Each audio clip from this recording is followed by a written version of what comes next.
Hi, welcome back guys. This is your sensei, back with another fanfiction. This is the first part of What If Naruto Awakened Kurama Early? Now before starting, please give this video a like and subscribe to the channel if you want more videos like this. Now let's get into the fanfic. Age 6. A little blonde boy by the name of Uzumaki Naruto was already a well-known person in Konoha. The only thing that he didn't like is that while everyone seemed to know who he was constantly ignored, and he had no idea why. Many of the pranks he pulled gathered him some attention for a short duration. A few minutes, perhaps up to an hour depending on how complex the prank was. His latest prank in the making was a work of pure genius, or at least that's what he was telling himself. It was currently very early in the morning. So early that the sun was only just now beginning to peek over the horizon. Nearly everyone was still in bed, and Naruto himself wouldn't have been up this early if it wasn't for a very important reason. He was currently in the process of attaching a bucket of water to a set of strings that would dump the water when a trap was walked through. The trap was set right in front of the door of a local merchant, one who totally ignored Naruto when the boy was only trying to purchase a few groceries. He wanted to teach the snob a lesson. Though he might get into a little bit of trouble over this, it would definitely be worth it to see the look on the merchant's face when he was doused with water. Chuckling to himself, Naruto leaned forward to tie the bucket to the trap for when it was to be released. Unfortunately, as he leaned, he felt the rope that was holding him up jerk a little bit, and he dropped down a few inches. The young Naruto started to sweat as he remained still. He was still a good 10 to 12 feet up in the air, and any fall would hurt big time. He looked up, panicking slightly. Apparently the air vent that he tied his rope to wasn't very sturdy. Either that or the rope itself was weak. Being sure to be as careful as he could, he slowly leaned forward once again in an attempt to attach the bucket to his trap. Luck was not on his side, however, as he felt the rope give another lurch and drop him another few inches. Breathing heavily, he decided to just drop the heavy bucket full of water and try to climb back up the rope to see if he could fix the rope that was holding him up. He didn't have time to make that decision, however, as there was a loud groan of stressed metal from somewhere above him, and he dropped like a rock. In the seconds before he hit the rough cobblestone street below, he could remember hitting the ground too quickly to shout out, not that it would have done any good. Pain exploded in the back of his head as he hit the ground, and he vaguely recalled that there were thin clouds in the sky as his vision faded to black. Drip, drip, drip. Naruto woke up with a startled gasp. He was currently sitting in a pool of something. It was like water, only thicker. Raising up one of his arms in curiosity, he noticed that it didn't get him wet either. The liquid merely drained off of his skin and clothing. Slowly rising to his feet, he felt the back of his head, surprised to find that there was no bump or bruise. It didn't hurt at all. Smiling despite the fact that he couldn't remember how he got where he was, he looked around. There wasn't much to see. It was a decently sized tunnel, made of some kind of stone. There were large pipes running down both sides of the tunnel that seemed to connect to the wall at various spots, but it all looked completely random. No lights could be seen, but for some reason it was not dark. The water-like substance at his feet came up to his ankles, and it filled the entire tunnel as far as he could see. Picking a direction at random, little Naruto started to walk. Somehow he got in here, so there had to be a way out. He tried calling out, to see if perhaps anyone would reply, but the only thing he could hear was the echo of his own voice. The strangest thing, though, was that depending on what direction he shouted in, he would eventually hear his own voice echoing from behind him. The tunnel was completely straight and boring, but it didn't take long for him to encounter a door, one that led to a very large room. At least it seemed large. Unlike in the tunnel, the room was completely dark, except for two small lights that he could see at what was probably the far end. He entered the room and looked up. The ceiling was taller here than in the tunnel. As soon as he entered the room, he could see the ceiling and the two walls on either side of the room, and as he continued walking towards the back, the light seemed to move with him, because it never got dark where he was. When he finally got to the back of the room, he stared wide-eyed at the huge cage. There was no way to open it, that he could see, except perhaps if he moved that piece of paper that said, "Seal," on it. But he was way too short to reach it. There wasn't anyone he knew who was that tall. There was a low rumbling he could hear from behind the bars, but other than that, he couldn't see anything. It was totally dark, just like this room was before he moved into it. He was small enough to walk between the bars of the cage, but for some reason, he was feeling too scared to get too close. Hello?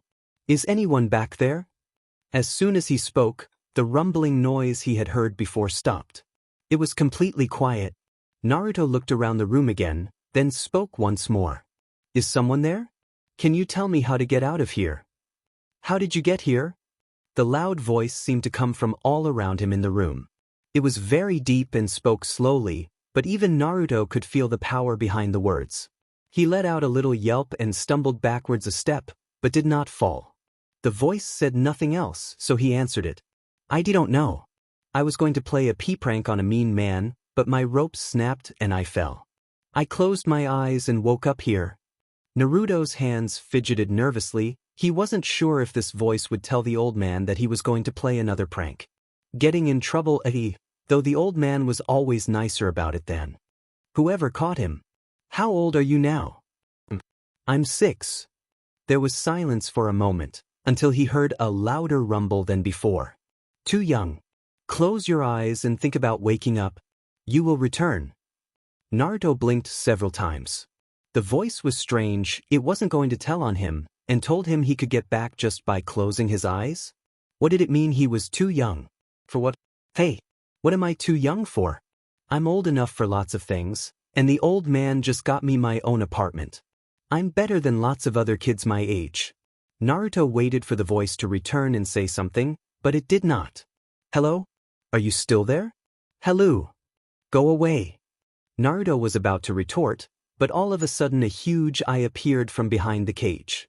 It was bloodshot like the matron at the orphanage's eyes usually were, but the iris was a deep red and there was a black slit going down the middle. It looked nothing like any eye he had ever seen before. He couldn't help but let out a startled shout and stumbled backwards as soon as it appeared. He didn't catch himself this time though, and fell backwards into the shallow water-like substance with a splash. Because the water was so shallow, he hit his head on the ground. Again.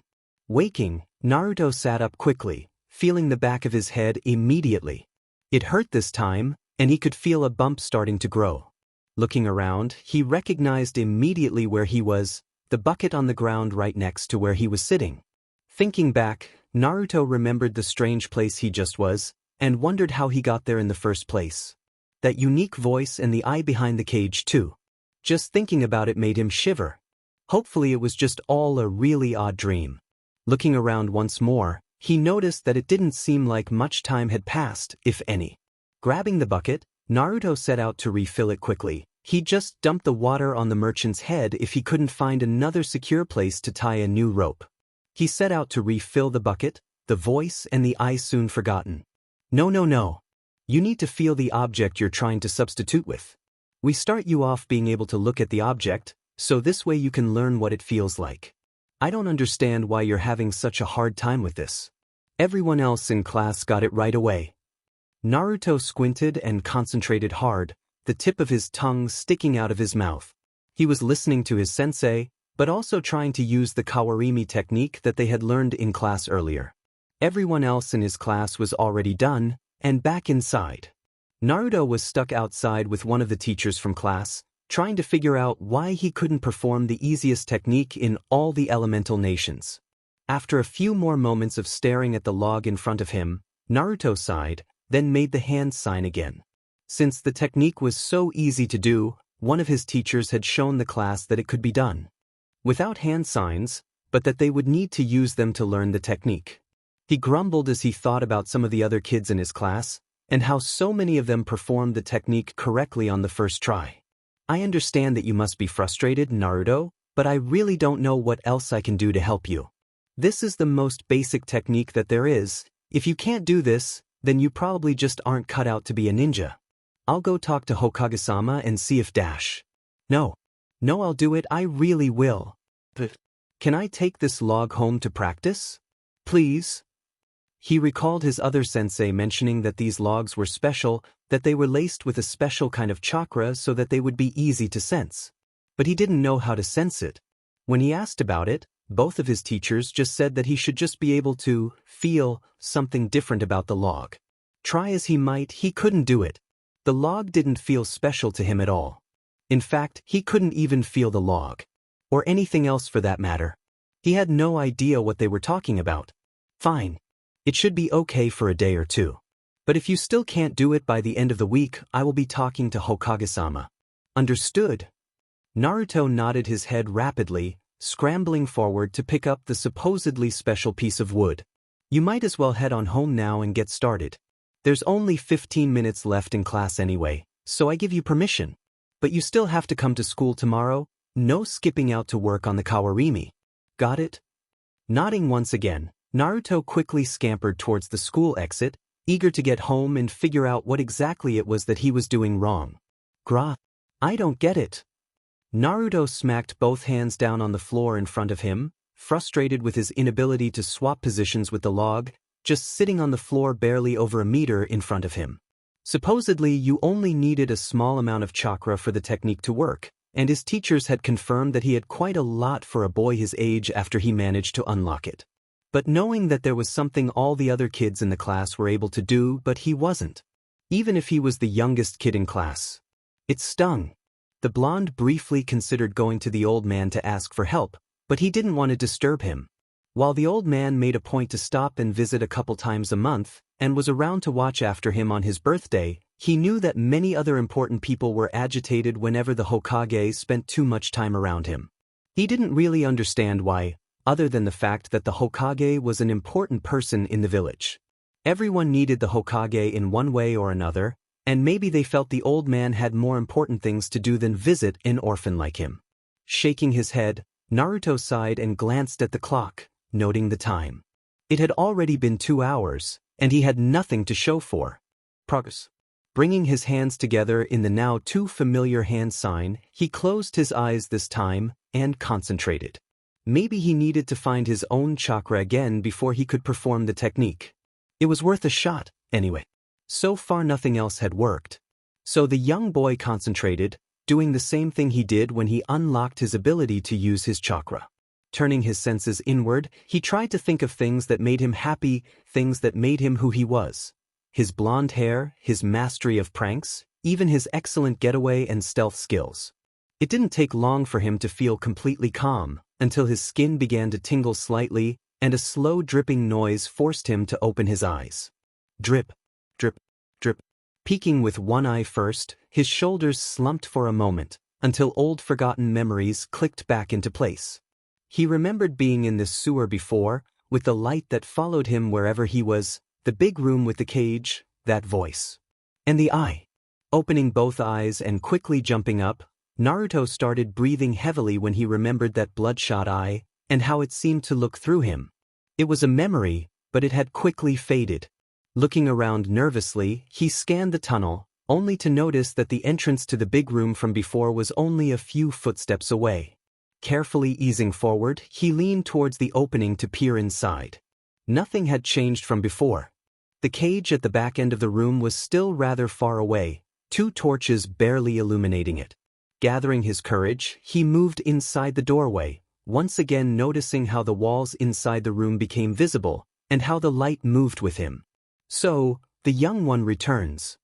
Stopping quickly, Naruto stared wide-eyed at the bars to the cage, expecting to see the eye looking at him again. The voice was back, but apparently the eye was not. Yet anyway, sooner than I expected, however. Naruto didn't move any closer and fidgeted nervously. He wasn't sure if this voice wanted him to reply, but it was nice to him before. So maybe it would be again. I just did the same thing back when I unlocked my chakra. The silence lingered for barely a moment before the voice responded. Naruto couldn't tell for sure, since it talked so deep and slow, but it almost seemed curious. Interesting. I had not anticipated that you would have been able to return here at this point in time. At least you can use chakra now, unlike before. My teachers said I had a lot more than anyone else my age, and at least twice as much as the strongest person in my class. They are all 2 years older than me too. The old man didn't seem surprised when I told him, though. There was something akin to a snort that came from behind the bars, along with a deep rumbling. Well, he's your Hokage after all. The old man is really, really smart. He probably already knew that I would have a lot of chakra. That's why he let me go to school. 2 years early. No, they let you go to school early for another reason. Naruto peered curiously behind the bars. He had been slowly walking closer as he talked to the voice. What do you mean there was another reason? 2 eyes and a big smile full of shining white teeth were slowly made visible, causing the young boy to let out a shriek and scramble backwards from the cage. So you can learn to try and control me. Naruto scrambled to his feet, turning and running for the doorway. He kept running and running, looking behind him, at a cage that didn't seem to be getting any further away. The big smile full of teeth was gone, but the 2 eyes were still there, staring intently at him. Naruto felt shivers run down his back, then looked in front of him once again. Nothing to be seen anywhere ahead of him, it was all just completely black from beyond the point of where the light that followed him reached. Even the area that the light covered seemed to be smaller than he remembered. Calm down and think about an exit, and one shall appear. The young boy stopped running, breathing hard. Willing himself not to turn around, he slowed his breathing, closed his eyes and concentrated. He thought about the door that he had used to enter this room, and when he opened his eyes again, it was right there in front of him. Eyes wide, he turned to look towards the cage again, only to find that he had not moved very far away from it at all. The room had shrunk. How did you know what I had to do? How did I do that? What's going on? What do you mean that I can control you? There was a sound from behind the cage, like something very large was shifting position. The eyes closed, and darkness was all that was visible from behind the cage once again. Much of what I could tell you will be beyond your ability to comprehend. Naruto was going to say something else, but then his face quickly adopted an angry scowl. Hey, what do you mean I can't Commissioner Copper? Comprehend. He paused, mouthing the word to himself several times. Shaking his head, he pointed at the cage, at the being he believed he now knew was behind it. Are you calling me stupid? A deep, rolling chuckle echoed from behind the bars. Not yet. We shall see what happens as you age. You are still very young for your species, mortal. The boy didn't understand what the voice was trying to tell him by that, and was getting ready to say as much, until he remembered that the voice also told him he wasn't going to understand a lot of what it had to say, yet. So he settled for a grunt, then plopped down on the ground with a little splash. It didn't take long after that for him to remember his original predicament. Hey mister, do you know how to do a kawarimi? There was a long moment of silence. He was about to ask if it was still there, until as if on cue, the voice responded just as he opened his mouth. Of course. It didn't take but a couple seconds for Naruto to jump back up to his feet. Excited.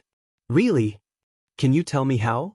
I've been trying for a long time, but I can't do it, and my sensei doesn't know what's wrong. I was gonna go ask the old man, but he's always busy, and people get angry at me when I distract him. There was another rumbling noise from behind the bars for several seconds before the voice spoke once again. Imagine your chakra covering your body, then push it out. You should be able to feel objects around you. Try to pull that object to you as you move towards it. That should be enough. Blinking, Naruto nodded dumbly, open-mouthed. It was really that simple? He pumped his fist in the air and cheered. All right. Thanks, mister. I'm gonna go try now.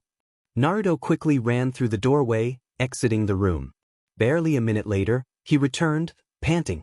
Faith, how do I get out of here? Close your eyes and think about waking up. Where you were before you got here. You will return.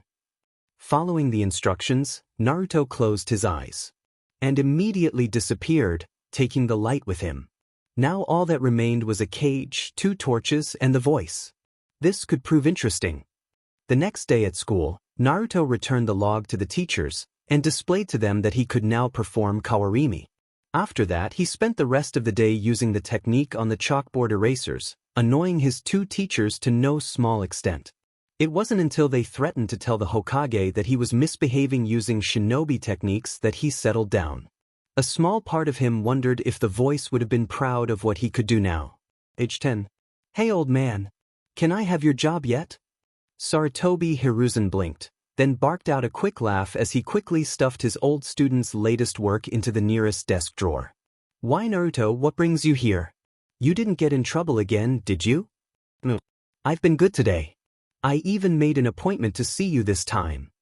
The child had such a big grin on his face that Hiruzen was able to mask his surprise by returning the smile and offering a chuckle.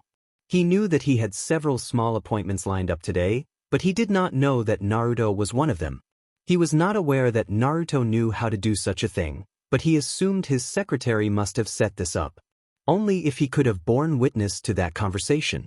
My, I admit I'm impressed that you managed to do such a thing, Naruto-kun. The Hokage leaned over his desk slightly till he could get a clear look at the boy. So what can I do for you today? Having hopped up into one of the chairs as Hiruzen asked the question, Naruto looked around for a second. He then pursed his lips together, apparently thinking about something. Old man, I have a friend, and he told me to ask you about what really happened to the QB. That was certainly not what Hiruzen was expecting to hear, and the shocked look on his face clearly showed it. But he quickly composed himself, leaning back in his chair and giving the blonde an appraising stare. Naruto simply stared back impassively, waiting for an answer, his feet kicking back and forth since they did not quite touch the floor. I thought they told you what happened in class, Naruto? The QB attacked the village 10 years ago, on your birthday. The Yondaime Hokage fought the QB and managed to defeat it, but lost his life in the process. Naruto had started scratching his head halfway through Hiruzen's talk, looking confused and antsy at the same time. My friend told me you'd say that. He says that there is more to it than what they teach in school. No one else will tell me what really happened, and neither will my friend, so I was hoping you could, old man. Sarutobi looked at Naruto for several long moments before he let out a sigh, then rubbed at his eyes with his fingers. This friend of his. Could it? Well, it likely was, and that in and of itself was a scary proposition. Minato had assured him that the seal he was using would filter any negative effects. He now had to determine if there was any damage to the child, and if there was, if the damage could be reversed. Naruto-kun, I will tell you what really happened, if you do something for me first. The young boy simply stared at the Hokage wide-eyed, eagerly waiting. I need you to answer a couple of questions for me. Can you do that? Sure, old man. I haven't pulled any pranks for a while though, so if that was one of your questions, I don't have anything to tell you. That caused the Hokage to smile. At least Naruto seemed like he was still his old self. No, that was not going to be one of my questions, but I am glad to hear it all the same. My first question actually was going to be this. Does this friend of yours have a name? Is he someone at school? Naruto merely blinked, clearly not anticipating what he was asked. His mouth opened and closed a few times before he bit his lip, probably trying to think of how best to answer. Well, no, he's not a friend from school. I can see him whenever I want to by just thinking about it. Some of the other kids at school laugh at me when I talk about him, saying I'm too old to have an imaginary friend. But he's not imaginary. He helps me with my homework when I really need it. He also explains things to me when I don't understand them in class, and dash. Sarutobi held up a hand. Whoa there, it's okay Naruto-kun. I have been watching your progress in school, and you have indeed been doing better, which I am happy to see. But you are still almost failing. The blonde's face scrunched up and he crossed his arms. Yeah, well, school is boring. The only classes I like are the ones that teach us to be ninja. Besides, if I'm gonna be Hokage, I need to know how to fight. This caused the Hokage to sigh. As much as he would love to see young Naruto grow up to be Hokage, they had this discussion every time he saw the boy. Naruto-kun, fighting is not the only thing a Hokage needs. You need to know and understand other people too, in order to bring peace to everyone, not just in your own village. Yeah. It's still boring. Bleh. Naruto kept his face scrunched and his arms crossed, staring defiantly at the old man sitting on the other side of the desk. Hiruzen couldn't help but feel the urge to grab his pipe. But he tried to avoid using it around children. Anyway, Naruto-kun, does this friend of yours have a name? I don't think you answered that question yet. At this, Naruto frowned. I've asked him a few times, but he won't tell me. He's only said something like, I won't understand what his name means, so I should ask someone else to tell me. He won't even tell me how old he is. But he sounds like an old man sometimes. He sounds like me? Naruto looked surprised for a second, then shook his head. Nah, he sounds kinda like Shikamaru's dad. He talks really slow and with a deep voice. But it's really loud too, and Shikamaru's dad is kinda quiet. Hiruzen couldn't recall Kyuubi ever talking when it attacked Konoha. If anything, it seemed like a rabid animal, thrashing about at anything in sight. What Naruto was describing now. Someone that was helping him with homework, and by all appearances willingly interacting with the child. Naruto, have you ever seen this person? The boy shrank back in his chair and almost looked frightened for a moment, as if he remembered something scary. After a few seconds, he shook his head. No, I haven't. I did see something, but... When he didn't continue, the Sandaime had to prod him onwards. Well, sometimes I see its eyes or its teeth. One of his teeth is as big as me, probably bigger. I wasn't really close when I saw them from behind the cage. But it scared me. I saw his eyes too, they are huge and really red. They look like the eyes on the cat of my neighbor, except for them being red and not yellow. Oh, and when I see his eyes they have those red lines in them like the matron lady at the orphanage always had, but... Sarutobi listened carefully to all of Naruto's explanation. This really was the Kyuubi interacting with him after all. But this particular Kyuubi was an unknown quantity. He had never been made aware of any situation where a bijou had willingly corresponded with its host in his lifetime. With one minor passing rumor, he heard about a Jinchuriki from the Cloud Village. That rumor never amounted to anything, however, and it was a long time ago as well. So he never paid it much mind. Now, however, the memory of that old rumor was returning swiftly. Perhaps it was possible, if what he was hearing any indication. It could also be a trap by the bijou, make Naruto trust it then turn on the boy later when he got older. Hiruzen sighed and rubbed his forehead in aggravation. This was definitely not something he could have foreseen happening. Perhaps when he unlocked his chakra, he did it in such a way as to trigger the seal?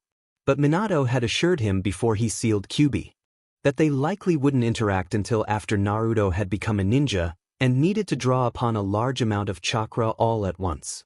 The one thing that did ease his mind was Naruto mentioning that he had witnessed the beast being behind a cage. Hey old man, are you alright? You look sad. He shook his head slowly and offered Naruto a small smile. No, I'm fine, Naruto. Now it seems I have to answer your question about what really happened. I had planned on telling you after you graduated, but it seems as though your friend has forced my hand a bit. Naruto simply looked confused, so the Hokage continued talking, trying to get out the explanation before more questions popped up. Let's see now. 10 years ago, the Kyuubi attacked this very village. No one knew why, and any attempt to hold a conversation with the Kyuubi was met with violence. The Yondaime met the Kyuubi in the forest to the east of here before it made it to the walls. Once they met, the battle was swift, and the Kyuubi was sealed away. The boy was listening intently, until the earnest look on his face was once again replaced by one of confusion. Sealed away? Where? Here was the hard part. Inside of you, Naruto-kun. The boy simply let out a little eep, then looked at his hands and started shaking slightly. Hiruzen stood from his seat, slowly walking around his desk, then deliberately got down on one knee in front of the young boy and placed a steady hand on his shoulder. Look at me, Naruto. The young child did, looking rather panicked as he did so. There were small tears starting to form in his bright blue eyes. Am I, Kyuubi? The Hokage chuckled softly, and shook his head, gently ruffling Naruto's wild hair. No, my boy. Not at all. You are and always will be my little friend, Uzumaki Naruto. It is because of you that the Kyuubi did not destroy the village. You are a hero, Naruto. The child started to smile and wiped at his eyes, but then hung his head once more. Then why do so many people ignore me? Well, Naruto-kun, I think some people have a hard time understanding what happened. A lot of people lost family members and friends when the Kyuubi attacked our village. They died trying to keep it away to protect those who cannot fight, just like you lost your parents before you ever got to know them.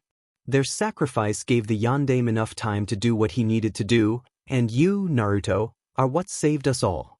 Your sacrifice protects this village every day you live. So you need to grow up and become a strong ninja. This way someday that which tried to destroy us may one day end up helping to save us all. You are going to be Hokage and let me retire, aren't you? Naruto rubbed at his nose, smiling at the Hokage in earnest. Yeah, thanks old man. I'll do my best. Sarutobi smiled and nodded, then grunted as he returned to his feet. Good, I'm glad to hear it. You should keep quiet about who your friend is, though, because it is likely that some might misunderstand you and something bad might happen. Do you know what I mean? Slowly nodding his head, the young blonde frowned. I can't tell anyone? No. Bad people might try to come and take the QB away from you if they find out about it, and you would get hurt. I would be very sad if you were hurt. You don't want me to cry, do you? Naruto chuckled, rubbing at his eyes a little. Nah, I like you too much to make you cry, old man. I won't tell anyone, I promise. Grinning a little, Sarutobi returned to the chair behind his desk before focusing his attention on his young charge once again. Is there anything else you need to know about what your friend the QB told you? Thinking for a moment, Naruto eventually shook his head negatively. That was the only thing that he really nagged me about. Finding it curious why the QB simply did not tell the boy what he was, he offered the boy another smile, then dismissed him. It didn't take long for the energetic yet slightly subdued boy to jump out of the chair and quickly leave the room, slamming the door behind him. Sarutobi stared at the door for several moments before sighing, then making a signal with his hand as he rested his head in his hands, arms propped up on his desk. 3 NBU appeared almost immediately. Yugugo, please continue to observe Naruto at a careful distance. Just make sure he's alright. I don't know what he may be thinking after what I just told him. The ANBU with long purple hair nodded quickly, then immediately disappeared. Genma, your shift is almost up, isn't it? Go ahead and take the rest of the day off. I need to talk to Kakashi about a few things. I will have a discussion with you tomorrow when you report in. Yes, Hokage-sama. Excuse me. The ANBU gave a swift bow, then disappeared as well. Leaning back from his desk and folding his arms in his lap, Sarutobi moved his chair slightly to look out the window behind him. Do you think he'll be okay, Kakashi? The last of the ANBU trio that had appeared pulled his mask away from his face, letting it rest on the side of his head. His voice was still slightly muffled through the other mask he wore that covered the lower half of his face. He's proven to be strong so far, considering his treatment by most people. I think he'll be able to handle this too. Sarutobi nodded, more to himself than to Kakashi. He had feared about telling Naruto about the QB before he graduated from the academy. Hopefully everything would work out for the best. I've actually been meaning to talk to you for a few days now, so it's good that Naruto-kun decided to visit me today. I'm going to be restoring you to regular duty in the next couple months. Kakashi nodded. You want me to take Naruto on a team, as we discussed when he first entered the academy. Exactly. Since his father is no longer with us, I believe you are the most logical choice to instruct him. Kakashi chuckled. Sensei probably would have rather had Obito, or even Rin, teach Naruto before I ever got a chance. Naruto's personality is nothing like mine, we're bound to clash. Perhaps, but as his teacher, you can keep him grounded. At the same time, he can teach you how to lighten up. Do you still visit the memorial every day? Kakashi looked away, outside one of the windows, but chose not to reply. There was a moment of silence, and Kakashi chose to change the subject instead of reply directly. So, what should I do if he doesn't pass the graduation exam? We both know his grades aren't the best. The Hokage grunted and reached for his pipe, prepping it. Indeed. That may be a problem. If that is the case, I'll probably hand you the worst group overall and you have my instruction to fail them. Until you get Naruto on your team, be as harsh as possible. Kakashi's eyebrow over his visible eye was clearly raised. Isn't that rather mean? I can understand where you are coming from. Not everyone is cut out to be a shinobi, but to deliberately fail students. Hiruzen took a couple puffs from his pipe before responding to Kakashi's inquiry. He closed his eyes for a few seconds, formulating a response that would hopefully not come across as completely callous. You said it yourself, not everyone is cut out to be a shinobi. I have enough trust in my staff at the academy to believe what they tell me about certain students. We do place the worst person in a class with the two best, because that is all we can typically salvage. Some children have the motivation, dedication, and drive to become shinobi. Others do not. Even if Naruto places last in his class, every teacher he has had so far tell me that he has the strongest drive to become a shinobi that they have ever seen. He could potentially become the youngest graduate of the academy since Uchiha Itachi graduated at age 7, Kakashi. He won't if his grades don't improve. Why are they so low? Hiruzen grumbled. While the teachers do notice him, they only take so much time explaining things to him. Unfortunately for the boy, Naruto is a very politically galvanizing person.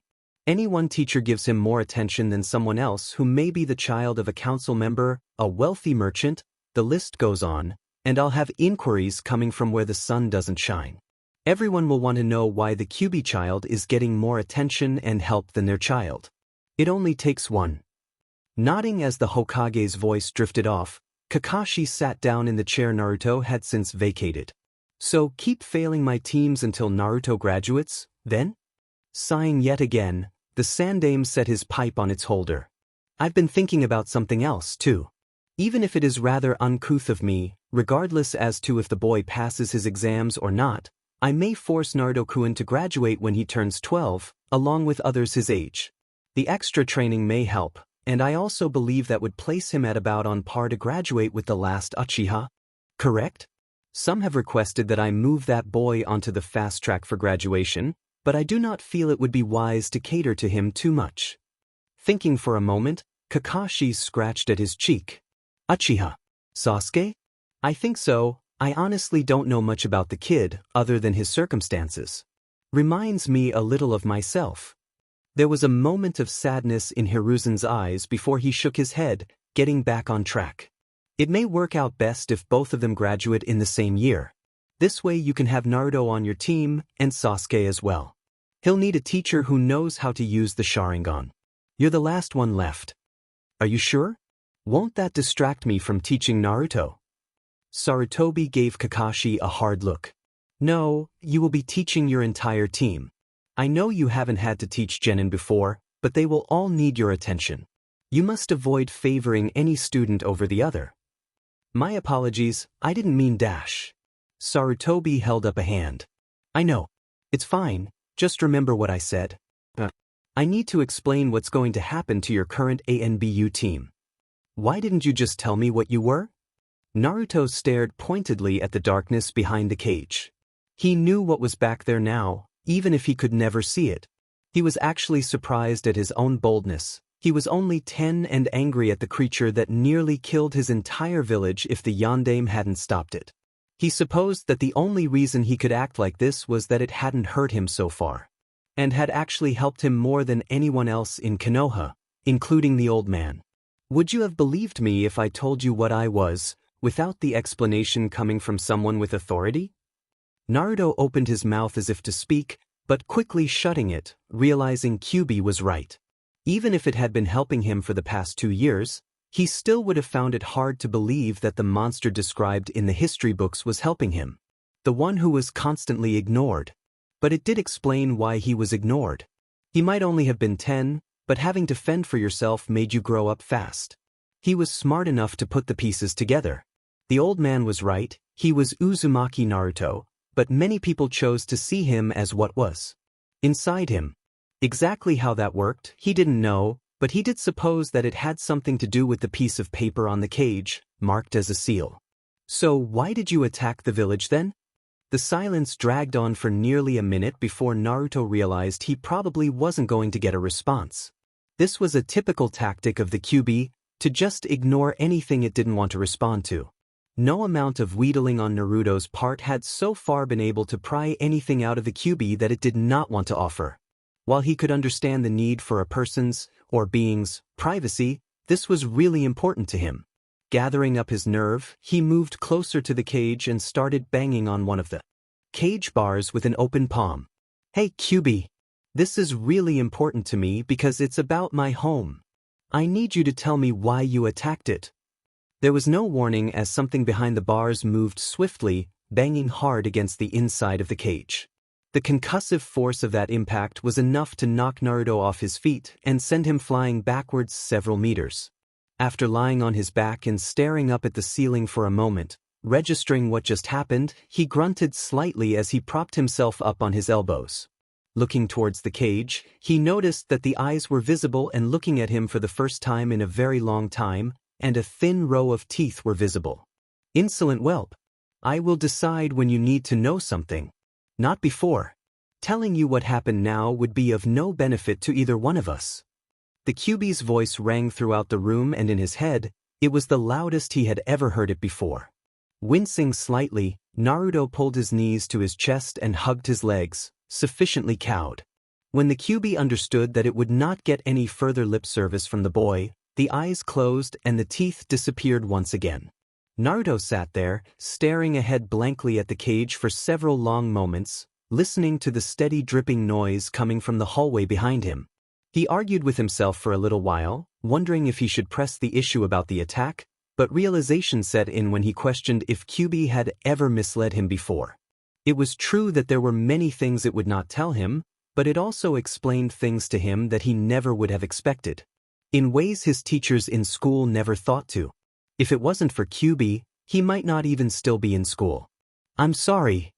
There was silence after his spoken words, and Naruto pressed his forehead against his knees.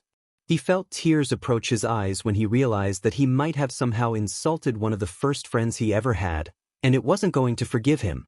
There is no need to be sorry for anything. You are still but a child. You will learn. Naruto looked up again, sniffling and wiping at his eyes with the back of his hands. The eyes of the QB opened slightly this time upon hearing the noise, and a quiet sniffing noise could barely be heard from behind the bars. Why can I smell that you are in tears? I merely informed you that it was pointless for you to ask a question for which you would not be able to appreciate an answer. That is all. Slowly stumbling to his feet, Naruto mumbled out a reply. I thought you were angry with me. You were talking so loud it made my head hurt. Angry? The QB's voice came across as genuinely curious, which was rare, and the eyes behind the cage closed once more. The so-called human emotion that denotes some form of aggressiveness. Yes, I guess you could believe my speech contained this. Anger. My intent was simply to get my point across in such a way that you would not be so inclined to perform in an unseemly manner again. Trying to wrap his mind around what the QB was saying, Naruto frowned. You don't know what anger is? People get angry at me all the time for pulling pranks. I know what anger is. I am saying that I do not have that emotion. Or any of your human emotions, for that matter. I seem to be able to emulate them, even if unintentional, however. What? Naruto was totally shocked, even if he really only understood the beginning of what QB just told him. But how do you not get happy or angry or sad or anything like that? Waiting patiently for an answer, Naruto was soon dismayed to find that one would not be coming. Apparently it was yet one more thing he was not able to understand yet. Holding back a sigh, he tried something else. Will you tell me when I get older? Again, there was no reply. Letting his shoulders droop, he closed his eyes, preparing to leave this place and return to his room in his apartment. Just as the image of his room appeared in his mind, a voice rang through the room he was still in. Perhaps. Naruto woke up in his room with a small smile on his face. Age 12. Nothing ever went the way he wished that it would lately. Naruto had run to school in a panic, he had slept through most of his alarm and barely made it to his class in time. In his defense, he was up late into the night practicing the clone technique, the one he failed to perform his last 2 attempts, and would likely give him hell again this time. The QB had been strangely silent as the test date approached, and he wasn't quite sure why. It had mentioned something about him passing on his own merits and something else about being worthy, but as to what the QB was referring to, Naruto didn't understand. As was typical, further inquiry was met with silence. In the past he had griped to QB about not waking him up when it was important via mental prodding like it used to when he was younger, but QB simply stated that if Naruto always relied on it then he wouldn't amount to much as a shinobi. It was only after a long PRD of Naruto frowning as he thought about it did he realize that Kyuubi was, in fact, correct. Almost not making it to class in time was only a minor setback, however. It had happened plenty of times before and he had only gotten what he felt were gentle reprimands from Irika, his homeroom teacher for the last 2 years, and an occasional detention. The worst part about his morning, so far, was that he managed to make a fool of himself in front of his beloved Sakura-chan yet again. Someone had tripped him as he was running up the large steps towards where she was standing at the end of Sasuke's row. As his luck would have it, she turned to look at him warily as he jogged up towards her. He was so focused on her, however, that he didn't notice when the foot was stuck out from one of the class benches, and he tripped over it.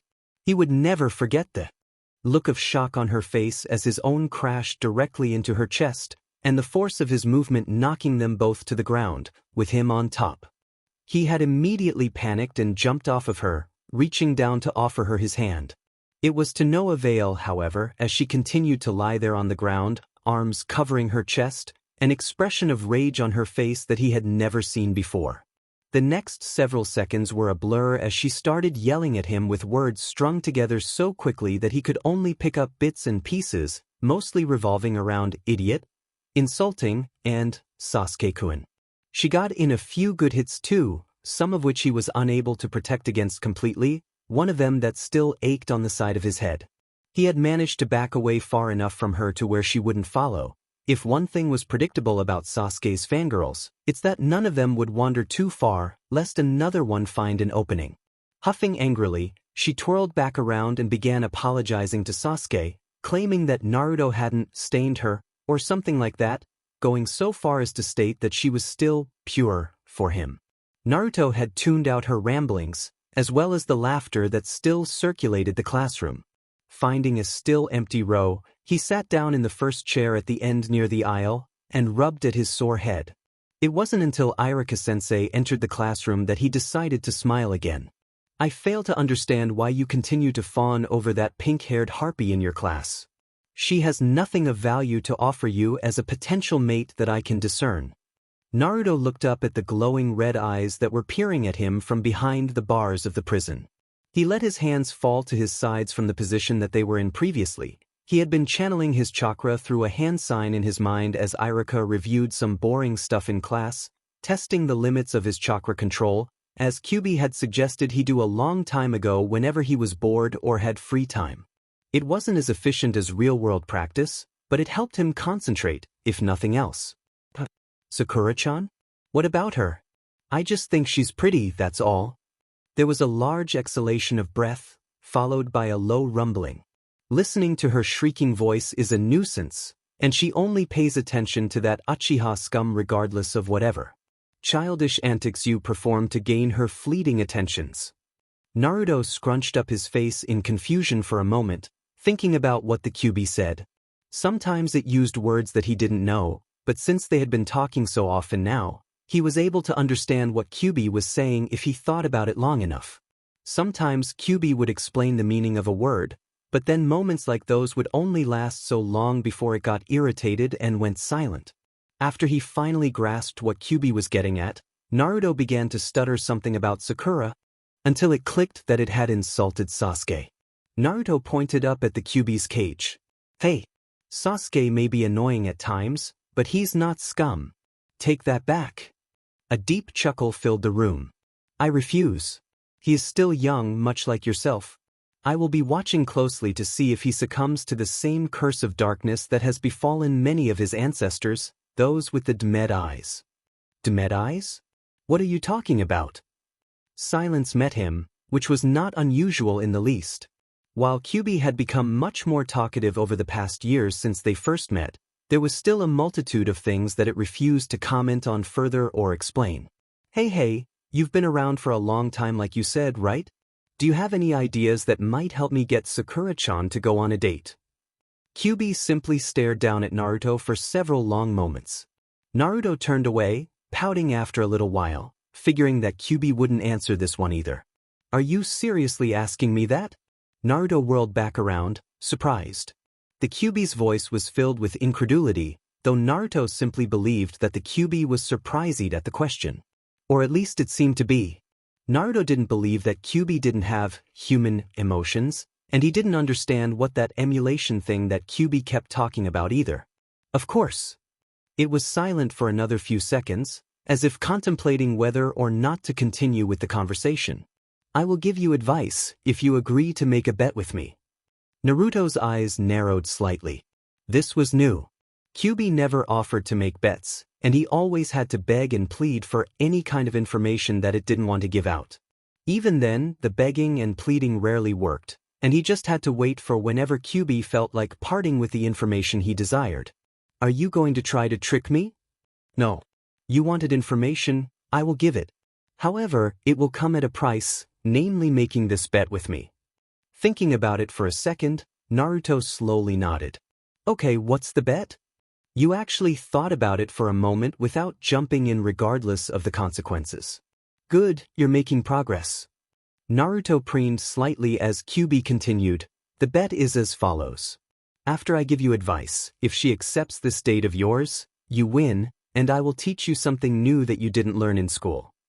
The blonde's eyes went wide and he opened his mouth to say something, but the Kyuubi continued talking over him. If she turns you down, however, you lose, and you will have to stop playing pranks and acting like an idiot around everyone to gain attention until I say otherwise.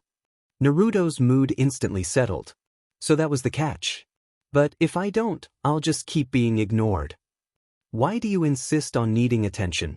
You have the attention of your Hokage, as well as the attention of the greatest of the tailed beasts. Do you really need more? Naruto's mouth opened as he immediately went to reply, but then quickly snapped shut as he had thought about it. Another thing that Kyuubi had somehow instilled in him, think things through. If he didn't, he wouldn't get the information that he was looking for, as the Kyuubi had proven to him on many occasions before now. It hurts to be ignored. To be alone. I don't like it. One of Kyuubi's eyes opened fractionally from where it was behind the cage, examining him. That meant that his answer was acceptable, or that it did something like surprise the Kyuubi. It only ever opened its eyes or showed teeth when it had a point to make, or Naruto had somehow surprised it. Did you forget? You are never alone. I am here with you. It was Naruto's turn to open his eyes. The difference was that his flew wide open. While the statement was very simple, and strangely comforting considering the source, he had never really thought about it like that. Even if the Kyuubi didn't talk to him whenever he came to visit the prison in his mind, it was still there, always inside of him. It didn't have to talk. Naruto could easily feel the presence behind the cage.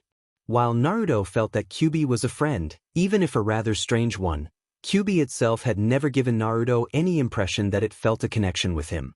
This was the closest Naruto had ever gotten to an admission of their solidarity. He was going to inquire further about how exactly Kyuubi felt, but it chose that moment instead to continue talking. Running away from pain is not something a true shinobi would do. As for the information you want regarding the listen carefully, for I shall not repeat it. Eche. Sakura-chan. Irika had left the classroom, taking the first student with him to be tested for graduation. It was the clone technique again, his worst, but he was pretty sure that he could nail it this time. Using that confidence, he bolstered himself as he went to confront his crush. Kyuubi's advice was something that he had never really considered before, but everything else had worked so far, so he figured it was worth a shot. He was prepared for the scathing look that Sakura sent him, but not so much the one from Ino, who was sitting next to her in their row. What do you want now, stupid? I'm trying to have a conversation with Ino. If he didn't have people in the classroom paying attention to him when he got out of his seat, he certainly did now. Sakura didn't make any attempt to keep her voice down. Naruto had to fight the urge to say never mind and bolt back to his seat, and managed to keep his face somewhat serious. I didn't mean to interrupt. I wanted to say sorry for falling into you before. I didn't mean to, but I didn't know I was going to be tripped. Surprise blossomed on Sakura's face, and he vaguely noticed Ino's expression looking similar. The way he was staring at her must have been slightly unnerving, because Sakura quickly jerked her head away. Since you actually seem to mean it. Fine, I forgive you. This time. Naruto had to fight the urge to place his hands behind his head and give her a big grin. As much as he wanted to, QB's voice still rang about in his head. All of his progress would come undone if he looked like an idiot now. Is there something else you want, or are you going to keep standing there? This time it was Ino who spoke up. Naruto glanced at her, nodding briefly, before turning his attention back to Sakura, who was once again giving him the same wary look from when he first entered the classroom. One more thing. Would you go on a date with me, Sakura-chan? At first, Sakura bristled in her usual manner and looked ready to call him an idiot and hit him over the head, as was their usual scene. This time, though, any words she was going to say to him appeared to die on her lips. Her mouth opened, but no sounds came out. Her mouth clicked shut, and Naruto wasn't certain, but it looked like a light blush formed across her cheeks just before she spun away in her seat, closing her eyes and crossing her arms over her chest. Naruto stood there, waiting patiently for her to answer, as she was obviously turning the question every which way in her head. Once again he found himself resisting the urge to place his hands behind his head and grin. Sakura opened one eye to see if he was still there, and he heard her sigh lightly before she opened both of them and turned back towards him. There was a slight frown on her lips, so before she could say anything, Naruto decided to fall back on some more of QB's so far helpful advice. Holding up a hand, open-palmed and facing outward toward her, she frowned yet again, but this time one of her eyebrows rose sharply. Now she was looking like she was going to beat him upside the head, so he tried to speak quickly and get it all out.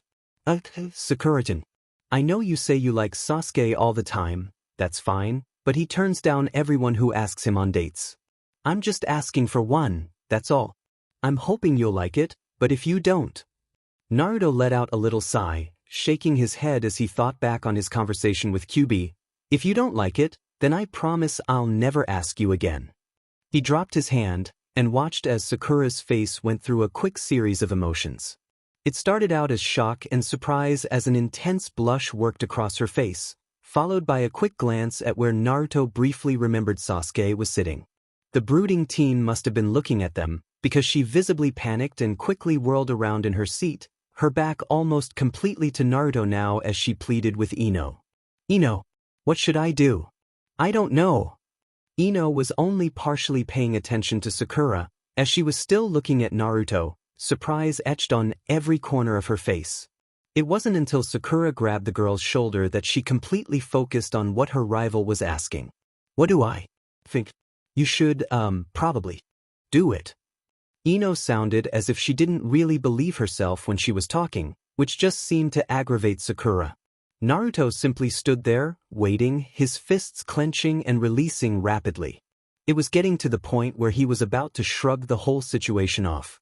He had no idea his heart could beat this fast, and he couldn't really ever remember being this nervous over a simple yes or no his entire life so far.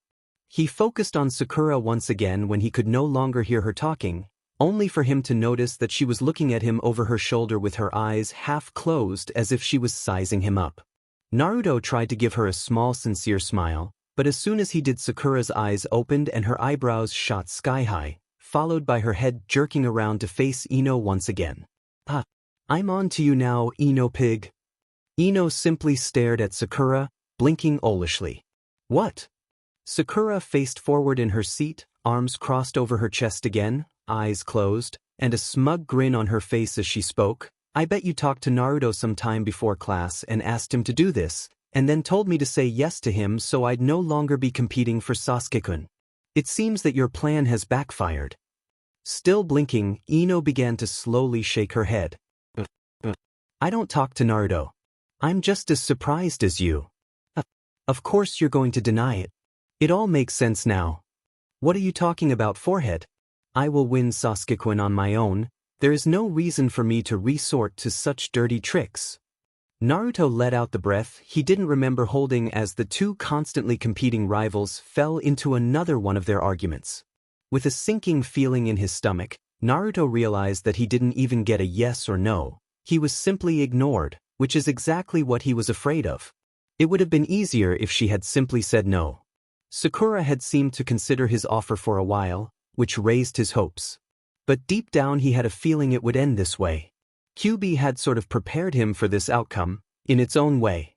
On no uncertain terms, it had declared Naruto was too young for things like this, but was willing to humor him anyway. Turning away from the two girls, Naruto walked to the row directly across from them. There was an empty seat at the end of the row, to which he immediately sat down on, only to lean forward and place his face in his hands as his elbows rested on the desk. Kyubi would now hold him to the bet they made, which meant no more goofing off. He was going to be a shinobi soon anyway, so that made sense. So what if he had to put up with being ignored for a little while? He'd be Hokage eventually anyway. Leaning back in his seat, he tuned out the two still arguing girls, turning his head to look out the window. In so doing, he realized that he actually sat down a seat over from Sasuke, and there was only that empty seat between them. "Hey, Sasuke." The other boy was leaning forward slightly, his hands folded in front of his face as his elbows rested on the desk. It was how Naruto typically saw him sitting if there was nothing else going on. Sasuke didn't acknowledge him with much more than a glance from his peripheral vision and a raised eyebrow. "What do all the girls like so much about you, anyway?" Sasuke actually turned his head in Naruto's direction this time, beginning a sort of staring contest for nearly a full minute before the raven-haired boy looked away. "If I knew, I would stop it. They all annoy me." Naruto growled internally. That answer was much too similar to ones that Kyubi gave him. Essentially, it was an answer that didn't really clarify anything. Something told him Sasuke knew exactly what caused the girls to swoon all over him, but the Uchiha simply chose to ignore it. Naruto was about to snap out a retort, but the classroom door opened, and one of his classmates stepped through with a large grin on his face and a forehead protector in his hands. He began talking excitedly to another one of his classmates in the front row as Irika-sensei leaned in through the doorway, announcing for the next student to follow him. The reminder of the exam was all Naruto needed to forget about Sasuke, Sakura, and the rest, and to proceed back into his mind to work on his control some more. "Irika-kun, do you have a moment?" The young Chunin's back went rigid as he promptly whirled to his right, where the Sandaime Hokage was currently gazing up at him. "Of course, Hokage. What can I do for you?" The Sandaime gestured with his head back towards the entrance of the academy, and Irika immediately fell into step next to him after excusing himself from the parents he was talking to. There were no words spoken as they traveled back to the entrance. Irika was a stickler for rules, and common courtesy was that the Hokage always spoke first. Hiruzen did notice as Irika discreetly looked back over his shoulder, towards where a boy was sitting alone on a swing at the far end of the academy grounds. If the situation were not so serious, the act might have brought a fond smile to the Hokage's face. As soon as they entered the school building, Hiruzen continued walking down the hallways, casually greeting other teachers and students still in the school, Irika doing likewise when appropriate. It wasn't until they entered the empty teacher's lounge, and Irika closed the sliding door behind them, that the Hokage spoke. "You still don't agree with this entire process. I can tell." Irika immediately stiffened, but eventually shook his head as he sat down in the chair at his desk. The Hokage sat down in another chair across from his. "No, Hokage-sama, I don't agree. It wasn't fair to him. He should have passed." Hiruzen Sarutobi nodded slowly. "I agree with you." Irika looked at the Hokage shocked. But then why dash? A hand went up, and Irika's mouth clicked shut. Of all people for him to question. "I understand your frustration completely. Were I in your shoes, I know I'd be feeling the same way. What I couldn't tell you before is that there are several other things going on that influence the way this whole situation has played out. Naruto is a strong boy, he can handle it, since I have it on good authority that he will be a shinobi by this time tomorrow." The first thing Irika felt go through his system was relief, followed by sadness and a bit of anger. "I think I understand, Hokage-sama, but for the record I don't believe it was fair." Perhaps it wasn't. But that's why it's my duty to make the decisions like this. Allow me to explain a little more, and perhaps then you'll be able to fully comprehend my reasoning. The scarred Chunin simply nodded, leaning back in his chair as the Hokage started his explanation. "As I told you before, I have always planned to have Naruto be placed under Hatake Kakashi, for more than one reason. If Naruto had passed his first graduation exam, he likely would be a Chunin himself, by now. However, he did not pass, Therefore we had placed several contingency plans into effect. Naruto's test was altered so that he failed his second exam on purpose. The reason for this was because 1 year was too little time for Kakashi to train Naruto. I didn't want to push the boy out from Kakashi's tutelage too early. There was another student coming along that I had to place under Kakashi as well, because of his eyes. Realization was slowly dawning on Iruka's face as the Hokage continued. Hiruzen found himself smiling slowly as Iruka began to realize what was going on. Now I know you're probably curious as to why Naruto still hasn't passed, and why I had you mess with his grades. It is common knowledge that the first and second best students in their overall grades get partnered up with the worst student, because that is the best we can hope to salvage from the failures. The emphasis placed on the word failures was not lost on Iruka, and he sighed as it all started to fall into place. Naruto hadn't failed any of his tests. In fact, he had fallen around the middle of the class for most of them, including the written test. However, the Hokage had assigned Iruka a mission to mess with Naruto's grades, to make them just 1 point worse than the overall worst person in the class. Nara Shikamaru just happened to be the person with the worst overall grades in class. Having him on a team with the smartest girl and arguably second smartest boy in the class, after the real Shikamaru that was sharp-witted and incredibly intelligent, would have made them a superb team. However, other plans were in effect that would keep that from becoming a reality, the latest of which Iruka was currently learning. Of course, it went without saying that he felt dirty and horrible for messing with the grades of one of his students, especially one that was doing fairly well for himself. That might have been part of the reason why he made sure to take special care of Naruto outside of the academy, in the beginning at least. After a while, the blonde had simply started growing on him, and he found himself looking forward to spending time with the boy outside of the classroom. But the look on Naruto's face when he had to tell the blonde that he had failed to make perfect clones, that would be something that lived with him forever. If he hadn't edited Naruto's grades, the boy still could have passed based on his performance in other categories, and he only would have had to edit the grades slightly to keep him as the overall worst in the class. In an ironic way, it made him feel even worse because he was essentially being paid to fail the boy. As if he was picking up Iruka's distress, the Hokage placed a wrinkled yet strong hand on the Chunin's shoulder. Iruka, Naruto's failing of the clone test was not your fault. There is another thing I need to tell you, and another mission I need to give you. Nodding slowly, Iruka gave the Hokage a grim smile, and awaited his assignment. Clearing his throat, the Sandaime continued, I read your report after the final test, and I could tell you were confused about why Mizuki would seemingly want to nitpick on Naruto's clones when you usually saw him as being the more lenient of the two of you. Over the past several months, I've been made aware of a spy within Konoha. Iruka immediately sat up straight, focusing completely on the Hokage's words. You don't mean? Sarutobi simply tapped the desk he was sitting at. Iruka looked, and realized with a start that it was his assistant's desk. Mizuki. What? How? The person he is spying for has many means of getting information in and out of Konoha, of that I am certain. You don't need to concern yourself with that, however. We leave some channels of communication open, simply so we can know who uses them. In this case, your assistant has been using one of those methods frequently, and we know what he is after.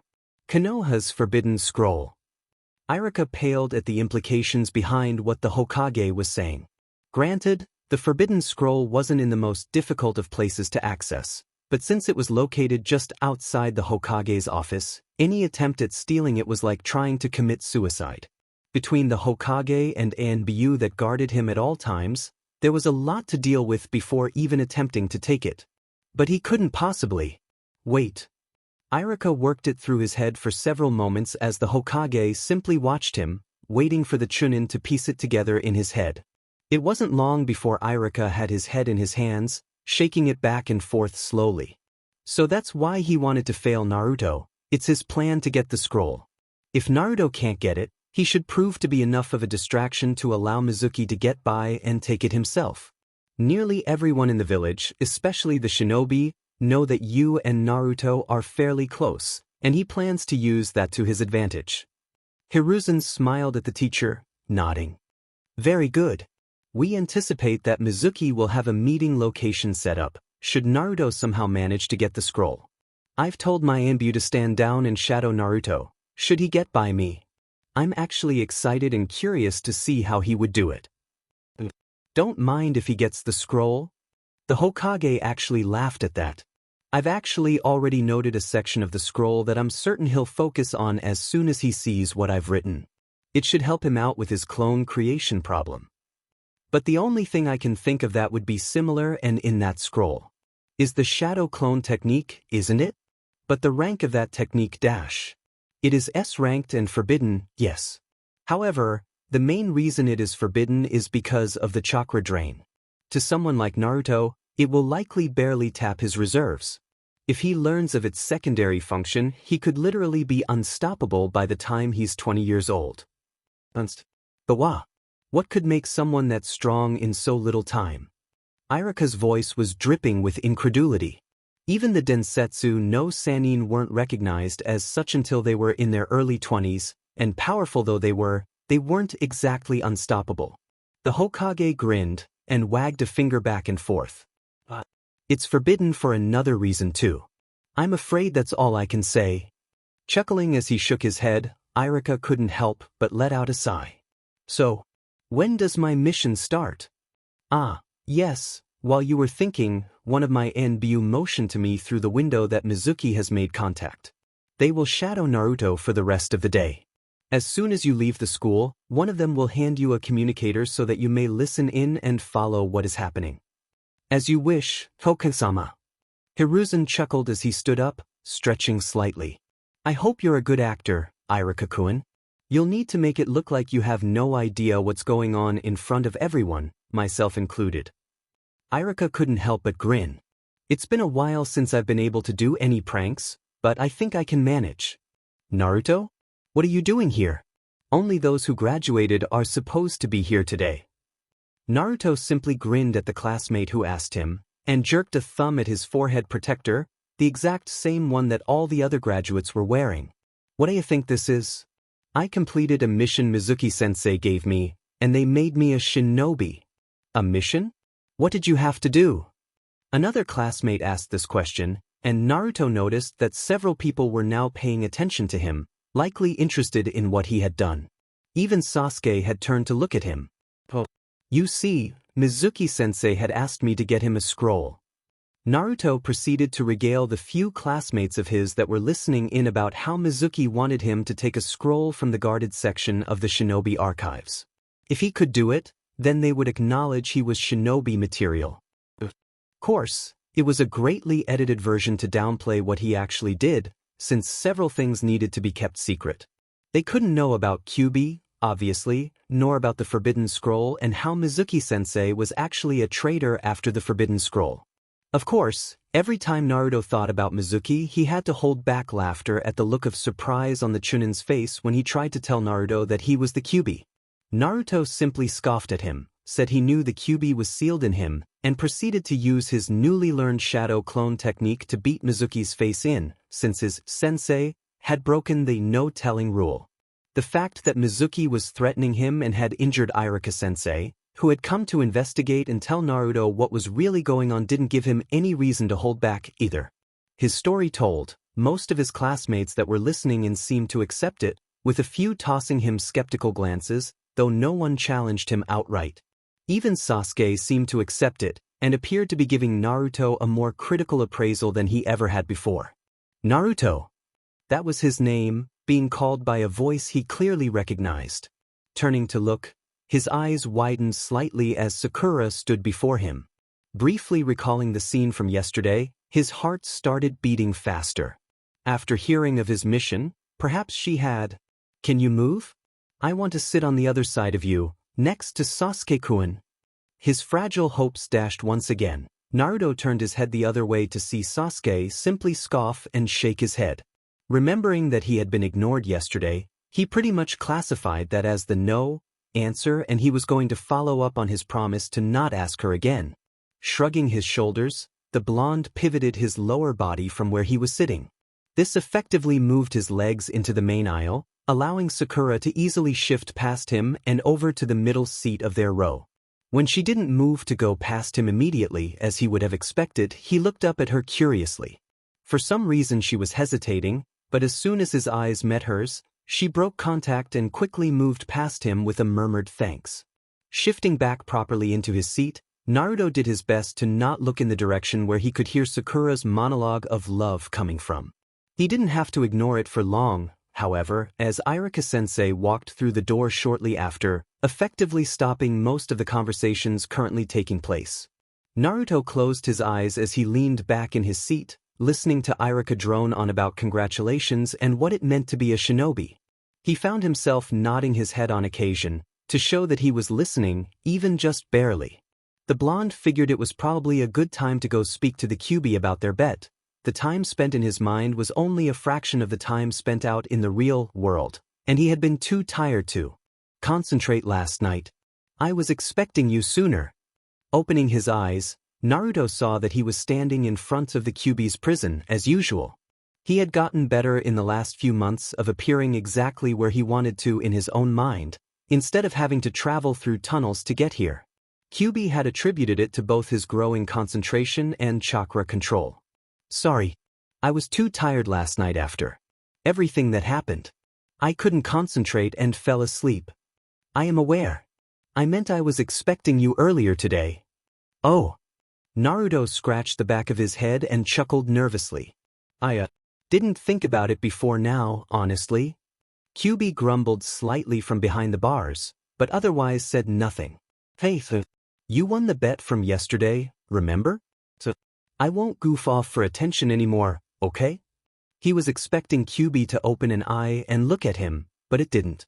I decided yesterday that I would not hold you to that bet. The terms were that you would get a yes or no answer. You received neither, therefore the bet is void.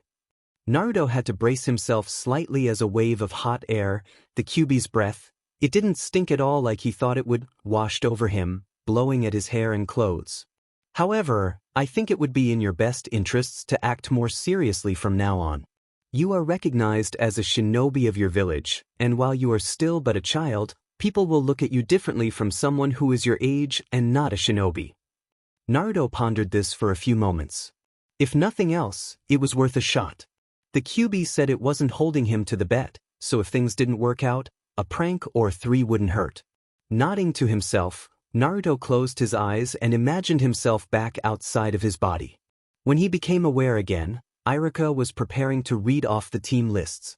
Opening his eyes, he looked around the room as various classmates reacted to hearing who their teammates would be. Strangely, he found himself not really caring who his teammates would be. Just a few days ago he really would have liked to have Sakura and didn't want Sasuke, but Kyuubi told him it didn't really matter since no hidden village would turn down a good shinobi who shows promise anyway. Even if their teammates are horrible, they'll just put them somewhere else. It sort of put a damper on things, but nothing Kyuubi had said to him so far had ended up being false, so he understood that so long as he proved he was capable, they'd put him anywhere. Team 7 will consist of Haruno Sakura, Uchiha Sasuke, and Uzumaki Naruto. Your Jounin-sensei will be Hatake Kakashi. Naruto saw Sakura jump up in a cheer about halfway through the team announcement, then go rigid and slowly sit back down when his own name was announced. Sasuke didn't move at all, which Naruto expected, but he was puzzled by Sakura's reaction. He had expected her to groan and complain, or at least something other than what she was doing now. That something was looking at him warily, yet again. Iruka was just finishing up listing teams, and moved right into giving a congratulations speech, so he wasn't about to ask her what was wrong just yet. He tried to ignore it, but she wasn't exactly being discreet about staring a hole in his head. That's all I have to say for now. Take a break for the next half an hour. Your Jounin-sensei are still in a meeting with the Hokage and won't be out for a little while. When we come back, your teams will leave one by one. Dismissed. By the time Iruka had exited the room, Naruto forgot all about Sakura and immediately headed for the exit. Iruka mentioned food, and whenever food was mentioned, all Naruto could think about was gods of ramen demanded he visit, and Naruto was more than happy to oblige. Okay, I guess we should get this meeting started by introducing ourselves to each other. Nodding his head, he waited for one of the three in front of him to take the cue and start talking. The girl of their group did, but not quite in the way he was expecting. Sensei, we don't know anything about you. Maybe you should start and show us how it's done. My name is Hatake Kakashi. I have a few things that I like and dislike. I have dreams. Well, they're more like hobbies. Okay, you next. Kakashi pointed at Naruto, who was frowning. Sakura echoed his thoughts, that all the man in front of them told them was his name. They still knew nothing about him. Sighing, Naruto slowly shook his head, then began to talk.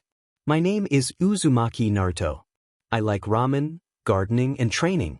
I don't like the 3 minutes it takes for ramen to cook, arrogant know-it-alls, and being ignored. My dream is to one day be Hokage so that everyone will acknowledge me. Kakashi was giving Naruto what he would have had to call a bored look. Giving a minuscule nod in Naruto's direction, he turned his head to the next person in line. Nice dream. Okay, you next. My name is Haruno Sakura. She blinked, then giggled a little and turned her head slightly towards Sasuke. While giggling again, she covered her mouth with her hands and spoke through them. My dream is to. Well, more giggles. Naruto had seen this before many times. It was annoying but didn't really affect him anymore, especially after yesterday. He had to hold back a snicker, though, as he watched his new sensei roll his visible eye. My dislikes? I hate Nadash. Naruto stiffened as he heard the beginning of his name come from her mouth. If he had to be honest with himself, he knew it was coming, but it would still hurt to hear it. When the silence dragged on, however, he turned a curious glance towards her.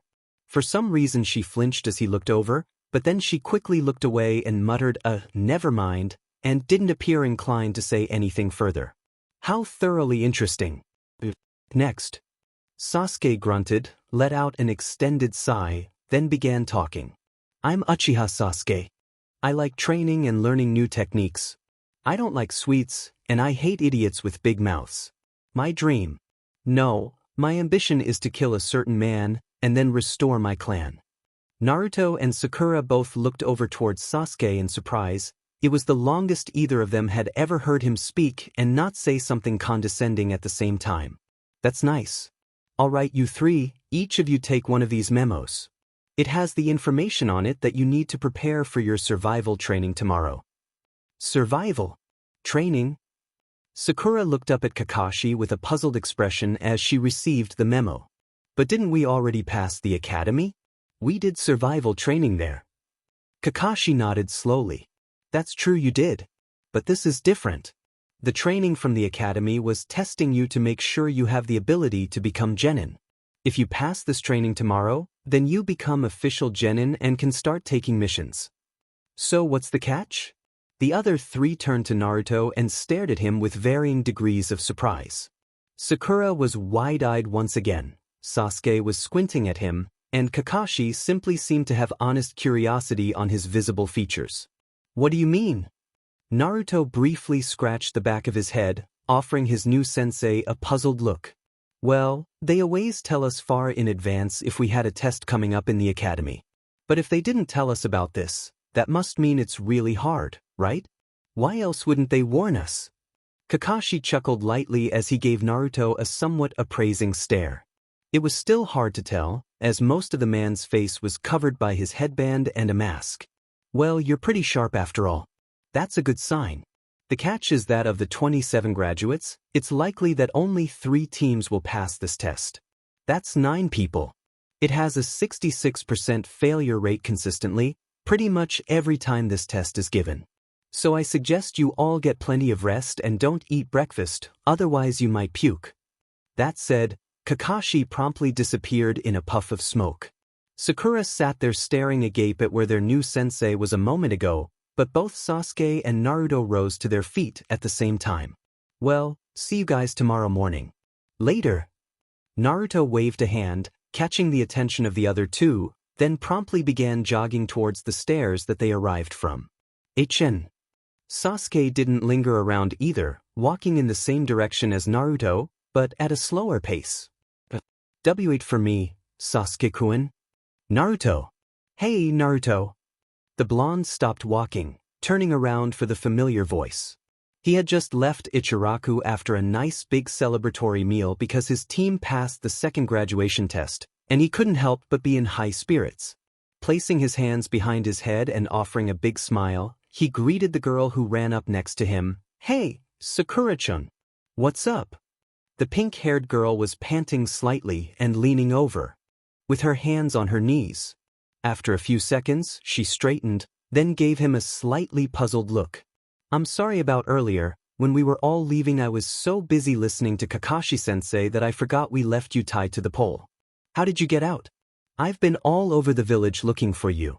Naruto's grin became more of a grim one as he dropped his hands, then jerked a thumb against his chest. "I'm a shinobi, remember? It didn't take me that long to get out of it." That was enough of an answer to cause Sakura to go red in the face from embarrassment and look away quickly, muttering more apologies. Shrugging his shoulders, Naruto idly looked about for a few seconds, watching various people walk by on the street. Ichiraku was located on one of the main paths in the village, so it got a fair amount of traffic, not quite enough to get lost in even during the busiest parts of the day, but enough to give anyone standing around enough to look at. Turning back towards Sakura after a few moments, he was slightly startled to see that she was staring at him again. Apparently she realized that she was staring when their eyes met, as she let out a squeaky noise and promptly turned away again, but didn't move away from him. "Is something wrong, Sakura-chan?" "Huh." Sakura turned to look in his direction again and was obviously still blushing, though she was looking everywhere but his face. "Oh. Well, I was wondering. Are you okay?" Naruto's head tilted to the left as he looked at her, puzzled. He made a slight show of looking at each of his hands and arms, then down at his torso and legs. Looking at her once again, the puzzled expression remained. "Yeah, I feel fine, Sakura-chan. Do I look hurt or something?" His teammate hesitated for a few seconds, before quickly shaking her head. "I don't mean physically, I mean, you look like you're okay. But you've been acting, well, different." So that's where this was going. Kyuubi had warned him later that day that people might question his change in personality, even if it always was his real one and he was just goofing around for attention before. "I'm not different, Sakura-chan. This is me.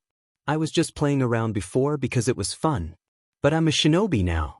I can't really act like that anymore. I've got to grow up." Sakura once again looked shocked, her mouth opened and closed a few times, but no sound came out. Eventually she looked down at her feet and spoke quietly. "You know, if you acted like this all the time, when you asked me out on a date I might have said yes." Naruto winced internally, and he was pretty sure it showed on his face too. From her posture and sad expression, not to mention the whimsical tone to her voice, she likely didn't mean it in a harmful way. But it still hurt. "Well, you were never able to give me a yes or no answer even once, anyway. You either ignored me or called me annoying or an idiot." Sakura's expression was bouncing back and forth between forlorn and angry. Her eyes were squinting and appeared to be getting wet. It didn't take long for her to start yelling, however. "Well, what did you expect me to do? You were always acting like an idiot in front of everyone. Anytime I tried to get Sasuke-kun's attention, you were constantly in my way, trying to get mine." Naruto let her words sink in for a moment before shaking his head and sighing. "I tried to get your attention because I like you, Sakura-chan. That's all." Sakura let out a small choked gasp as he spoke. Her fists were clenched and he could see her shaking. Naruto was surprised with himself, being able to tell her that he liked her so directly, yet strangely he also felt as if a huge weight had been lifted off his shoulders. His heartbeat was also slowing down again as he relaxed. Strangely, he couldn't recall when it started beating faster. His teammate's expression had displayed the entire spectrum of emotions so far in their short encounter, and now it was flickering between embarrassment and outrage, but she seemed to be having a hard time coming up with something to say. Because of that, Naruto figured it would be best if he simply finished it for them. "You never gave me an answer when I asked you for that one last chance, so I guessed it would have been a no anyway. You can give the BSU all the attention you want to now, Sakura-chan, because like I promised I won't ask you on dates anymore." He tried to avoid looking at her as he finished his statement, barely noticing as her expression finally closed in on itself, then proceeded to turn around and walk away. Waving a hand, he spoke over his shoulder, "See you during tomorrow's training, Sakura-chan." That said, he continued walking. Sakura didn't follow. Naruto grunted as he sat down in front of the tree he was supposed to be climbing. Well, not exactly climbing but more like running up the side of it. Of course he had seen shinobi in the village climbing up walls all the time, but it was such a natural occurrence that as he got older he didn't really think much about it. He knew that it would eventually be an acquired skill, but he had no idea that it would be this annoying to obtain it. Part of the problem, he figured, was that he was still aggravated by that little twerp Inari's comments just over an hour ago before they began training. Team 7, his team, was staying at their client's place. It belonged to some drunk bridge builder named Tazuna, along with his daughter Tsunami and his grandson Inari. The kid kept telling them they were going to die, and it was all Naruto could do to hold his temper in check. That wasn't the worst of it either. Apparently Inari had a really hard life, and everyone from Konoha had very simple, easy lives. Naruto noticed Sasuke visibly twitch a few times, and he knew his own face was turning red as his anger increased. If it wasn't for Sakura tugging slightly on his jacket arm and pulling him outside, he likely would have started a shouting match. On their way to the training area, Kakashi had admitted he was impressed that they all managed to keep quiet, as it was probably for the best. Naruto knew Kakashi's eyes were on him as his sensei spoke, likely because Kakashi was surprised that he had remained silent as well. Sasuke, as always, didn't appear to care one way or the other, and Sakura was giving him the strange looks again. Thinking about his pink-haired teammate caused his thoughts to slant off in a new direction. Naruto honestly had no idea what was going on in Sakura's head, and he found himself hesitant to ask her what was wrong. Over the last few weeks of running D-ranked missions, she had been talking to him about regular, everyday things. It didn't matter who started the conversation, they were all civil and typically brief. It also wasn't difficult to notice that she was nagging Sasuke less often about dates, and as a result Sasuke had been slightly more receptive to talking with the both of them, so long as the conversation had a purpose. That didn't mean that any of them were on best friend terms, likely nowhere near it. Naruto was more confused by these changes than anything else, and whenever he went to Kyuubi for advice, it simply muttered something about human nature and refused to elaborate, effectively leaving him to come to his own conclusions. Leaning back and bracing his hands on the ground behind him, Naruto looked at the tree once again, checking his progress. He had made it barely a couple meters off the ground, according to his highest kunai scratch. There was a crack noise to his left, and he turned his head to see Sasuke do a flip in the air, then land in a crouch as small pieces of bark fell around him. The raven-haired boy placed his hands on his hips and looked up at his latest scratch, which was easily several meters higher than Naruto's own. "Hey Sasuke, do you have any tips for me?" Sasuke looked over his shoulder and let out a snort, then bolted for the tree one more time.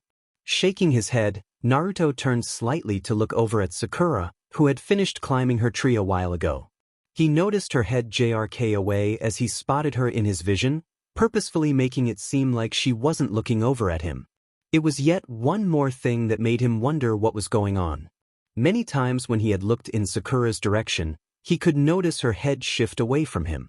She was obviously looking at him, or at least in his direction, but for some reason she always refused to make eye contact. It wasn't annoying or anything, but it was definitely disconcerting. He usually only got her glares or exasperated looks, and that had morphed into more neutral, worried, and curious glances over the past couple months. Rolling his head back, Naruto looked up at the sky before he let his eyes close. He briefly contemplated going to ask the Kyuubi for advice, but part of him was hoping that he could figure this one out on his own.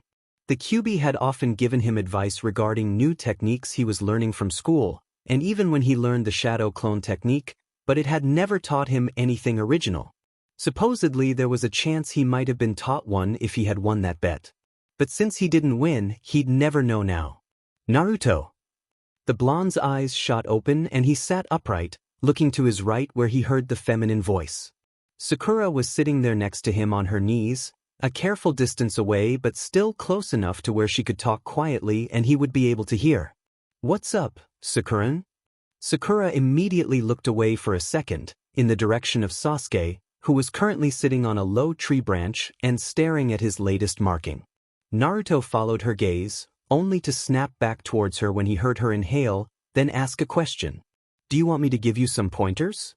Naruto blinked, and he realized that his mouth was likely hanging open, so he immediately closed it with a slight click noise. His reaction must have amused Sakura in some way, because the corners of her lips were definitely twitching upwards.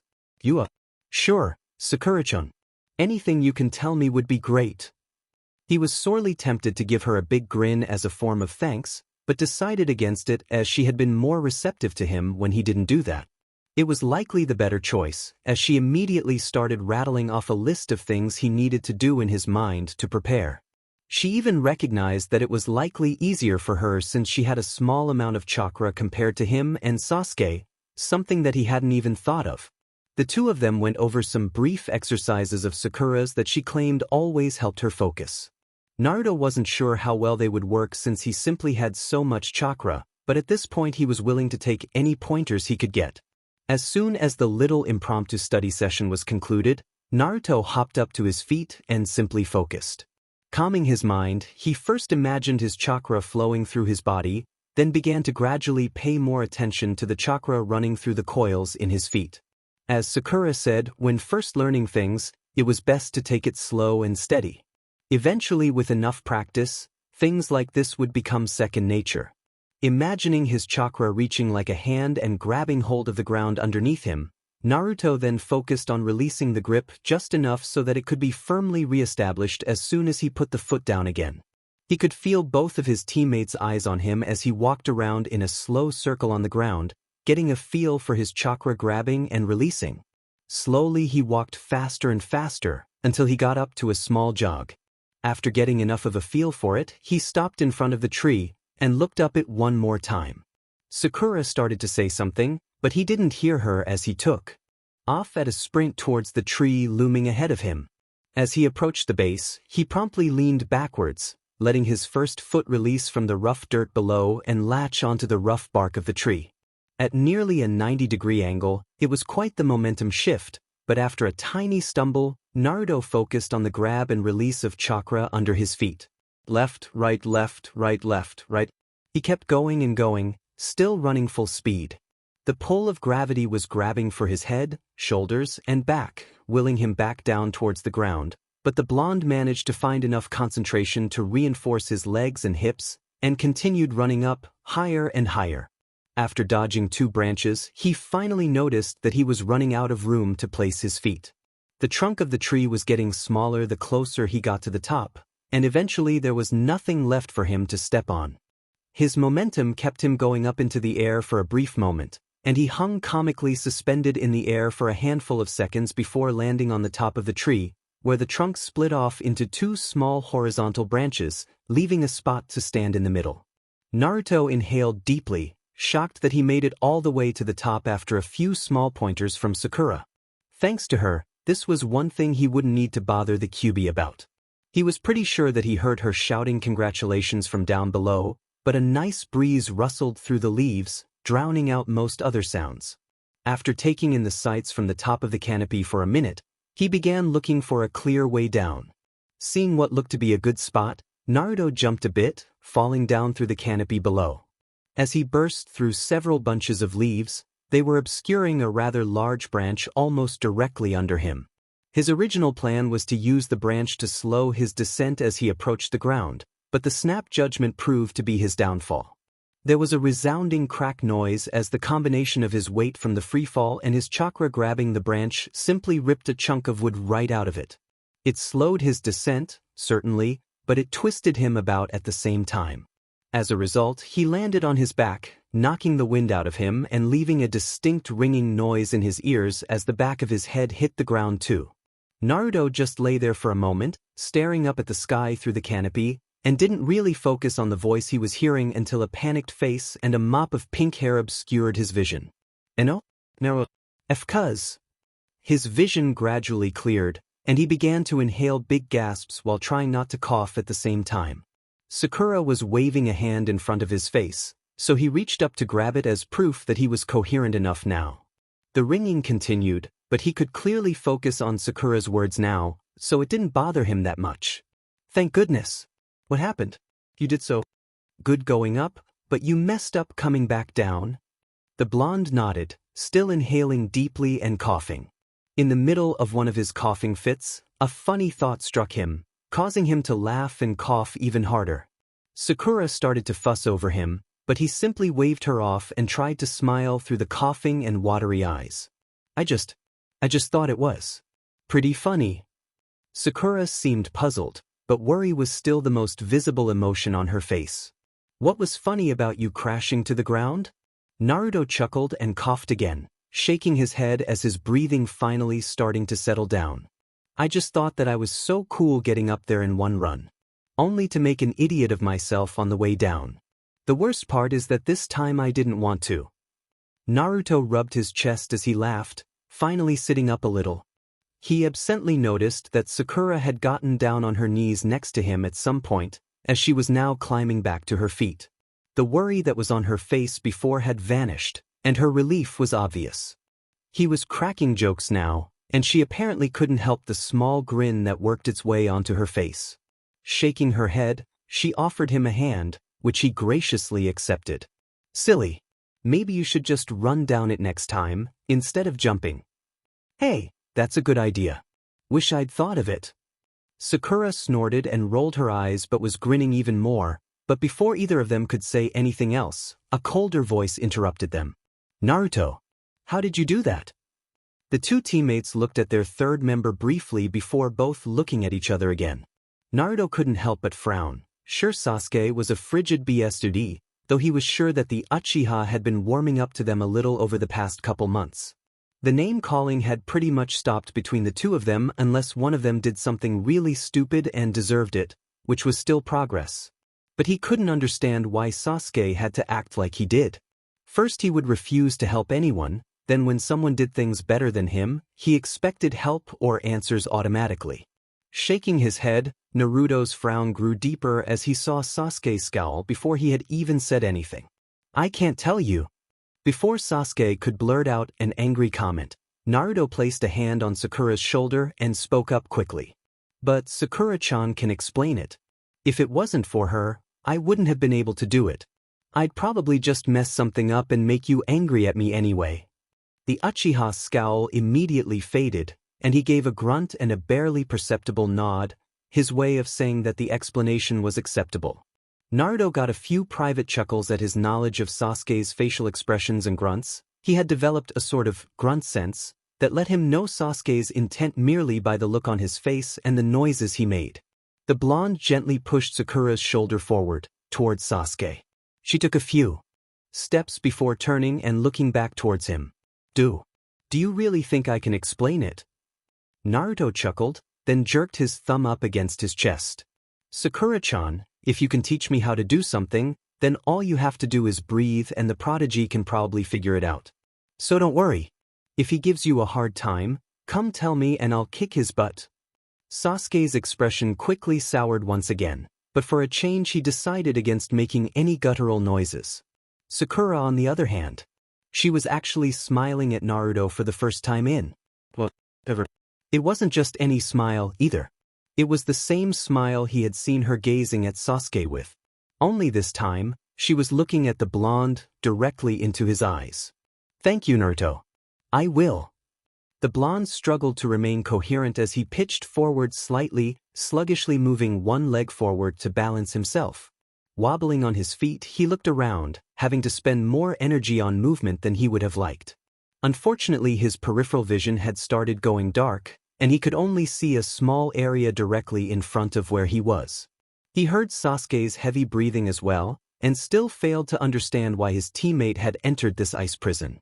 According to Sasuke, it was on Kakashi's orders, but the way Sasuke was focused on the masked ice user made Naruto think otherwise.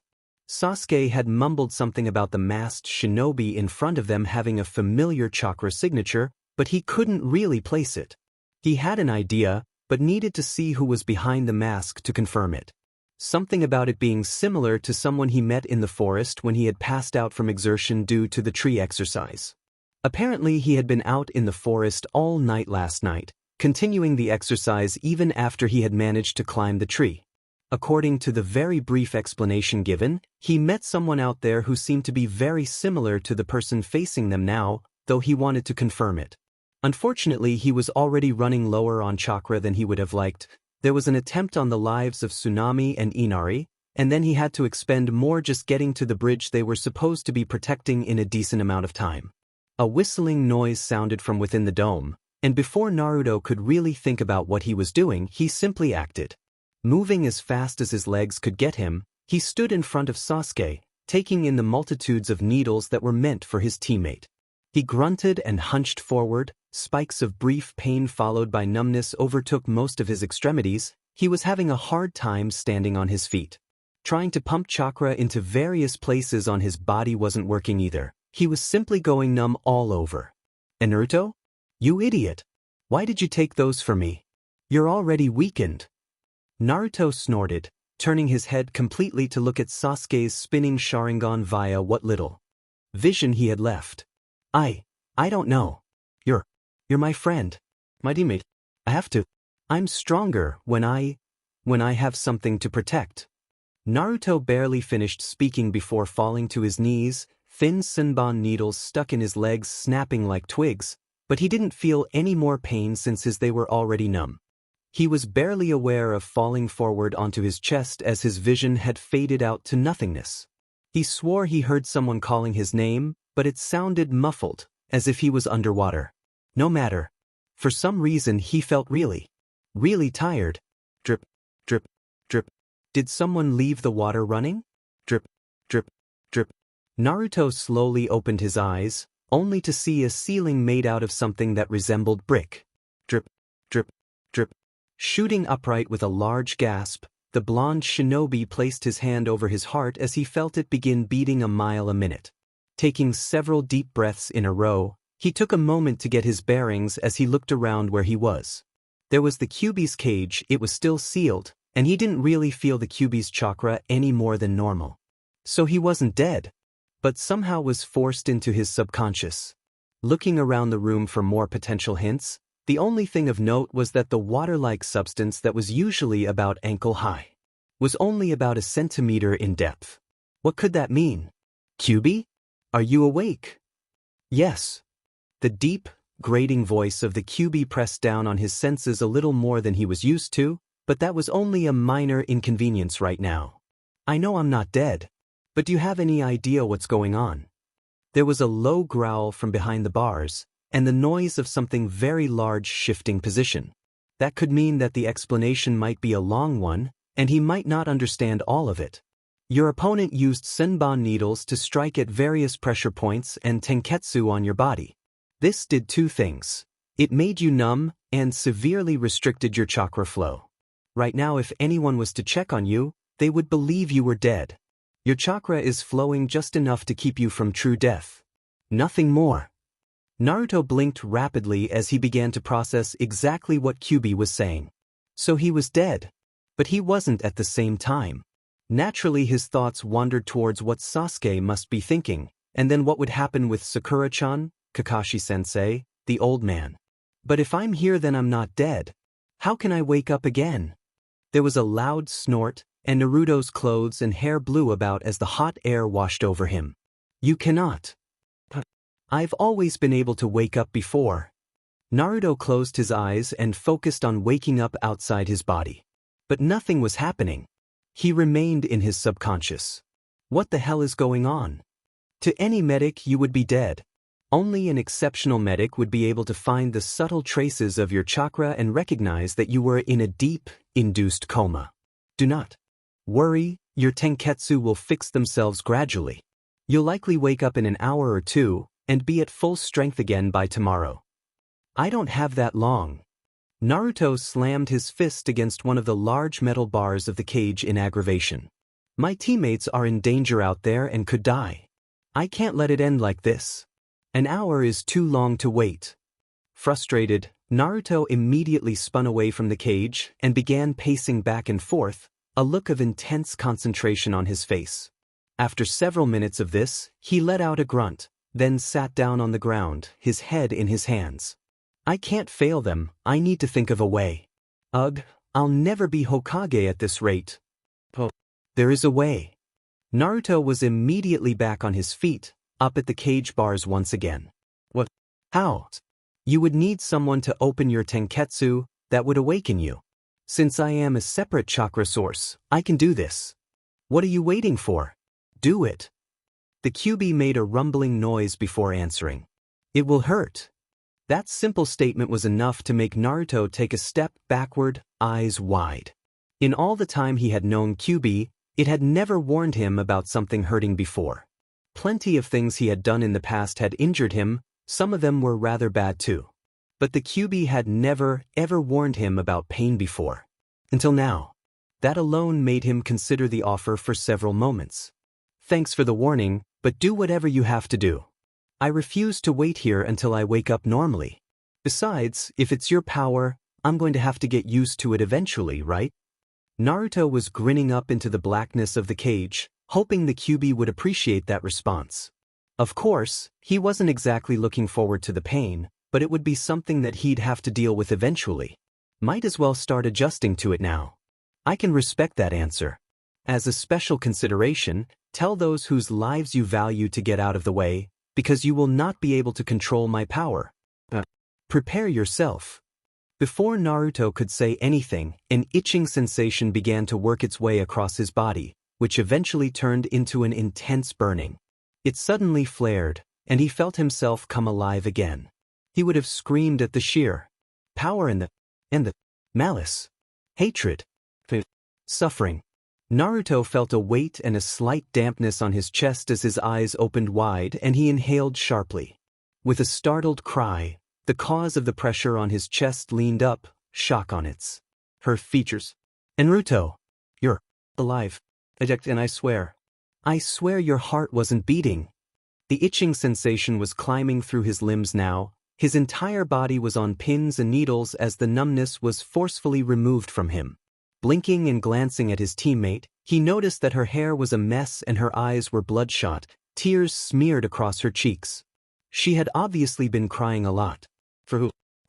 Turning his eyes slightly, he saw the old bridge builder, Tazuna, looking at him with no small amount of surprise as well. Looking beyond the old man, he saw what appeared to be his opponent from before, on their knees and holding their shoulder, and Kakashi-sensei standing in an aggressive stance but facing in another direction. He couldn't see Zabuza or Sasuke, though in the distance the mist was slowly clearing. Something squeezed his hand, and he turned his head to stare at it, dumbly. It barely registered that Sakura was holding his hand, and she had moved her other one to his neck, apparently checking to make sure that he really was alive. Saku. Naruto. How do you feel? Can you understand me? We thought you were dead. Her frantic look spoke volumes, and Naruto vaguely began to recall what Kyuubi told him before the pain hit. He needed to tell her to get away. From what he didn't know, and that scared him.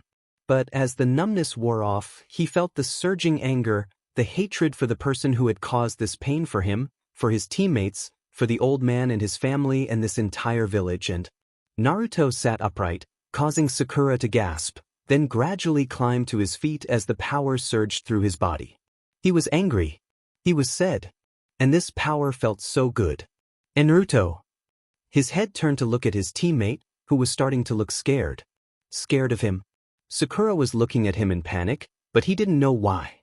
She still had a vice grip on his hand though, for whatever reason. He needed her to let go so that he could go stop her. Their team's suffering. Someone needed to die to fix it. Someone. Kill her. Kill her. Sakura. Sakura-chan. Get back. What? Naruto, what's wrong with you? You were just dead and now. The well of power that Naruto had tried to hold back as it surged through him finally broke beyond what he could control, and he felt the air around him shift as whatever it was pushed outwards. Sakura was yanked from his grip. Or pushed away, more accurately. And she hit the ground behind her with a pained cry. He was vaguely aware as he heard the old man grunt from somewhere nearby. Apparently it hit him too. Raising an arm, he saw as reddish-hued steam rised from the exposed areas on his arm through his jumpsuit. That was definitely new. But now was not the time for idle curiosities. Someone needed to die. Focusing his anger, The first person he thought of was the Hunter Nin impersonator. If it wasn't for them, he would not have had to take the fall for Sasuke, and they could all be working as a team and fighting. He approached the Hunter Nin swiftly, who was too busy clutching the stump of their arm at the shoulder, apparently too concerned with that to pay attention to him. It would be such an easy target to kill. Focusing again, he pushed back against the surging well of hate as he knew that this ninja was just the puppet of another, as they had said. A tool for their master. Zabuza. Without a master, a tool is useless. With a new focus, Naruto sped past the injured ninja, who made no movement and still didn't even acknowledge that Naruto had just run by. The Zabuza was facing something. A crowd of mercenaries? It didn't matter. The missing Nin was only looking at him over his shoulder, a look of curiosity? Maybe it was fear. Fear was good. Fear meant he would have a good death, because if it wasn't for him none of these bad things would be happening. Time to kill. What is that feeling? Is that blonde twerp the one causing it? You guys, I'll double your pay. Get rid of Zabuza and that blonde. Hate was replaced by confusion at the words. Naruto wanted to kill, but kill what? Why were these mercenaries going to kill Zabuza? They didn't get to kill Zabuza, he was going to kill Zabuza. But then, why did they want to? Looking around briefly, Naruto finally took note of his sensei, Kakashi, who was standing very, very rigid. A cursory glance noted that he had one arm and hand spread out at his side, holding back an agitated-looking Sasuke, while his other arm was covering a bloody gash over his chest. Kakashi-sensei. What's going on? Naruto. Is that really you? Of course it's me. Who else would it be? Now answer my question. Naruto idly noted that Sasuke seemed surprised at something, an expression that only stood out because he had never seen it before. Kakashi, however, did not change and simply answered the question. Remember we talked about Gato, the man behind all these problems? It seems he tricked Zabuza into attacking Tazuna. He was never going to pay him in the first place. That's right. You ninja are all so gullible, especially the ones who have forsaken their villages. Alright you morons, what are you standing around for? Get them. Naruto turned his gaze to Zabuza, who returned the stare evenly, expression openly readable since his mask wrap was hanging in tatters around his neck. So it's true. The missing Nin nodded briefly. Yes.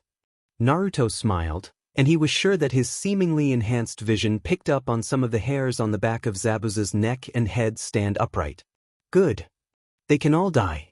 But first, Gato. Less than 5 minutes after Naruto's last spoken word, a severed head that still had a look of complete surprise was dropped at Kakashi's feet. A few seconds after that, a 12-year-old boy, spiky blood-splattered blonde hair, orange and blue jumpsuit dyed a deep crimson, passed out on the ground next to it. Kakashi. Later, Sasuke. Much later. Age 13. 3 weeks before the Chunin exam finals. Thunk. Naruto turned his head lazily to see if his kunai hit the target. Just like the dozens before, he usually managed to get them near the center, but rarely if ever hit the bullseye. Looking forward once again, he pulled a kunai from the pouch at his thigh and brought it up towards his face. Inspecting it briefly, he put his forefinger through the loop and spun it around a few times. Tossing it up in the air, it looped once before falling back down towards him.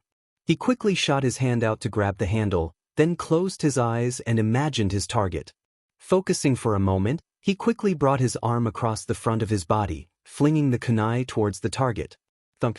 Opening his eyes and turning to look once again, this one hit the second ring closest to the outside. Even worse than his last throw.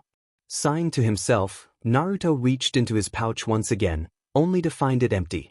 Grumbling to no one in particular, he turned to go pull his kunai from around the target and try again. That is, until a feminine voice halted him in his tracks, causing him to turn around. Naruto.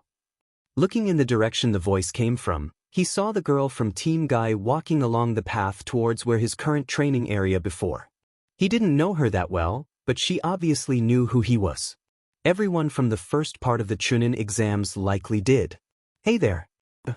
Ten gave him a small pout, followed by a small smile as she walked closer. Ten. Yeah. Tenten. Sorry. I forgot. The girl waved off his apology as he looked at her sheepishly, rubbing the back of his head. It's fine. I know you've probably only heard my name a couple times, whereas you seem to be the talk of the exams. Naruto looked genuinely surprised. Really? Now it was Tenten's turn to look surprised about him being clueless. Yeah.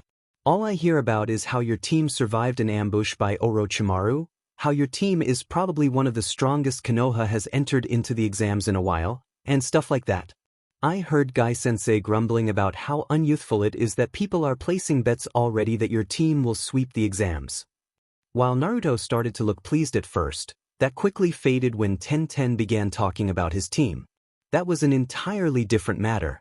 While things weren't bad between them, they had all been giving each other a rather wide berth since their mission to Wave, which was just over 2 months ago now. At the end of that mission, he had woken up being carried on Kakashi's back as they were traveling back to Konoha. To his surprise, Zabuza was there as well, and so was Haku. Noticing Haku only had one arm and was carrying a package in it, he asked, only to find out that it was his arm that had been ripped off by Kakashi's Chidori. Since it was removed cleanly, he had frozen the arm in hopes that someone could perhaps reattach it. They were going to Konoha to ask for asylum in hopes that a doctor there would be willing to perform the operation. Feeling queasy upon realizing that it was Haku's frozen arm in the package, Naruto had remained silent for the remainder of the trip. He wasn't the only one who was silent either. Sasuke kept looking like he wanted to say something, but was continuously being stopped by Kakashi, as Naruto could.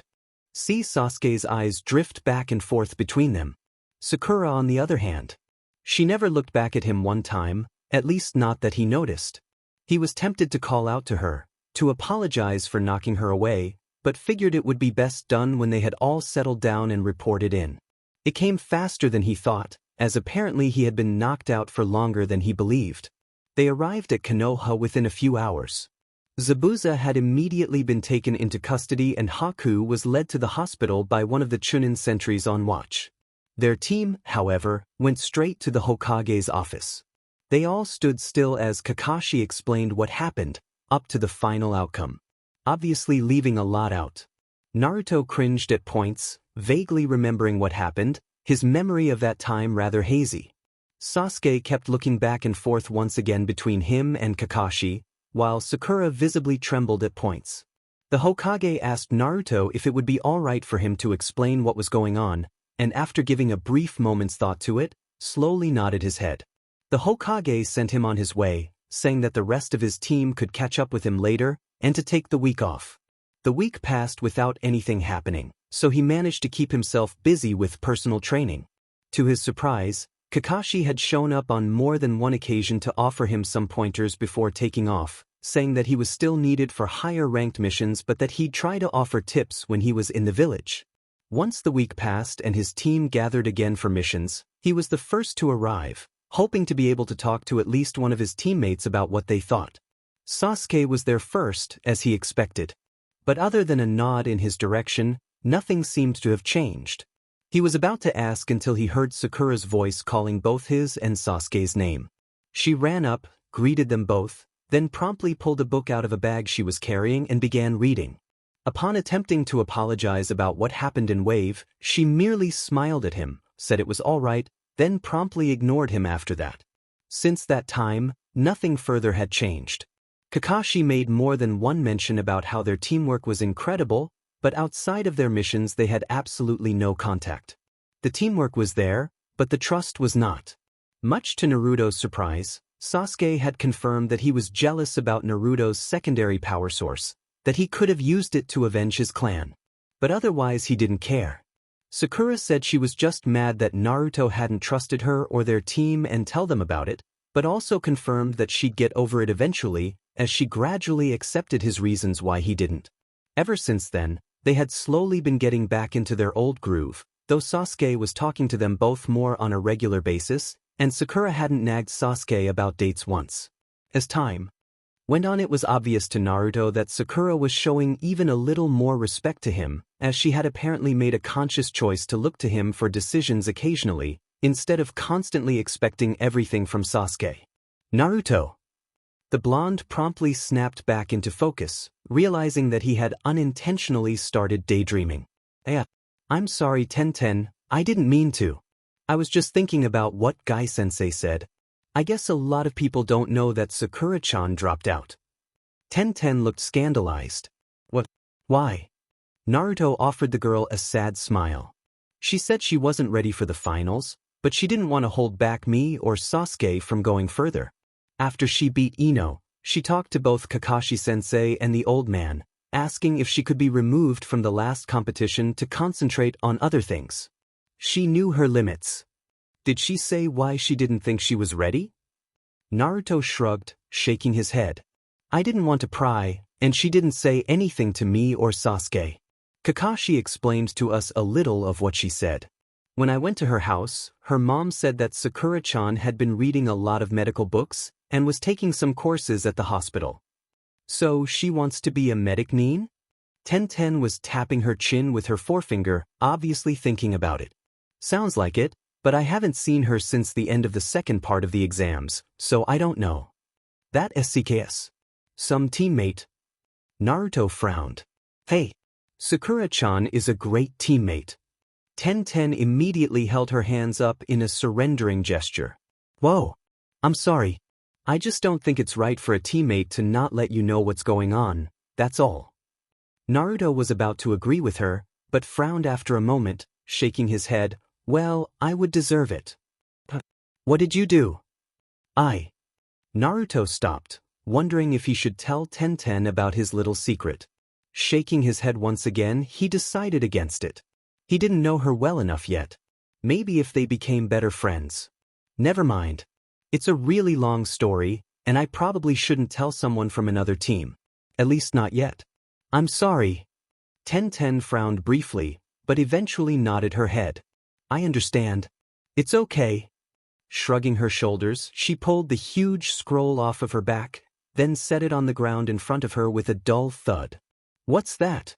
Naruto immediately leaned forward, inspecting the huge scroll. He'd always noticed it before, but never thought about asking what it was before now. This is my weapon scroll. What? You fight with that? It's gotta be heavy. Tenten let out a quick giggle, then started unwrapping it a bit. No, silly. I keep my weapons stored in seals written on the scroll. A few of my techniques use it. Naruto's eyes nearly popped out of his head. Doesn't that take a while to seal all those weapons away though? Not really. This scroll is special. I can just set a bunch of weapons on top of it and it has a unique seal that automatically puts them in the proper spots. Naruto was staring at the scroll, wide-eyed and nodding his head as Tenten pointed out various things about it. All the talk about weapons caused him to look back at the target from earlier, realizing he still had most of his kunai stuck in them. Since you use weapons a lot, I bet you're really good at them, aren't you? Tenten smiled at him, then held her head up high and struck a pose, as if enjoying the praise. I've been told more than once that I'm a prodigy with weapons. Could you teach me? I've never been that good with them, but I need to get better.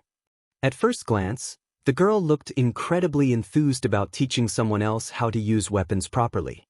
However, that slowly settled into a more thoughtful look. I don't know. Tenten's face scrunched up momentarily. I would, but don't you face my teammate Niji in the finals? That wouldn't be right. Naruto tried to give her his best pout, and she looked about to cave, but still held fast. I really would, but it wouldn't be fair. How about after the exams, though? I wouldn't mind then. At first he was going to try and beg a little more, but seeing the look of seriousness on her face decided against it. He wouldn't want anyone from his team giving his opponent advantages, so he wouldn't place Tenten under that pressure either. Besides, he wanted to win fairly. Smiling, he held out a hand. After the exams. Returning his smile with one of her own, Tenten grabbed his hand and shook it. Deal. 4 days before the Chunin exam finals. QB. There was a noise of something large inhaling before 2 large eyes opened from behind the cage. Naruto. It has been a while. I was beginning to think you had forgotten all about me. Naruto frowned from where he was in front of the cage, then looked down at his feet. Yeah. Listen. I'm sorry I haven't been back sooner. Yes. I guess I was a little afraid. Fear. Typical for a human. At least you're honest. Naruto's head shot up quickly. What do you mean typical? I've never been afraid of you before, and I'm still not. I was just afraid of, well, the power you gave me just felt so right, and I didn't want to hurt my friends. Your so-called precious people, as you've mentioned before. Without my will behind my power, it will do as you desire. If that desire is to harm. The Kyuubi's voice drifted off after giving Naruto more information about itself than it ever had before. Even this information, though, managed to bring about more questions. Your will? You mean you weren't controlling what happened? No. You were. I merely gave my power to you, to do what you will with it. You wanted to hurt those who had harmed your friends, and you did. You almost lost yourself with the minuscule amount I gave you, however. Why didn't you merge with me to help me control it? I cannot. Naruto opened his mouth to shout another question, before realizing one important thing about what Kyuubi just told him. It couldn't merge with him. As for the why, it was the same reason that it never had before. The Kyuubi was still locked behind that cage, the representation of the seal. Very good. I didn't say anything. Did I? No, you didn't. I could tell what you were going to ask, however. That you didn't ask it means you answered it on your own. Though your progress is slow. It is acceptable. Naruto didn't know if he should take what the Kyuubi said as a compliment or an insult, so he settled for keeping his mouth shut, as that was usually the best thing for him to do when dealing with the Bijou. Sighing, he began to think back to his original purpose for coming here. Kyuubi, Ero Sennin wants me to use your power to perform a summoning technique. There was a pause, then a gust of air washed over Naruto, followed by a brief laugh. Kyuubi had never laughed before. This was new. So you choose to call him that too. How fitting. Shock overcame Naruto's features as he ran up towards the cage, placing his hands on the bars and looking through them eagerly. You mean someone else calls him Ero Sennin too? That's awesome. Who is it? Kyuubi's eyes closed as Naruto finished shouting, and it let out a thump noise. It's not important now. But if he needs you to use my chakra, then use it. It's always there. I don't understand why you don't just take it anyway. Naruto stepped back from the cage. I wouldn't take something of yours without asking for it first. Both of Kyuubi's eyes opened again, the red iris focusing intently on Naruto for a moment before closing halfway. Why? Standing his ground, the whiskered blonde looked straight up into the Kyuubi's half-lidded eyes. Because. That wouldn't be right. The fox closed its eyes, letting out a rumbling noise. Use what you need. Now go. Frowning a little at the short dismissal, he closed his eyes. The moment the blonde disappeared from the room, the Kyuubi let loose with another short chuckle. Naruto, you have no idea what you're getting into, do you? Chunin exam finals, Forest Uside Konoha. Naruto's eyes grew wide as he witnessed Gaara completely release his inner demon. The creature was huge, easily towering over everything nearby. He knew he had to do something fast, only he was facing a rather large predicament. He had no chakra left. While normally performing the mass shadow clone technique wouldn't drain him that badly, he was already running on fumes because of the constant fighting since the exams took place. He probably would have had plenty left if Niji hadn't closed his tenketsu earlier, as the gentle fist technique completely messed up his normally rather impressive chakra regeneration too. He was out of options with only one recourse left, and he really didn't want to have to beg Kyuubi for more chakra. There were only two unfortunate spots, first being that he didn't have any other choice, and secondly he'd have to take without asking this time because he didn't feel there would be enough time to ask. That just meant he'd have to make a point to apologize and even thank Kyuubi for letting him use it without asking. Reaching deep within himself, he immediately felt the well of primal energy which automatically began rejuvenating him the moment he brushed across it. The aggressive nature of the chakra was clear. As soon as he tapped into it, he felt like fighting something. Feeling Shikaku's sand start to cover the left side of his body, he immediately performed the summoning technique he fully mastered just 4 days ago. Naruto's perspective of the battlefield immediately shifted as the boss toad Gamabunta was summoned underneath him. What? Back again so soon? Is that you, Naruto? Hey boss. Sorry about summoning you again so soon, but as you can see, we have a bit of a problem. Gamabunta was silent for a moment, and Naruto could feel him shifting underneath his feet as he took in the opponent. Shikaku? The sand spirit? What's he doing out of his cage? He's like me, boss. His container's name is Gaara. Though unlike me, he only likes to kill people to gain recognition.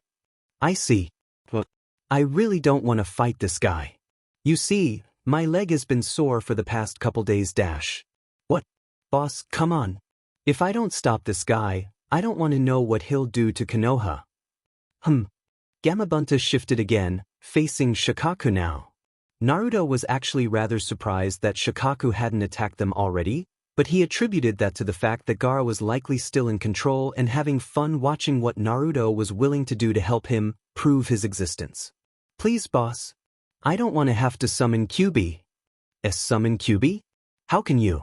No, better yet, why would you do a crazy thing like that, boy? I'll do this. I don't feel like listening to Jiraiya complaining later. Naruto sighed internally, knowing that his bluff had actually worked. He couldn't summon Kyuubi, it wasn't possible as far as he knew. Perhaps it would be something worth asking later, though.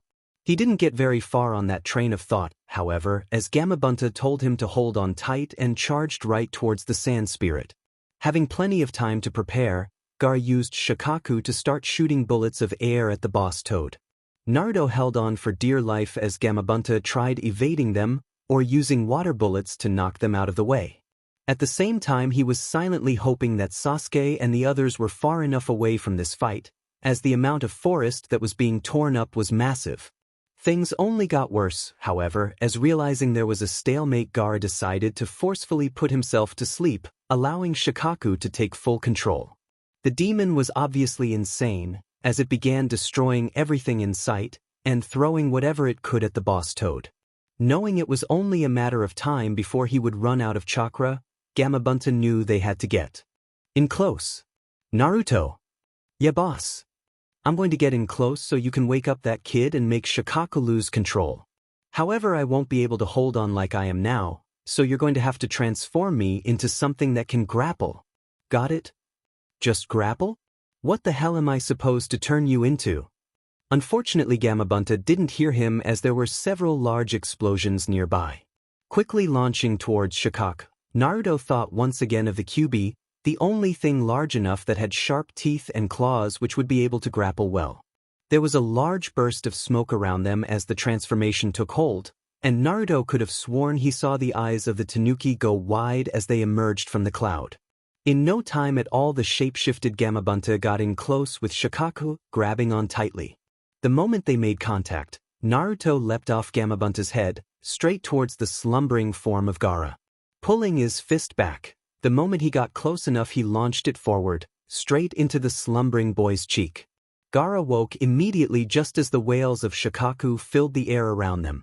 His moment of triumph didn't last long, however, as Gaara immediately focused on Naruto, sending sand in his direction and holding his feet down with yet more. Gamabunta managed to wrap his tongue around Naruto to keep most of the sand away, but the bit that was clinging to his feet slowly began moving up his legs. Knowing he'd have to use Kyuubi's chakra again since he still didn't have enough to get out of this, Naruto decided to pay a quick visit this time, not being too fond of taking chakra twice without asking. Closing his eyes and focusing, he surprised himself when he immediately heard the dripping noise, signifying that he was in the strange place that contained the Kyuubi. Do you really have time to be here? I came to ask permission to use your chakra again. I'm sorry for taking it before without asking, but it was an emergency. Is it not still an emergency? The Ichibi is not an easy opponent. You know, of course I do. Well, we come from the same place. Take what you need and go if you want to live. Oh, thanks. Immediately closing his eyes, Naruto promptly disappeared from within his mind. It wasn't long after that in which Kyuubi felt the tug upon its chakra once again, and gave it freely. It's a few millennia too soon for you to best me, or my container, Ichibi. 2 weeks after the failed Sand Sound invasion. Sasuke.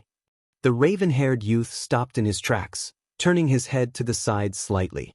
That was all the acknowledgement that was needed for Naruto to pick up his pace and run up to his teammate. How's the curse mark? Sasuke's head turned sharply to look at the blonde, but Naruto kept facing forward, expression impassive. He snorted out a quick, "Why does it matter to you?" This time Naruto did turn to look at Sasuke with a serious expression. "Because you are my teammate." Sasuke stared at Naruto for several moments before facing forward as they walked. He didn't answer immediately, so Naruto just continued walking next to the other teen silently until the boy decided to speak. While waiting, he decided to look around at the surrounding area they were traveling through. Everyone still seemed to be feeling down after the death of the Sandaime. The village itself was okay for the most part. There was some damage that needed to be repaired in a few areas, mostly near the outer wall, but luckily a lot of the village escaped unscathed. The loss of the Sandaime, however, hurt worse than any destroyed buildings, and he had heard from Jiraiya that they were scrambling to find someone to replace the old man. They had supposedly asked Ero-Sennin to do it, but he had turned it down, though he refused to say why. Focusing on his teammate once again, the silence continued a little bit longer until they reached the old bridge where they used to have team meetings. When they got up to the railing and looking out over the water, Sasuke finally answered the question. "I have the mark under control." As he leaned up against the railing next to his teammate. "You say that, but then, do you really want to have it under control? I have no idea what you're talking about." Naruto sighed, knowing that Sasuke would not make this easy for him. He had talked with Kyuubi about this for the longest time, but the Bijou seemed adamant that Sasuke would fall to the darkness no matter what Naruto tried. It was in their blood for too long. Exactly why, though? The chakra construct wouldn't say. Instead of trying to dance around the issue, Naruto hoped that perhaps Sasuke would appreciate the blunt approach. "You're still jealous of me, aren't you?" The effect was immediate as Sasuke whirled to face him, a scowl on his face. "What are you talking about, dead last? Why the hell would I still be jealous of you?" Keeping his own face impassive, Naruto only turned to look out of Sasuke from the corner of his eye. "If it didn't mean so much to you, I don't think you'd be acting the way you are now." Sasuke calmed down somewhat, but it was easy to see that he was still agitated. That was made clear with his next question. "When did you suddenly start thinking you were so smart? I don't ever remember you being like this in school, or even when we were first starting as a team." Naruto sighed, resting his chin on his hand while his elbow was resting on the railing of the bridge. "Honestly, Sasuke, I've kind of always been like this. I used to pretend to be an idiot so people would pay attention to me. Having a demon sealed inside you makes people want to forget you exist. I wasn't always smart, I admit, but I've never been as dumb as people like to think." Sasuke mellowed out immediately after that, but surprised Naruto by keeping the questions coming, instead of closing in on himself like he usually did. "Why you anyway? Still don't understand what made you so special that you had to have a demon sealed inside you." Naruto was going to answer right away, but paused for a moment, thinking about it. Kyuubi always avoided discussion about what happened, so he was still clueless about the whole thing. The Sandaime gave little bits of information but wasn't much better than the Kyuubi about giving that information before his passing. Kakashi always ignored it, and Jiraiya always changed the subject. It wasn't too hard to figure out people were keeping things from him. "I wish I knew. According to the old man, I was barely 5 minutes old when it was sealed inside me. I was just born at the perfect time, apparently. Though I still don't know if my parents volunteered or what. I have no idea who they were. Would they be proud of me now?" Sasuke let out his usual "Richi" instead of replying directly, but had since moved back over to the railing to look out over the water. "Kyuubi wants to see what kind of path you will take." Naruto's teammate turned to face him quickly, obviously surprised. "Kyuubi? Why?" The blonde opened and closed his mouth a couple times, apparently not sure how to explain what he knew. Not sure, honestly. Kyuubi thinks that your clan has the Demed eyes, but it won't say why. Whenever I've tried to defend you this past week, it's laughed at me and said you'll always choose the wrong path to power simply because it's in your blood. That got me thinking about your curse mark and made me worried." When Sasuke didn't say anything, Naruto continued, "I know you want a lot of power quickly to avenge your clan, like you said. I'll train with you all you want, and I'm sure Sakura-chan would be willing to help when she's not busy with her medic stuff. I could probably try to talk to Ero-senin too. Maybe there's something he can do that Kakashi-sensei hasn't thought of yet. There were several moments of silence before Sasuke responded. Why do you care so much? Why can't I gain power the way I want to? Because you're my friend, my teammate, and my rival. I don't want to lose you because you made the easy choice. Who are you to know what's easy and what's hard? And why would it matter anyway? Power is power. Sasuke's voice was rising once more, and Naruto couldn't help but close his eyes and sigh. Perhaps Kyuubi was right. Again. After all. I don't know, Sasuke. I'm just afraid that someday you'll have to do something like kill me or Sakura-chan to gain more power, and then you'll be lost forever. I want to do everything I can to dash. That will never happen. Sasuke tried to sound convincing as he cut off what the blonde was saying, but Naruto could hear the slight waver in his voice, not to mention how much more pale Sasuke looked after his last comment. He only hoped that Sasuke believed what he said, because he really didn't want to lose his friend. Giving Sasuke a little pat on the shoulder, he said he hoped so, then promptly turned away from the railing and began walking back the way they came. Naruto. Stopping, the blonde turned to look over his shoulder at Sasuke, who was still looking out over the river. Thank you. Chuckling to himself, Naruto simply gave a little wave over his shoulder as he walked away. 3 weeks later, the hunt for Tsunade. I seem to be saying this a lot lately. Can you really afford to be here right now? Naruto looked up towards the cage from where he was sitting, then turned away as he sighed and shook his head. That big summon crushed my leg. I'm playing dead at the moment until your chakra fixes it. Kyuubi didn't respond, though the blonde could hear it breathing from behind the cage. He was sorely tempted to ask the Kyuubi for advice about what to do against Kabuto, but after seeking help with the Rasengan training, he didn't know if the Kyuubi was going to start demanding some kind of repayment for all the advice it had been giving him. How long are you going to be in here? Startled, Naruto looked up at the cage once again before his face adopted a pensive expression. Well, it's noisy out there because of the fighting, and the pain in my leg was making it hard to think of a strategy for how to deal with Kabuto. So I came here to think. The Kyuubi's voice rumbled, echoing off the walls. Several moments of silence passed before it spoke up again. You haven't asked me about how to deal with this Kabuto yet. Why? Naruto scratched at his chin, not looking at the cage this time. I've asked you for advice so often already. I'm probably getting annoying, aren't I? The Kyuubi surprised him by chuckling. Though the voice of the Kyuubi was generally deep and foreboding, the laugh seemed to be an honest one, as if it was genuinely amused. The blonde decided to remain silent to see if the bijou would explain what it felt was amusing. However, the very fact that Kyuubi was laughing was strange enough. He distinctly remembered the chakra construct telling him that it could only emulate human emotions, but did not have them itself. Naruto, if I found you annoying, I would have stopped giving you advice long ago. The simple fact is that if you die, I would die as well. I don't want that. Though your death would be admittedly a lot more permanent than mine. You don't want to dash. Naruto stopped talking as he climbed to his feet, then started again when he was finally standing, facing the cage. How can you die, though?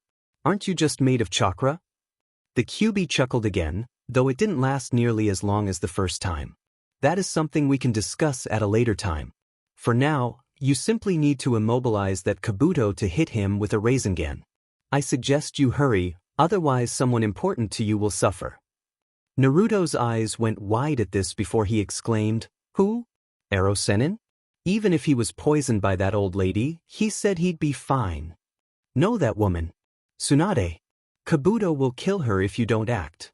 Naruto closed his eyes as if to leave the cage area, but asked one more question before leaving. Why did you say she is important to me? It's not like she's done anything other than make a bet with me. Now is not the time. It will become clear later. Go. Huffing to himself, Naruto focused on returning to awareness, and gradually felt as the throbbing in his leg became a dull ache. Slowly opening his eyes, he looked around where he lay as the rest of his senses slowly came back to him. Jiraiya and Orochimaru were still battling a little further away now. Shizen looked to be knocked out not too far away from where he was. Just past her, a smirking Kabuto was saying something to a blood-covered Tsunade, who was trembling uncontrollably. Grunting, he pushed himself to his feet. Looking at his leg, he saw that it was perfectly mended without a scratch, other than a dull throbbing. It would be impossible to tell that he was injured at all. Snapping his attention back to Kabuto, he felt his anger grow as the older ninja hit Tsunade a few times. Quickly coming up with a crazy plan to immobilize the sound spy, Naruto grinned ferally and sped forward, interrupting one of the punches aimed for Tsunade. Grunting at the impact against his forehead protector, his feral grin turned into an icy stare as he looked up towards the older boy. What are you doing, Naruto-kun? I'll admit you surprised me. But you're still no match for me. Not saying anything, Naruto promptly brought his hands up into the familiar cross-shaped formation. Kabuto pulled his fist back from Naruto's forehead, and then quickly took a large hop backwards as two clones popped into existence, one on either side of the teenaged blonde. You can't do everything with shadow clones, you realize. Ignoring Kabuto, the two clones moved forward in front of Naruto. The one on the left held its hand out as the other one brought its hands over and started rotating them. Slowly, a glowing bluish-white orb began to form in the hand of the clone on the left. Naruto still stood there, staring grimly at Kabuto, who seemed to tense slightly. He also heard a small gasp from behind him, followed by a gentle, shaking tug on the back of his jacket. Naruto, what are you doing? He's too fast, you won't be able to hit him with that. Get out of here. Looking over his shoulder, he tossed the older woman a small grin before his expression evened out and he turned to look at Kabuto again. As he did that, his clones let out a roar and charged the spy, quickly closing the distance between them. Unfortunately, Tsunade was right. The clones were no match for Kabuto. Expertly dodging the move from the clone with the Rasengan, he quickly elbowed it in the side. A swift kick in the gut of the second clone promptly dispelled that one as well. Turning to face Naruto and Tsunade again, Kabuto gave them his mocking smile as he pushed his glasses back up the bridge of his nose. Come now, Naruto-kun. You should know parlor tricks like those won't affect me in the slightest. Now why don't I do you a favor and allow you to step aside? If you do, I won't kill you this time. Naruto growled, feeling his anger rise. Never. Tsunade-chan is going to be the next Hokage of Konoha. As a ninja of Konoha, it's my duty to protect her. I won't back down, that's my ninja way. Naruto heard Tsunade mumble something from behind him, but Kabuto's laughing drowned out whatever it was she was saying. Oh, that's rich. A genin thinks he can take me on. You saw what I did to your clones, Naruto-kun. This is your last warning before I take you out to get to the weak woman behind you. The blonde's eyes squinted as he stared Kabuto down. Tsunade began yelling something behind him, but he tuned her out, turning his entire focus on Kabuto. He had to do something to keep the other shinobi from moving away in order to hit him with the Rasengan. Even though the blonde had an idea. It was risky. Naruto simply grinned, causing Kabuto to snarl and pull a kunai out of the holster attached to his thigh. I thought you were smarter than this, Naruto-kun. You will die for your arrogance. As Kabuto began to charge him, Naruto slipped down into a taijutsu stance. The tug on the back of his jacket became more forceful now, and Tsunade was literally screaming behind him now. Naruto, stop it and run. I don't want you to die. Hearing Tsunade yell only strengthened his resolve, and he saw Kabuto smirk as the silver-haired man brought down the kunai, point first. Bringing his own hand up suddenly, Naruto winced for a moment as the kunai pierced the palm of his hand, and bit back a yelp as specks of his own blood flecked across his face. It seemed like a good plan at first, to goad Kabuto into attacking him, though he hadn't really planned on a kunai factoring into it at first. Gripping Kabuto's hand in his own, the spy looked completely flabbergasted, making Naruto chuckle as he shifted his focus from the pain in his hand to the creation of a single clone. As the clone started controlling the chakra Naruto was releasing from his free hand, he chuckled and talked to Tsunade, who was still clutching his jacket behind him. Don't worry about me, Tsunade-chan. I won't die until I become Hokage. I promise. Kabuto was pulling backwards with force at first, trying to free his hand from Naruto's impossibly strong grip. The moment the Rasengan was complete in his hand, Naruto quickly moved it forward into the spy, ignoring the fact that Kabuto's other hand was against his chest now, apparently believing his reach was longer and he could therefore keep the blonde back. Not letting it affect him, Naruto simply pushed forward harder. There was a screeching noise from where the Rasengan hit Kabuto as it was released, and Naruto released his grip on Kabuto's hand, causing the spy to go flying away as the pressure of the chakra mass sent him careening backwards. He couldn't keep the smirk off his face as he saw Kabuto's body lying smashed up against a nearby rock once the dust cleared. Then two things happened at once. First, he couldn't help but stare in shock as Kabuto slowly wrenched himself free from the rock, then took a lurching step forward, the wound on his abdomen still smoking. Secondly, he felt several sharp pangs of pain from his chest, followed by a cough. A normal cough wouldn't have alarmed him, but the metallic taste in his mouth told him it was pretty bad. He was vaguely aware as Kabuto started saying something, but Naruto was unable to focus as the pain increased tenfold. The adrenaline was wearing off, and the increasing pain in his chest followed by his throbbing hand was making him lose consciousness. Fighting to stay awake, he coughed again, and his legs gave out on him. Naruto's last coherent thoughts were of a scared-looking Tsunade just arriving to look over him. Closing his eyes, he immediately opened them again, vaguely aware of where he was. Naruto. That voice. It sounded familiar, but for some reason he was having a hard time paying attention. The pain in his chest, it was just too much. Naruto, focus. Use my chakra to heal yourself. Chakra? To heal? Naruto was blinking his eyes rapidly, trying to make sense of what was going on, why he was here, and figure out who was talking to him. Useless human, wake up. It's getting darker in here. I cannot passively fix the damage you took fast enough without your help. So what if it was getting darker? Yes, his chest hurt, but like all of his pains, it would go away eventually, right? You are going to die. So am I. Is that what you want? No, not really. He didn't want to die, nor did he want anyone else to die either. Strangely, the moment he thought that, the pain at his chest started to lessen. The pressure was still there, but it didn't sting anymore. Closing his eyes and taking a deep breath, he let out another cough, then tried to open his eyes again, only to find that he couldn't. Pausing for a moment, then trying again, he managed to force his left eye open enough to see what was going on. To his surprise, a panicked-looking Tsunade was on her knees next to him, her hands glowing green and pressed against his chest. He smiled a little bit, realizing that whatever she was doing was helping him to breathe a little easier. A glint in the sunlight showed her necklace that was dangling loosely in front of her. Grinning very slightly, his mind immediately remembered their little bet and her promise to him about giving him that very necklace. He managed to pull off the Rasengan, so by all rights, he won that little bet. Straining, Naruto managed to lift his injured hand just enough to be able to grasp the necklace and tug on it. Tsunade immediately started, looking down at his hand. Her face quickly adopted an expression of hope as she looked down, then focused her gaze on his face, searching for a sign that he was okay. He managed to open his eye a little further and grin. A little bigger. The bet. I won.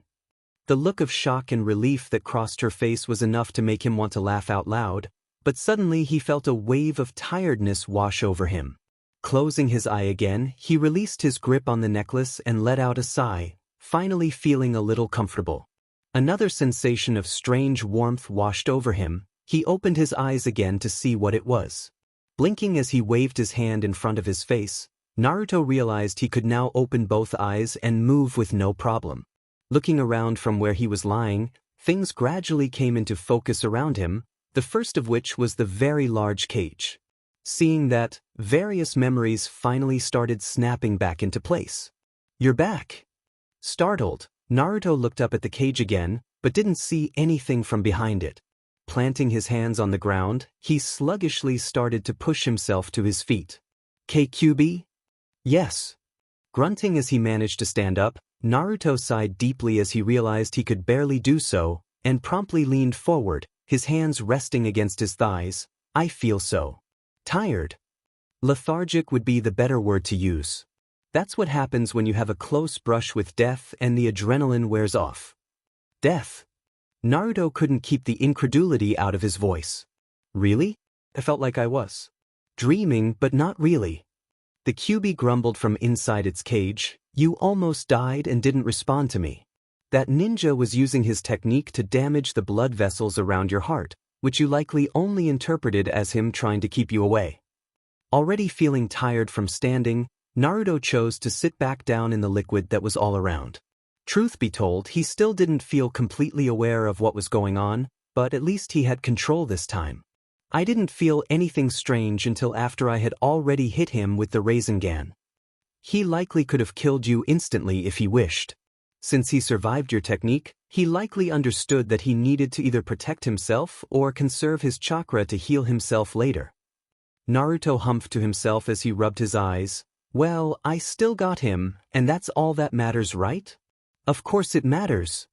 Both of the QB's eyes opened wide, and its lips peeled back in fury, exposing its rather imposing mouth full of sharp teeth. Naruto would have recoiled had he not faced this before. Feeling as tired as he was didn't make him feel like reacting either. You almost died for your foolishness. If you die, so do I, and as I explained earlier, I have no desire to face death again. You could simply have used my chakra to eviscerate that cocky spy, or even covered him in your shadow clones to pin him down, then hit him with that Rasengan. But making yourself a target? Foolish. Completely foolish. I expect better of you, Naruto. After the spiel was done, both eyes closed and the teeth disappeared. That was the longest QB had ever spoken continuously, and he had actually started to tremble slightly towards the end. All of the points hit home, of course, except for the fact about using QB's chakra. It hadn't really even crossed his mind. He had been so hung up on doing everything on his own. Sighing, Naruto rubbed his face. Saying he was sorry at this point would cause the QB to do nothing more than scoff at him, even if it did that at this point. An angry QB was something he didn't want to deal with. While the QB stated it didn't have emotions, Naruto wasn't sure what made it believe that. He had seen more than a few today. Anger at him having acted stupidly. Humor when he had first appeared after his leg was crushed. Worry when he was dying, likely both for itself and him. All of these thoughts simply caused more questions, however, and it was very unlikely that QB would be willing to give him answers after everything that had transpired. Another wave of fatigue washed over Naruto, and he realized that not only did his body need rest, his mind did too after the trauma of near death. Closing his eyes and lying back down in the liquid around him, he sighed one last time, promising to himself to find out more about the QB when it would be willing to talk to him again. Before completely losing consciousness, Naruto idly wondered if QB yelling at him was what it was like when a parent scolded a child. 2 months later, the Valley of the End. Go! Sasuke rolled his head over to the side, to stare at Naruto in shock. He tried to speak, but then winced and coughed up some blood. Grunting as he rolled onto his side, the raven-haired teen tried to catch his breath as he stared at Naruto with incredulity. Naruto, meanwhile, sat there calmly at the edge of the water, watching as the gentle waves caused by the waterfall lapped upon the rocky shore. He listened as his teammate shuffled around behind him, likely trying to sit upright. He had taken a beating, even in his second cursed seal form, courtesy of Naruto's QB-reinforced fists. Sasuke had come charging at him with a Chidori, and Naruto had performed a feint by appearing to clash against it with a Rasengan of his own. But he had dropped the Rasengan at the last second and concentrated on dodging the Chidori. Sasuke was obviously too focused on clashing with him, if his surprise was any indication, and Naruto had proceeded to pummel his rival relentlessly until he crashed down upon the beach, coughing up blood. It was then that Sasuke's raspy voice reached him. What are you saying? Was everything you said before and during the fight? Did it mean nothing? Just asking that much must have proven to take quite the amount of effort, as Naruto heard another series of hacking coughs. The blonde let them settle down before giving his answer. Do any of us mean anything to you after all, Sasuke? You said I was your closest friend, but even I have to wonder about that. Do you remember our talk a few months ago? How do you feel now that you know you've proved the QB right? He heard the hitching of breath to his side, then sighed to himself and continued, "Lots of people are stronger than you, Sasuke. Tsunade-chan, Ero-sennin, Kakashi-sensei, Gai-sensei. Those are just a few who are. As I proved now, I'm stronger than you too." Naruto turned to glare at Sasuke, and was mildly surprised to see his teammate flinch. There are plenty of people who would be willing to help you get stronger, but you're not going to get stronger overnight. Even I haven't, and unlike you, I have barely had anyone help me get where I am today. Everything I have is through a lot of dedication and hard work. I can only use a tiny fraction of Kyuubi's power, otherwise it will overwhelm me. So I'm not strong enough either. Sasuke had managed to push himself up to his knees as rain started falling around them. He was either clutching his stomach or holding one of his arms close, but Naruto couldn't really tell. While the other teens still hadn't said anything further, Naruto could easily hear the ragged breathing coming from where Sasuke was kneeling. Naruto chuckled a bit, and noticed that Sasuke gave him a sharp, questioning look. Shaking his head and smiling, Naruto decided to explain what was funny. "You know, I think Sakura-chan understood you before even I did, just now. When we were being organized to chase after you, she wished me luck, but said that she talked to you before you left. Do you know why she didn't try to stop you? Because she told me the exact same thing Kyuubi did, just a little differently. She didn't exactly give up on you, but she doesn't think you want to be helped either. At least, not by anyone in Konoha." "That's not true.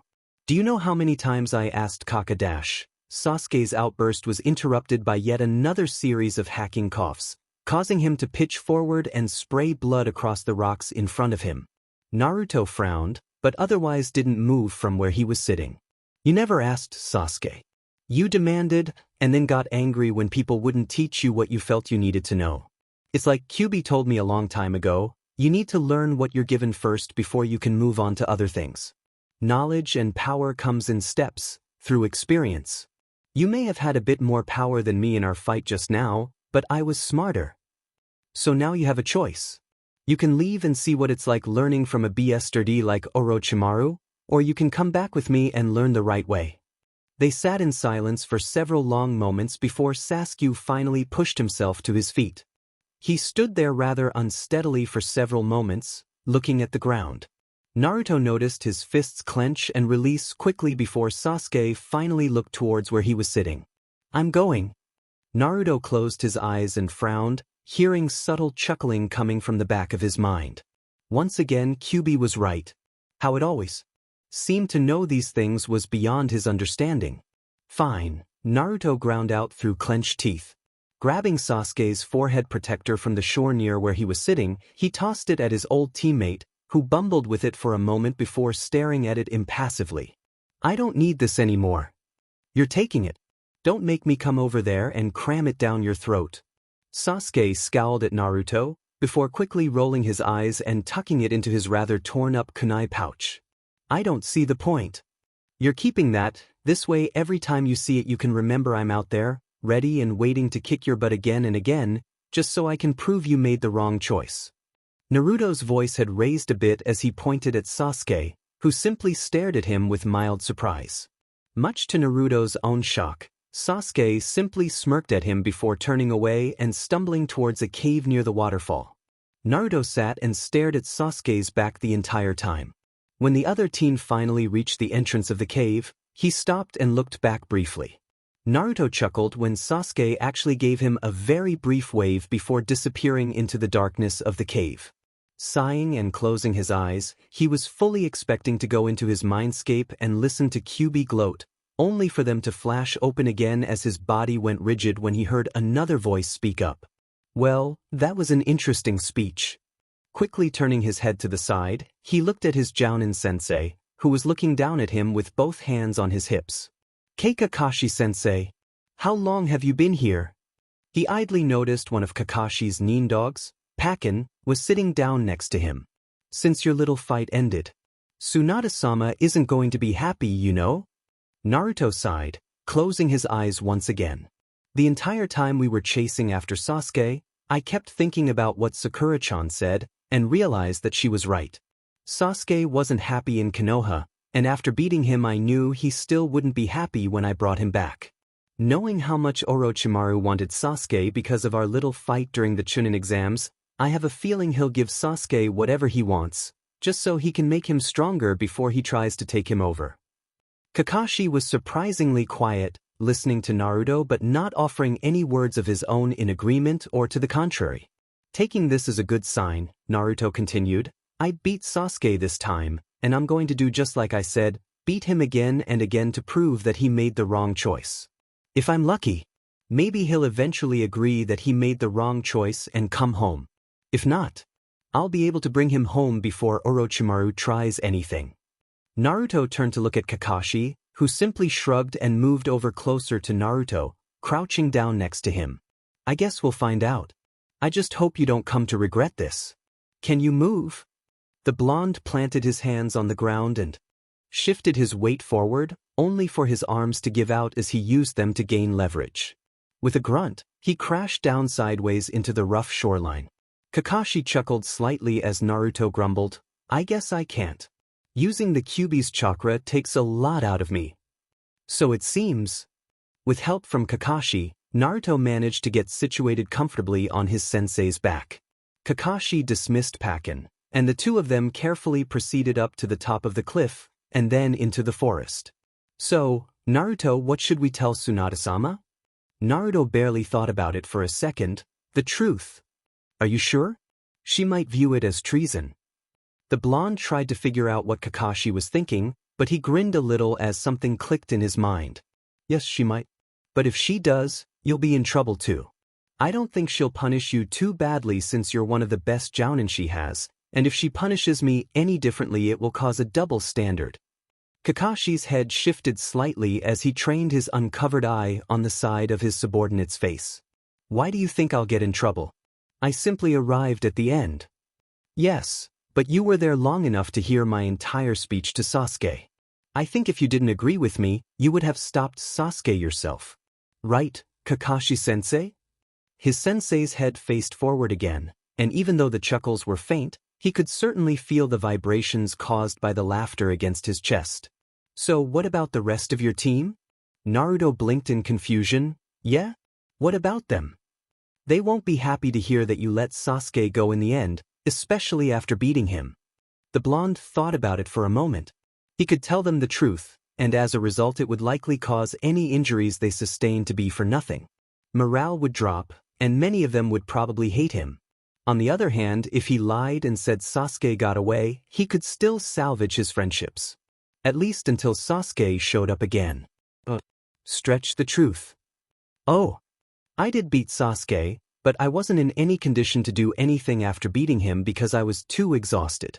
I did manage to give him that one last speech, though, which I'll tell everyone.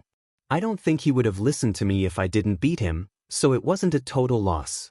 If anything, I'd say the outcome was just postponed. Kakashi was chuckling again. My Naruto. How very clever of you. I am a ninja. Indeed. Naruto felt as Kakashi shifted slightly, getting a better grip on his legs. You should try to get some rest if you can. There will probably be quite a few questions when we get back. Nodding, Naruto rested his chin on his sensei's padded shoulder, trying to relax and get a quick nap in. It would probably be a lot easier if the Kyuubi would stop that incessant chuckling in the back of his mind. 10 days later, the road leaving Konoha. So, are you and that pink-haired girl like this? Jiraiya was sticking his tongue out at Naruto, a perverted look on his face as his middle finger wrapped around his index finger. Naruto blushed slightly before frowning and looking away. No, we're not. We're teammates. That's all. Are you sure? She seemed pretty sad to see you go. The blonde gave the sage an exasperated look. I just said why we're teammates. I was sad to leave too. Chuckling, Jiraiya straightened up and grabbed the 2 straps of his backpack with each hand. Yeah, but the way she was clinging to you before you left was leading me to believe otherwise. Naruto frowned at this, thinking back. She had seemed a little more clingy than he had ever remembered, and even hugged him twice, which was very rare. He just chalked it up to the fact that he'd be gone for a while, and he was her only other teammate. But her sadness seemed to be tempered by the fact that she told him Tsunade had agreed to take her as an apprentice. So, in a strange twist, now each member of his team was being apprenticed by one of the Densetsu no Sannin. I didn't look into it too much. Besides, it's not like I'm completely disappearing. We can still send messages, right? Jiraiya nodded. Sure, but I don't want to do it too often. We're trying to keep a low profile, and the more messages we send out the greater the chances are of us being noticed. I also only like to use the toads for emergencies, before you ask. Nodding his understanding, the teen fell into step beside his new sensei.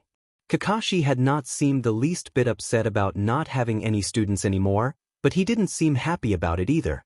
Upon inquiry, the Cycloptic Jounin said that he wasn't losing him or Sakura permanently, and that he'd likely be running missions with both of them upon Naruto's return. Thinking about Kakashi also got him thinking about another who had taught him quite a bit. Since they were now out of Konoha, he figured it would be a good time as any to ask a question that had been eating away at him for a while now. Hey, Ero Sennin? Is it possible to get Kyuubi out of the seal? Two things happened simultaneously. He had to hold back a grin as Jiraiya promptly stumbled and nearly fell to the ground before catching himself. The other thing was a slight burning sensation behind his ears due to the Kyuubi's chakra. He had come to notice eventually that while the Kyuubi could not influence him, it could utilize the small amount of its chakra that was constantly in his system and sort of focus it. While he had never asked about it, it would seem that the Kyuubi could perhaps experience what Naruto was to a lesser amount through its chakra. It helped him a bit too. He could hear more clearly, see better, his taste would be a bit stronger, but other than that he ignored it because the sensation was often brief. He hadn't asked the Kyuubi if moving it from behind the seal could be done. It was entirely possible that the Kyuubi itself didn't know but was quite obviously interested in any potential answer. Naruto was swiftly brought out of his musings when a hand whacked across the back of his head. Ow! Brat! Don't joke about something like that. Naruto stared at Jiraiya, who was giving him an exasperated look. I'm not joking. Jiraiya's expression morphed into one of carefully guarded neutrality as he apparently waited to see if Naruto was trying to lead him on or not. When no sign made itself visible, Jiraiya sighed and looked down at the ground, then turned to continue walking, waving for Naruto to follow. As the blonde fell into step beside the much taller man, he asked a question instead of answering. First of all, what possible reason could you have for wanting to have Kyuubi outside of the seal? It would destroy everything in sight. Naruto frowned. That's not true. How can you say that? It attacked Konoha before, what's to say it won't again? Naruto opened his mouth to reply, but quickly shut it. Kyuubi still refused to talk about why it had attacked Konoha, but it had hinted that it didn't attack the village just because it felt like it. I can't really say. Other than I believe it wouldn't. For some reason, the mild burning sensation intensified behind his ears. It wasn't painful, but now it was definitely noticeable. Jiraiya looked at Naruto intently out of the corner of his eyes. You do know how powerful the Kyuubi actually is, right? It could probably crush me in an instant if it really wanted to. Considering how little power it has given me before and I've been able to do some crazy things with only that much. Naruto's voice trailed off, leaving the rest unsaid. Jiraiya had turned his head to look at the young boy fully now, sizing him up once again. You never answered my very first question. Naruto's face scrunched up in confusion. I didn't. What reason do you have for wanting Kyuubi outside the seal? Well. Naruto paused for a second, unsure exactly as to how he could phrase this. I've been in my mind, to where Kyuubi is. It seems kind of cramped in that cage. I just thought it would be, well, nice for it to be able to come out for a little while. Jiraiya looked completely incredulous. That's it? You've got to be kidding me. Naruto scowled at his sensei. He knew it was better to get this question out of the way, but having not experienced the attack himself, he had no idea what the problem was other than by second-hand accounts. Ero Sennin, to begin with, if it wasn't for Kyuubi I'd have been dead several times now, one of which was no thanks to you. Or did you forget about throwing me off that cliff? Hey. I only did that because I need dash. Because you knew I had the Kyuubi's chakra, right? So even you put my life in Kyuubi's hands. Jiraiya grumbled and looked away, but didn't argue the point. Naruto smirked a little as he continued, Besides, I don't think QB is nearly as bad as people say. I don't know why it attacked Konoha the day I was born, and it won't tell me either. But I've known and talked to QB for 7 years now, and it's helped me more than any other sensei I've ever had. So I have a different perspective than everyone else does. Besides, wouldn't it be cool to have QB as a summon? Could you imagine if I had to go fight missing Nin, only to summon the QB so it could smush them? Naruto was grinning, and he definitely heard Jiraiya let out a few guffaws. After they settled down, the white-haired Sannin looked at his charge with a small smile. While I can't guarantee anything will work, I'll see what I can do with the seal. Maybe something can work. Since you seem to trust QB, I'll trust you. Okay. Yes. Thanks. Let me go tell QB. It says it doesn't have emotions, but I wonder if I can surprise it. Naruto noticed Jiraiya's face adopt a puzzled look, but before the man could inquire, Naruto promptly closed his eyes. Focusing and then opening them, he immediately appeared in front of QB's cage. To his surprise, both eyes were open and looking down at him. Hey QB, guess what? I talked to Ero Sennin and he dash. I already know. So you were listening in? Lame. Why? Naruto looked around the room pointedly. Do you like being stuck in here? QB snorted. It is not a matter of liking or disliking. I do know what pride is, and being locked in here is insulting. Well, I'm trying to find a way to help you out of here, at least for a little while at a time. QB rumbled a moment behind the bars. I fail to understand why.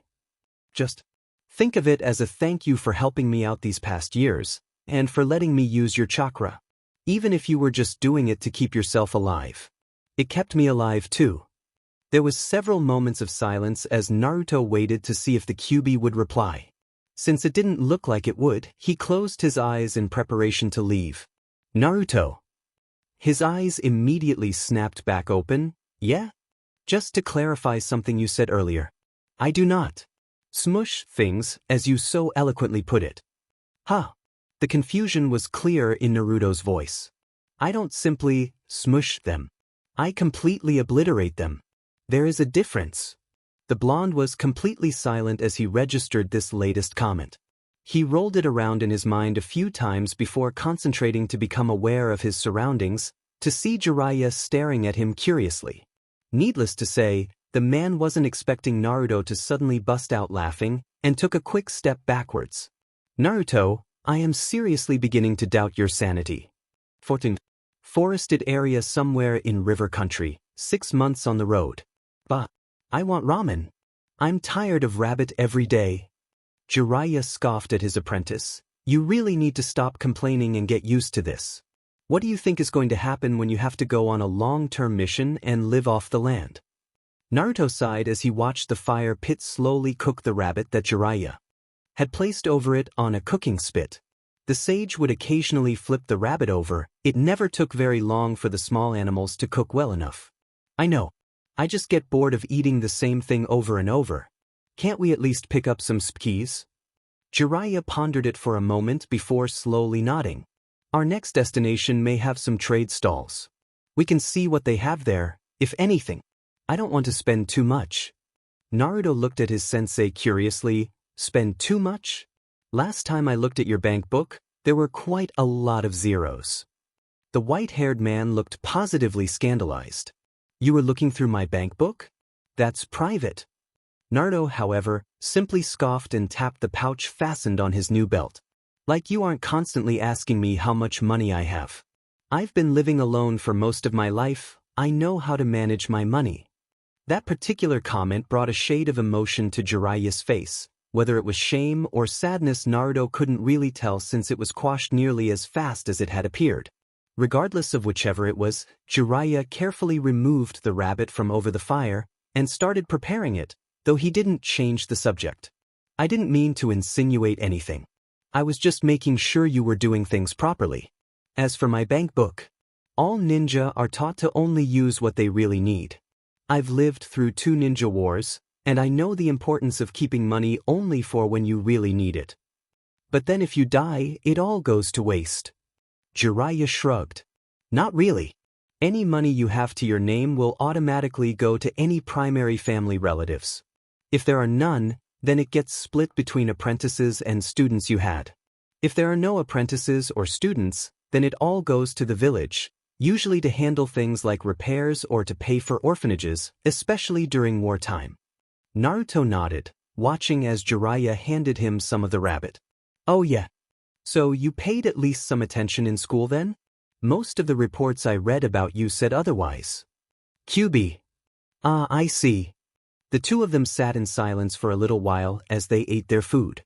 The sound of rushing water from a nearby waterfall permeated the area with a steady blanket of noise that Naruto found rather comforting. It didn't take long for Jiraiya to finish, and Naruto watched as the man started rummaging around in one of his bags. I'm going to go take a quick bath before we settle down for the evening, but I want you to start reading up on sealing. Jiraiya grunted as he climbed back to his feet, a large towel in one hand and a thin book in the other. Looking at it briefly, he then tossed it to Naruto as he walked past the blonde. Fuinjutsu? Yep. Read that book, it will get you started. Why do I need this? Jiraiya stopped walking for a second, then turned his head to the side slightly, though not enough to look over his shoulder. Aren't you the one who wants to find a way for the QB to get out? I won't help anyone who doesn't know anything about the sealing arts. Naruto's eyes went wide as he looked at the small book in his hands. It looked well used, as if it had been thumbed through many times before. Even though they had been on the roads for half a year now, Naruto's constant whining about doing something for QB seemed to be falling on deaf ears. He finally gave up a while ago, determined to find out something on his own later. He had no idea if this book was a recent acquisition or if Jiraiya had it all along. Opening the book, the first few pages had scribbles of all sorts on them, most likely notes that he didn't understand yet. The first chapter of the little book explained the basics behind Fuinjutsu, and quickly got into the creation of simple items, like exploding tags. Naruto was immediately hooked. If only he had known about this before, he could have saved a lot of money on supplies. He got further into the book than he thought he would, since it felt like no time at all had passed and Jiraiya returned to the camp, still wringing his hair dry. He chuckled with amusement as he walked by the blonde teen. That far already, huh? I guess you're interested? Naruto nodded quickly, snapping the book shut and going to grab his own towel. You bet I am. I can save a lot of money on supplies. How come you didn't show me this before? And why don't they teach stuff like this in school? Jiraiya sighed, giving Naruto pause. Holding his towel in his hand, he looked to his teacher, to find the man looking at the little book on the ground, apparently deep in thought. After a few seconds he shook his head and looked back to where Naruto was patiently waiting for an answer. They don't teach Fuinjutsu in the academy because there is too much you can do with it. That is the simple answer, anyway. It's also incredibly risky, because if you don't apply chakra in precise amounts, bad things can happen. It's usually left up to individual sensei to see if a student has the aptitude for it, because you can do nearly anything you can imagine with Fuinjutsu, assuming you have the chakra to spare. Jiraiya tossed Naruto a cheeky smile. Luckily, you've got tons of chakra, so you can afford to experiment a bit. Now go wash down, and when you come back, I'll start going over the basics. Not needing to be told twice, Naruto promptly gripped his towel in his hand and darted towards where the waterfall sounds were coming from. 5 weeks later, Eastern Fire Country. Naruto followed Jiraiya as the older man landed in a small clearing, settling down next to him as he looked about curiously. Jiraiya had made a comment when they first started out about wanting to hit the eastern shore of Fire Country to catch a boat to Water Country before sundown. It was rapidly approaching evening, however, and Naruto knew they weren't moving as fast as they could have been. But he kept his mouth shut, knowing. Jiraiya often changed plans on a whim. It was something he learned very early on in their travels. Ero-senin, why are we stopping? Jiraiya looked up towards the tree canopy, likely attempting to judge the position of the sun via the light filtering through the leaves. After looking around for several seconds, he turned to face Naruto and offered a small smile. Change of plans. We'd never make it to the shore by nightfall anyway. Send some clones out to collect firewood and see if any of them can nab something to eat too. After giving Jiraiya a funny look, Naruto shrugged and created 4 shadow clones, which immediately took off into the nearby forest. After they disappeared from sight, Naruto removed his backpack and set it down at his feet, fiddling with it to remove his bedroll. Are you sure you want to fire arrow Sennin? I thought we were trying to keep a low profile. Not today. I'm actually hoping someone finds us. Turning to look at his sensei sharply, Naruto narrowed his eyes and studied Jiraiya. The man looked back at him impassively, so Naruto couldn't help but be confused. Granted, they were in friendly territory, but Jiraiya spent the last 2 months drilling shinobi protocol into his brain, and giving away positional information because of campfires was definitely a bad thing. But after all this time of telling me campfires are bad unless you're in a full team, why make one now? Chuckling, Jiraiya leaned back against a tree and crossed his arms over his chest as he looked towards his charge. Because this fire is a signal for one of my contacts, and this particular one is constantly on the move. The smoke from the fire will help them to pinpoint our location. I only was able to give them a vague idea. Naruto snorted to himself as he spread out his bedroll. Leave it to Jiraiya to break his own rules whenever it was convenient. Must be an important contact. Very. It's also risky for me to meet them, for multiple reasons. You should be glad I'm willing to do this for you. Surprised, Naruto turned to look at his master once again. Jiraiya had since settled down at the base of the tree, fiddling with his own backpack. For me? What? Jiraiya looked up from his backpack towards his student, an unreadable expression on his face. You are serious about the QB, aren't you? Of course. Naruto's reply was immediate. He didn't even need to think about it. Hell, he'd been thinking about it for over a year, so backing down now was out of the question. But once the fire is going, we sit and wait. Hopefully we'll only have to be here for one night. I don't think he has a large window of time to meet us anyway. Naruto sighed as he finished setting up his bedroll, then reached around in his backpack until he located the newest book on sealing they acquired for him just the other day. He'd spent most of last week putting together his own explosive tags, and was happy to report to Jiraiya that he'd made all of them without a single problem. They went to test them just the other day, and he was pleased that they all worked as well. The explosion area was quite large, so they didn't stay in the vicinity for long in case anyone decided to come looking. Jiraiya seemed to be both proud and a little wary about just how much chakra the teenager had pumped into tags, while Naruto was just glad they weren't duds. He barely made it through the first page he was looking at when there was a rustling to his right. He looked up and to his right just in time to see 2 of his clones come back through the foliage with their arms full of kindling and dry leaves. Naruto observed as they used his knowledge to quickly build a small dirt barrier for the fire pit, then set down plenty of dried leaves and some of the wood they had gathered. Using an academy-level technique to send some sparks onto the leaves, they almost immediately began smoldering. It wasn't long until a full fire was going in the pit, and they still had plenty of wood left over. Seeing that their task was complete, the 2 clones smirked at their boss, and quickly dispelled. Jiraiya grunted as he climbed to his feet, and Naruto watched as his sensei moved closer to the fire and sat down nearby. Realizing that he should probably do the same as they would be running out of sunlight soon, he was about to hop up to his feet when a 3rd clone entered the clearing. He noticed its expression frown a bit before it swiftly moved over to the little pile of wood and promptly dumped its own load, then immediately dispelled. Naruto easily caught the look that Jiraiya sent him. Did your clone just get upset? Yeah, looks like it. Naruto chuckled as he climbed to his feet. They have all of my most recent memories and get my emotions too. They're just copies of me. So it was probably telling itself that it would be the first one back and start the fire, but it wasn't. So it got upset. I would have too. Jiraiya let out a snort, of all things to pout over. It's what keeps me going. This isn't the first time my clones have competed with each other, or with me. You've seen us spar. Yeah, they can get pretty ferocious. I'm surprised they're as skilled as they are. Most of mine are only about half as good as me. I think it's because of how much chakra I put into them. The more clones I make, the worse they are, and the shorter they last. If I just make one clone with a lot of chakra, it's almost exactly like I am in every way. Jiraiya slowly rubbed his chin as he thought about it. It made sense, And Naruto had enough chakra to go places with techniques that most others could only dream of. Have you figured out the other secret to the shadow clones yet? Naruto shot his sensei a baffled look. Other secret? What are you talking about? Jiraiya chuckled to himself, shaking his head. Well, I'm not surprised. It took Sarutobi-sensei telling me about the secondary function as well before I realized it. You're mature enough now to handle it, I think. Go ahead and dispel your fourth clone and I'll explain. We have enough firewood for tonight, and we can just munch on rations.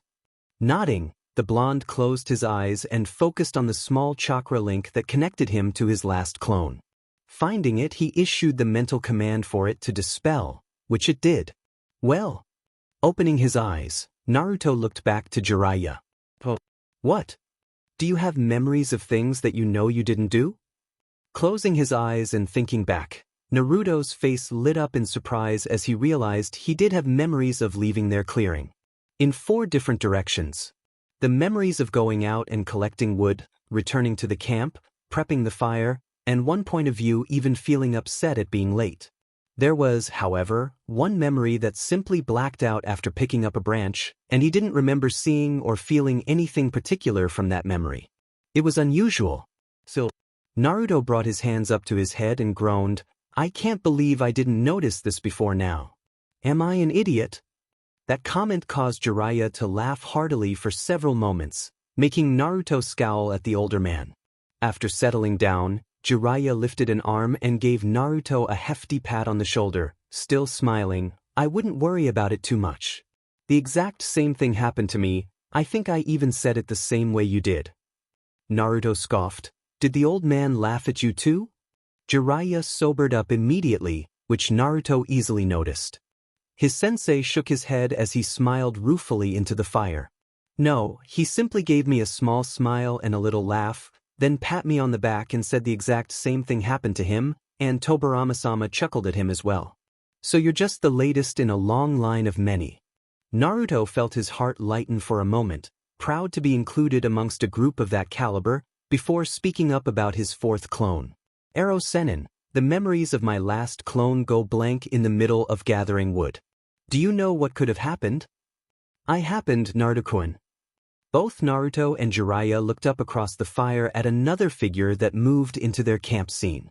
At first Naruto couldn't tell who it was, as they were dressed all in black and wearing a plain black cloak that covered their features. As they approached and pulled the hood back, Naruto gasped and found himself scooting backwards across the clearing, his expression mixed between panic, anger, and shock. You! The shinobi standing across the fire simply gave Naruto a small nod, the corner of his lip twitching upwards slightly being the only indication of any amusement. His gaze did not linger on Naruto for very long, however, as it promptly switched over to his sensei. You know how risky this is for me to be here, Jiraiya-sama? For more than one reason, I might add. Jiraiya nodded, slowly rising to his feet. Sorry, I know. But since you were due to report in any way, I figured I might ask.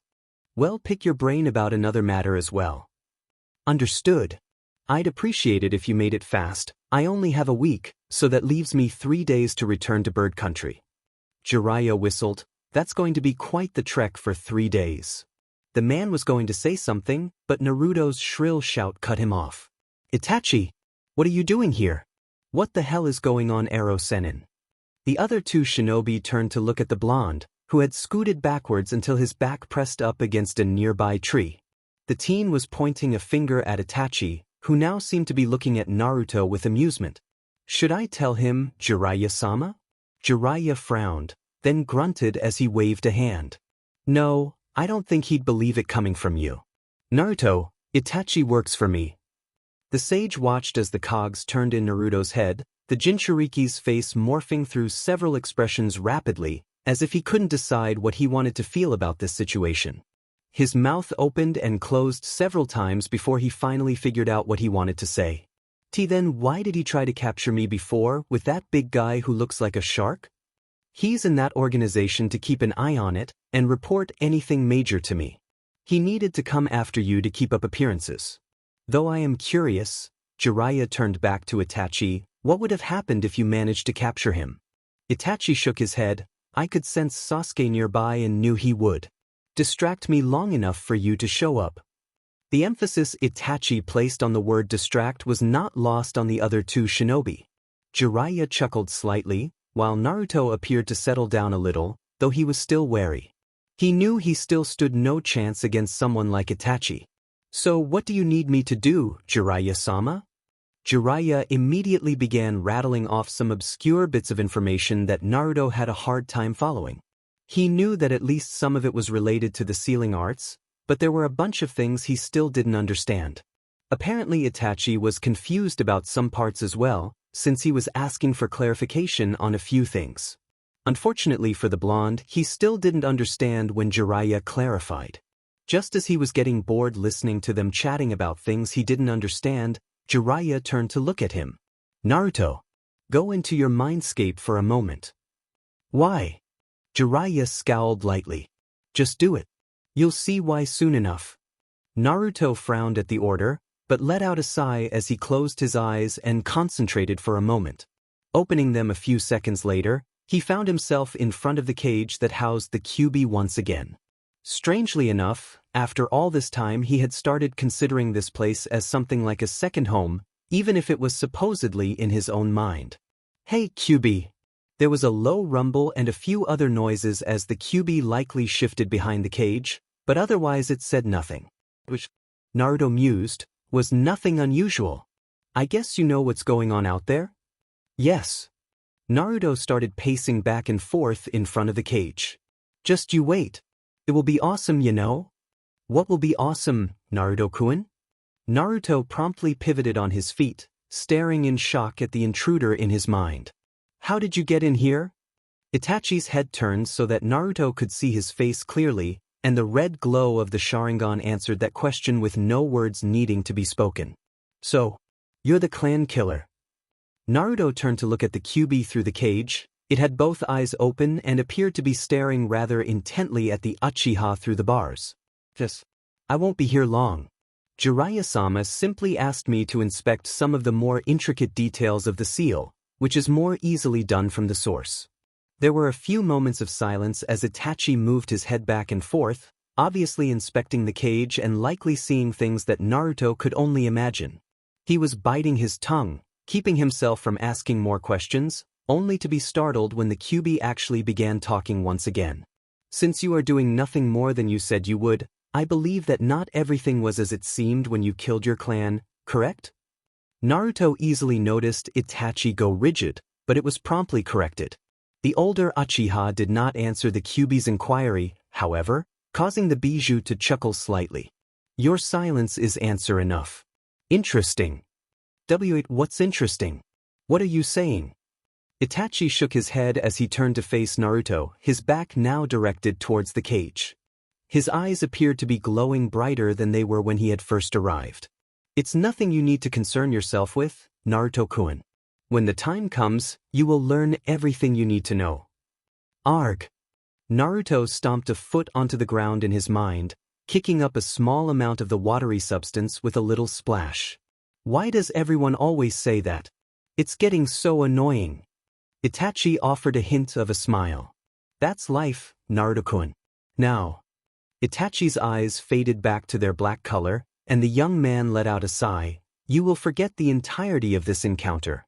I could put you in a genjutsu to make you forget this meeting, but I have a feeling the Kyuubi would not let that come to pass. A low rumbling noise from behind the cage was all the answer Itachi needed. The Uchiha closed his eyes and grinned ever so slightly, letting his head dip forward a bit as he shook his head. When he opened them again, he focused on Naruto with a serious expression. Get stronger, Naruto-kun. The people working from the shadows are stronger than you could imagine, and you're too young to rely on Kyuubi to bail you out. Next time we meet, we will unfortunately be on opposing sides once more. For what it's worth, I'm sorry. That said, Itachi's form shimmered then disappeared from his mindscape without so much as a noise. Naruto simply sighed and scratched the back of his head, then looked up towards the cage and the total blackness behind it. I'm confused. There was another small rumble from behind the bars. I find myself not being surprised. For days later, southern island of water country. Jiraiya grunted as the pressure of Kyuubi's chakra nearly overwhelmed him. The plan was that they tweak the seal containing Kyuubi so that Naruto could both experiment with his own seals, as well as help him to better understand and control the Bijuu's incredible power. Unfortunately, plans can go awry, as the current one seemed to be showing him. This was unlike anything he had seen before. Previously, Naruto had always been visible through the red chakra cloak that surrounded him. This time, however, the red chakra had literally burned away Naruto's skin before Jiraiya had lost sight of the teen. After a moment of waiting, the amount of chakra pressure permeating the area had crushed down upon him tenfold. Struggling to remain on his feet, the Toad Sage adjusted himself into a more battle-ready stance. Whenever Naruto decided to appear, he had a feeling that he would be in for the fight of his life.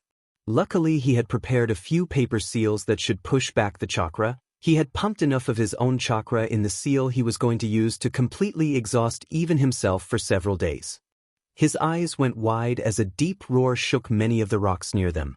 He had moved Naruto here before they started this in hopes that it would keep them away from any populated areas in water country. As far as he knew, no one lived in the small secluded wasteland where they were camped. That didn't mean that no one would come to investigate the sudden surge of chakra, which gave him another reason to end this quickly. A red chakra appendage with a clenched fist attached to the end of it shot out from the black circle that Naruto was currently inside of. Jiraiya leaped to the side just before the fist crashed into the ground next to him, throwing up all kinds of small rocks and dust. Preparing to dodge in midair should it be necessary, he was relieved when the appendage slowly shrank back towards the black circle and disappeared back inside of it.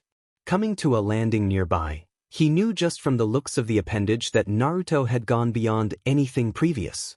Hopefully it wasn't more than 4 tails, since he didn't know if he'd be able to handle that on his own.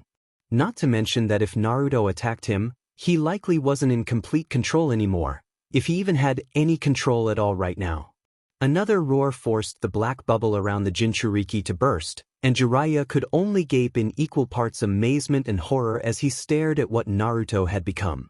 For tails of pure chakra were waving rapidly behind him, and he had crouched down to walk on all fours. He had taken on a distinctly more vulpine appearance, turning into the Bijuu contained within him. However, this transformation seemed to be more painful than anything else, as the sage was certain he could make out some "ehs" among the rumbling growls. Reaching into a pocket inside his vest, Jiraiya grabbed a seal on a piece of paper, one that should push back the Kyuubi's chakra and allow Naruto to regain control.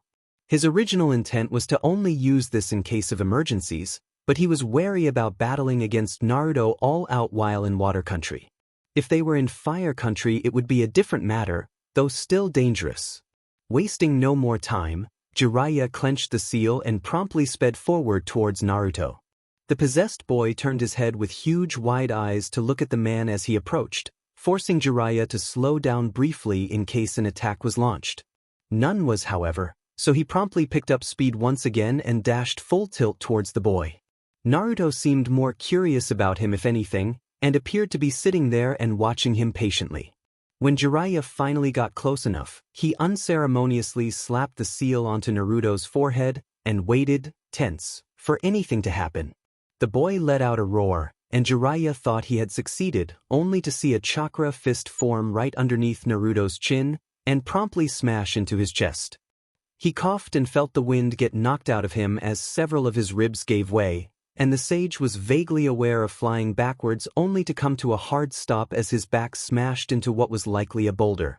Coughing and trying to inhale, Jiraiya tasted blood in his mouth and just knew that he was likely coming close to death, if not dying. Cursing his own stupidity, he tried without much success to continue breathing. His ribcage was shattered, of that there was no doubt.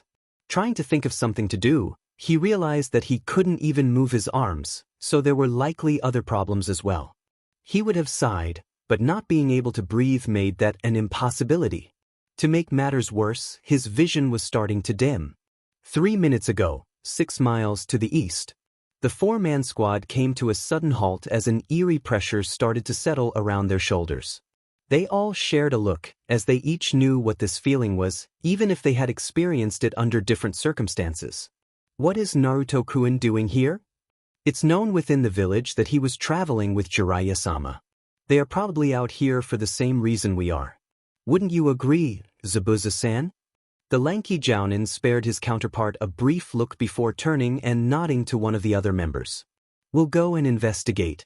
I indirectly owe the kid, so if he's up against something where he's got a call on the QB, I doubt it's a pretty situation. Diamond formation, I'll take point. Genma and Reidu on the sides and Haku bringing up the rear. Let's get there fast. A chorus of agreement met the former mist shinobi's ears, and he promptly turned in the direction where the feeling was coming from, taking off like a rocket as dust and gravel was kicked up under their feet. The area of the island they were on contained a dormant volcano, however most of the area was still nothing more than rocks and other debris. The hills were easy to get lost in as well, so pinpointing Naruto's exact position would be slightly difficult since the power was so completely overwhelming. Due to the amount of gravel-sized rocks around, footing could be treacherous as well to all but the most experienced in chakra control. Luckily, it didn't take as long as any of them thought it might, since there was a trail of what looked to be smoke rising in the distance, and the aura of power seemed to originate from that location. Pouring on even more speed, Zabuza didn't look back to see if the rest of the squad was keeping up with him. He'd been itching for a real fight for a while now, and if Naruto was fighting, he'd be more than happy to jump in and assist. After cresting the next ridge, though, he stopped short as the source of the power came into view. There was a black ball with the trail of smoke coming from it, and Jiraiya of the Densetsu no Sannin was standing a respectable distance from it. What's going on?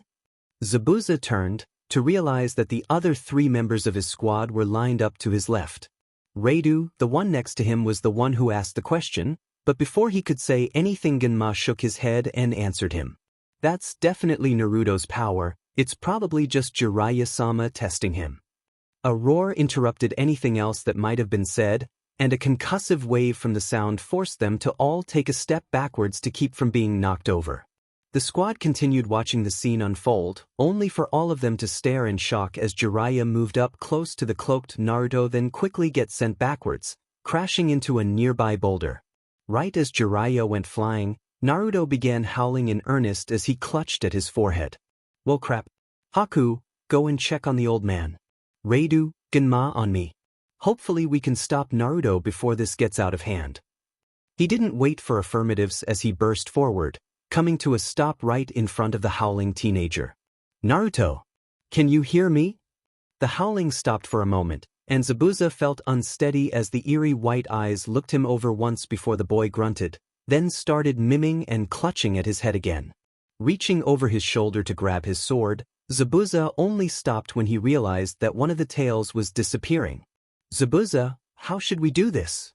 None of us have any suppression abilities. The squad leader tossed Genma a quick glance before looking at Naruto once again, realizing that the remaining 3 tails all looked shorter. We wait. It looks like something is happening. Sure enough, once the tails had completely receded, the red and black chakra began pulling away from the rest of Naruto's body. The groaning and whimpering continued unabated, especially as Naruto's face became visible. His eyes were screwed shut and a constant grimace took hold of his features. As the remainder of the chakra cleared, a white note that had the word "seal" scrawled on it revealed itself on Naruto's forehead and promptly fell to the ground when all of the Kyuubi's chakra had receded. Naruto stood unsteadily on his feet for several seconds after that, and Genma and Reidu quickly rushed in from the sides to catch his arms and set the teen down gently. Zabuza leaned over and felt Naruto's neck, searching for a pulse. Finding one, he pulled his hand back and nodded to the others. He's alive. Looks like the chakra burned his skin though. Doesn't seem like he has control, huh? Reidu shook his head. It's known by most of the shinobi of Konoha that he doesn't, but I'm surprised Jiraiya-sama allowed it to get this far. Zabuza shrugged and looked towards the older man who was laying on the ground nearby. Haku had apparently finished up, as the young man was walking over towards their group. I'm sure the man had his reasons if he planned for this, that is. What's the situation, Haku? The effeminate teen nodded as he approached, then quickly settled down next to Naruto, checking him over. Jiraiya-sama had many broken ribs, but was otherwise very lucky. I fixed them as best I could out here without a backup, so he will need proper medical attention. The sooner the better. As for Naruto-kun, it just looks like his skin is burnt. I can fix that easily. Zabuza grunted, then looked at the other two. You guys help me prepare the old man for transport to a medical facility while Haku finishes up with Naruto. I think there was a hospital in our last town, so we'll have to backtrack a bit. No sooner had the other three moved off, Naruto groaned and slowly opened his eyes. What? Ugh, what happened? It seems that you used 4 taels worth of power when you were not prepared for it. Blinking, Naruto looked at a face he recognized, but couldn't place a name. Hey, I know you. You're Haku. We met and fought briefly in Wave Country. Yeah. Haku. Naruto breathed in heavily for several moments, closing his eyes and obviously thinking for several moments while Haku worked on healing him. It looks like you got your arm reattached successfully? Yes, the doctors in Konoha performed the operation as we hoped. I got most of the mobility in it back thanks to them as well. Naruto smiled and opened his eyes again as he winced. All of his skin still felt like it was on fire. Glad to hear it. How did you get here anyway? Did you go back to the Mist Village? The blonde heard Haku chuckle, then winced as a bright light flashed in his eyes momentarily. Blinking a few times, Naruto slowly focused on what it was that was causing the reflection, and let out a coughing laugh when he realized it was a Konoha forehead protector that was wrapped around the arm that Haku had lost that day on the bridge. We had a mission to come out here to establish what has happened in Mist. I'm assuming you and Jiraiya-sama are out here for the same reason. Naruto nodded slowly, letting his head rest back down on the hard earth. There were rumors that the 4th Mizukage died not too long ago. Ero Sennin wanted to verify it, so we were meeting with some people to find out. He blinked once then quickly spoke up again before Haku could say anything. Oh yeah, is he okay? What happened? Haku simply looked puzzled. Ero. Sennin. Naruto simply chuckled. Yeah, that's my nickname for Jiraiya-san. He's an old pervert. I see.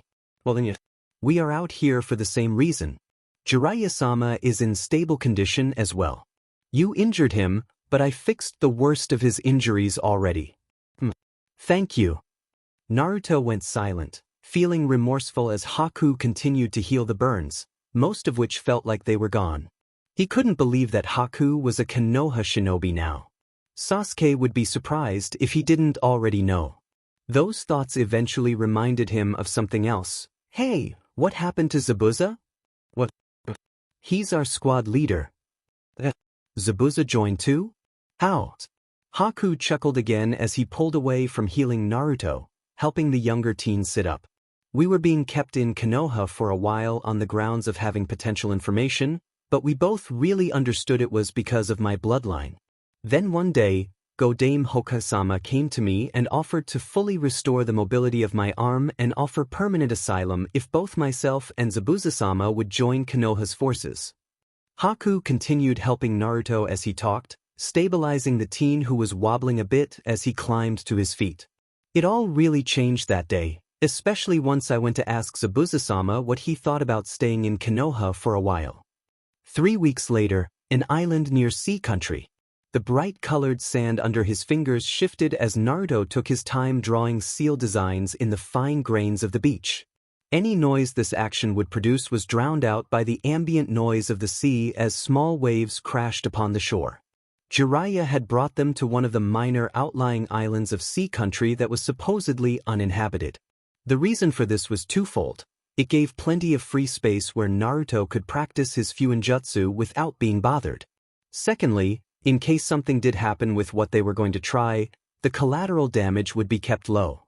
Naruto had spent the last several hours drawing the design for the seal needed into the sand on a part of the beach. After months of study, he was fairly sure that he had found the proper adjustments needed for his current seal to allow him more control over what happened with Kyuubi. And not in a negative way either. As for Jiraiya, he had been wandering around the current island they were on during that time, supposedly checking to make sure that no one lived on the island, like the main island inhabitants claimed. Strangely enough, Just as Naruto put the finishing touches on the array he had been working on, his sensei had come from around the side of the beach where he was giggling as he scribbled furiously in one of his many notebooks. Frowning, the blonde watched as the white-haired older man gradually approached, then paused for a moment as if thinking about something. A few seconds later he grinned lecherously once again and began writing like a madman. Ero Senin. HM? Oh hey, Naruto. The man didn't even look up, but continued writing instead. Let me tell you, there is a really nice view on one of the other islands southeast of here. The ladies seem to be enjoying themselves a lot. While not exactly a total pervert like Jiraiya, Naruto appreciated the fairer of the two CCs, most certainly. Various images quickly passed through his mind before shaking his head and even frowning a little. We came out here to get away from other people. If you can see them, aren't they a little close for comfort? Jiraiya slowly stopped scribbling, looking at Naruto and squinting for a moment. After having a staring contest with his charge for a few seconds, the man shook his head. I had to use my telescope, and even then I couldn't see very well. This island is uninhabited and isolated from all the others, which is just what we need. If QB somehow gets loose, I've set containment seals all around the perimeter of the island, so it wouldn't be going anywhere except back inside you. Or me if it became necessary. Though the chakra would slowly burn me inside out, so I'd need to hightail it to Konoha. Naruto nodded and turned back towards his seal design in the sand. Walking over to a backpack with his items, he rummaged around for a few seconds and pulled out a large bottle of ink. Moving back over to the seal design, he took the cap off the container and slowly tilted it so that a thin line of ink streamed from the opening.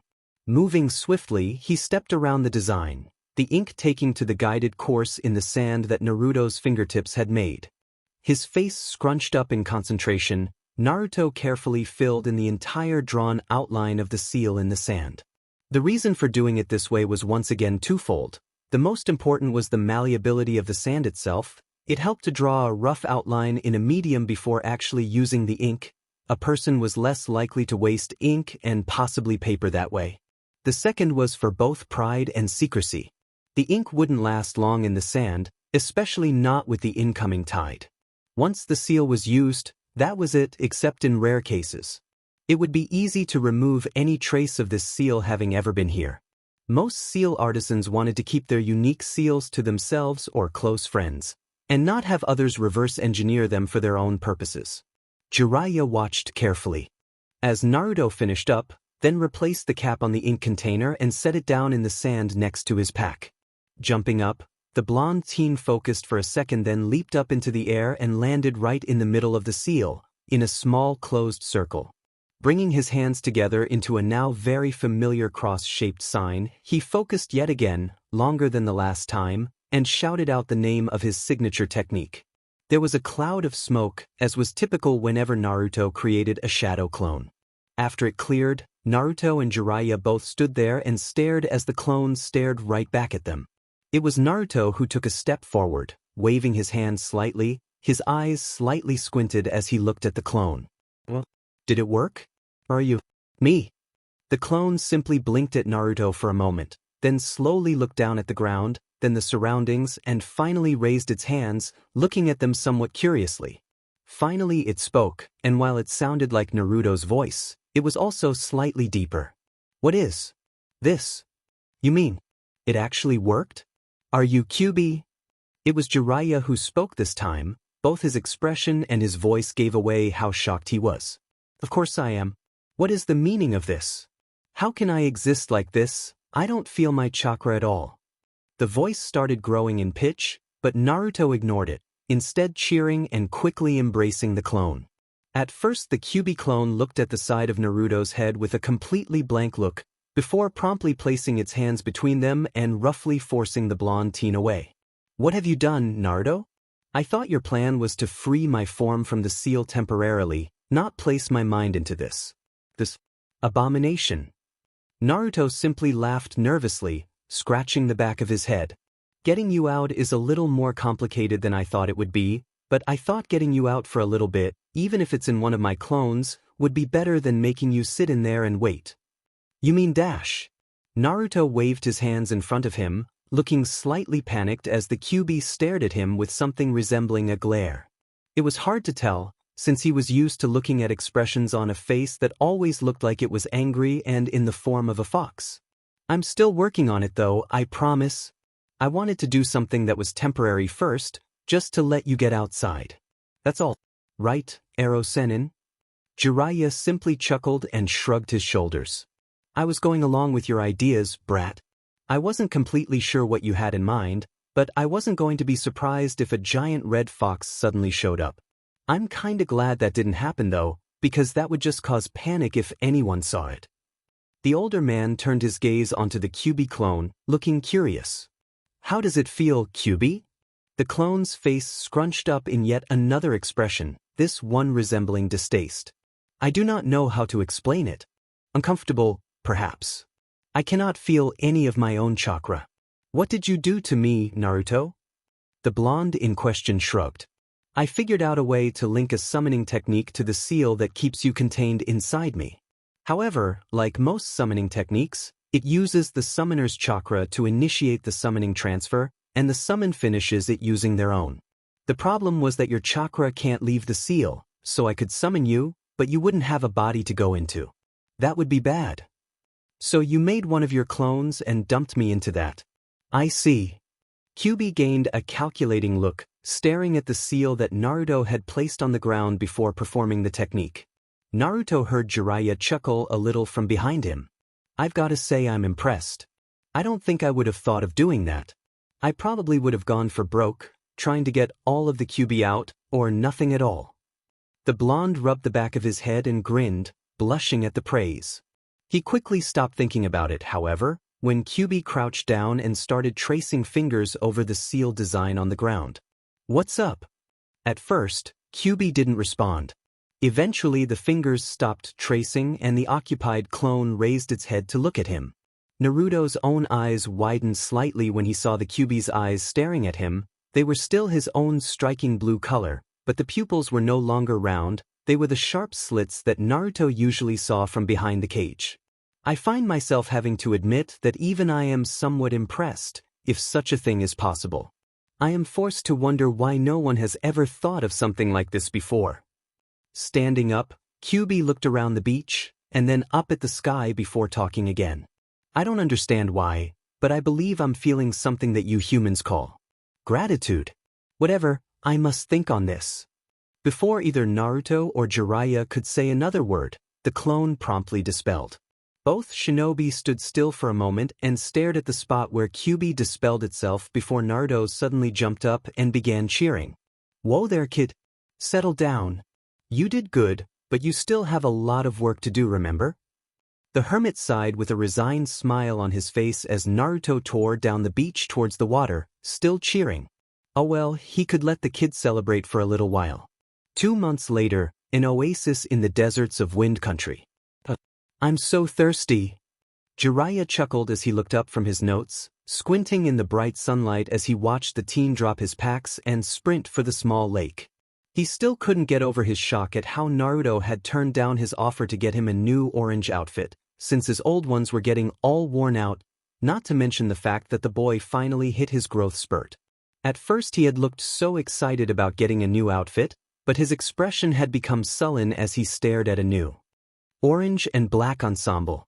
He mumbled something under his breath, and Jiraiya thought he heard the QB mentioned, but he didn't ask for the teen to repeat. Then to his surprise Naruto came back with something that actually seemed like decent shinobi gear. Black pants and shirt with mesh underneath, and a dark green vest to go over the shirt.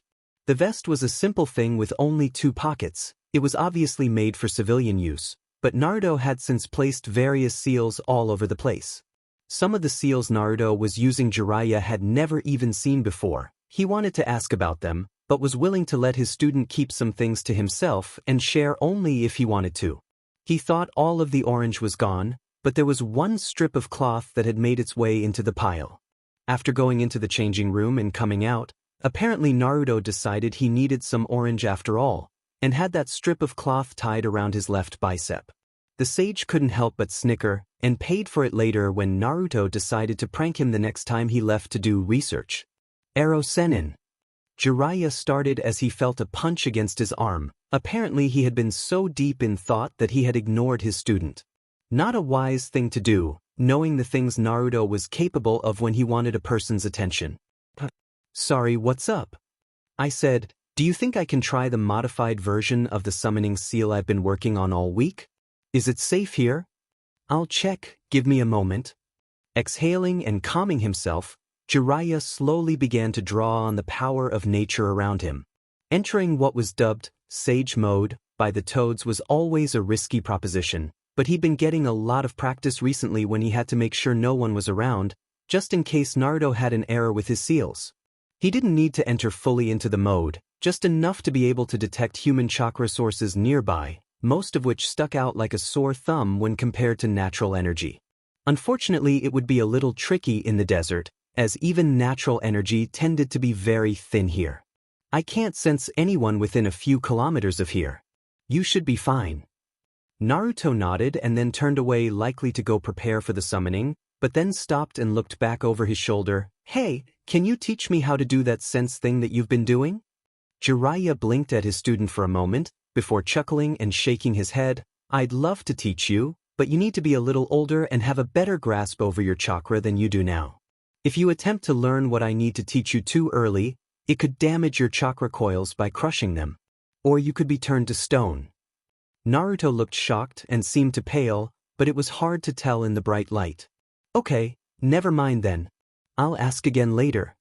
Chuckling, the white-haired man watched as Naruto walked away from the water of the oasis and towards the nearby sand. He had to admit that he was amazed by the blonde's progress with Fuinjutsu, and was curious if it was something in the Uzumaki blood, or if it was something he inherited from both parents. Even though the teens still didn't know who they were, something Jiraiya vowed to tell the boy before they got back to Konoha. If he found the opportunity, he had likely been lucky enough to inherit his mother's understanding and his father's ingenuity. Kushina was superb at Fuinjutsu by all rights, but it was a skill that every Uzumaki was very well versed in, as it was the forte of their clan. Minato, on the other hand, was a genius, and able to bend the rules of everything Kushina taught him to make it his own. Hiration was the man's signature technique, and Jiraiya laughed every time when he remembered that it was created totally by accident. He watched as Naruto skillfully made swift lines in the sand, never moving his fingertips away to check his work, almost as if he knew exactly what he wanted to do, and what was the next turn he wanted to make. Surprisingly, this seal so far seemed much smaller than the last time. Apparently Naruto had figured out a way to change what he had done before back in Sea Country. All things considered, it made sense. Jiraiya had suspended Naruto's other training because the teen requested some free time to study Fuinjutsu more in-depth. Whenever they weren't traveling, he would see Naruto's nose in a book, or making some kind of notes of his own, or even asking for advice. It was surreal, since the teen could still be an immature, hyperactive brat at times, but as soon as he focused, to Jiraiya it felt like teaching Minato all over again. Besides that, Naruto had figured out about using his shadow clones for training at the end of last week. He found out the hard way that reading with clones is not the same as physically training with them, however, as his mental fortitude could not handle the encyclopedia worth of information dumped on his brain. He was promptly knocked into unconsciousness and was there for 8 hours, and he barely remembered anything after waking up. The best way to learn with shadow clones was with hands-on experience, so he generally read up on techniques while the clones practiced them. Before Jiraiya realized it, the blonde was forming the hand sign and summoning another clone. Involuntarily holding his breath, he waited for the small amount of smoke to clear, and was finding himself almost disappointed when the clone looked exactly like Naruto once again. Nothing was said between the summoner and the clone for several drawn-out moments. The two simply stared at each other, as if they were communicating mentally. Jiraiya's eyes opened wide as he thought more and more about the implications of that, and decided to find out if that was really what was going on. Hey you two, how's about sharing the conversation with the third party? Both blondes turned to look at him, but to his surprise, it was the QB that asked another question, and a rather simple one at that. Why? Jiraiya's mouth opened and closed like a fish out of the water a few times before he found his voice again. Well, I am Naruto-sensei, correct? Shouldn't I know what's going on in case he needs any help with anything? The QB clone's face twitched and settled into something resembling a grimace while staring at him. It is not something you need to know about at this time, Toad Sage. He will tell you when it works properly. Once again Jiraiya found himself dumbfounded. He was expecting a QB that would shred everything in sight to pieces once it got any kind of freedom. But this one was actually sparring with him verbally. Well, so long as it wasn't actually Naruto playing some kind of elaborate prank on him. The blonde did currently have a very amused look on his face. But still, those seals were definitely real enough, and this clone did have something slightly different about it. So can you at least tell me what's changed? This clone feels a bit different from the others, but it doesn't remind me of quite what Kyuubi's chakra feels like. That's because Naruto managed to pull enough of my chakra through the seal and put it in this clone to reinforce it. To possible it feels more natural to me as well.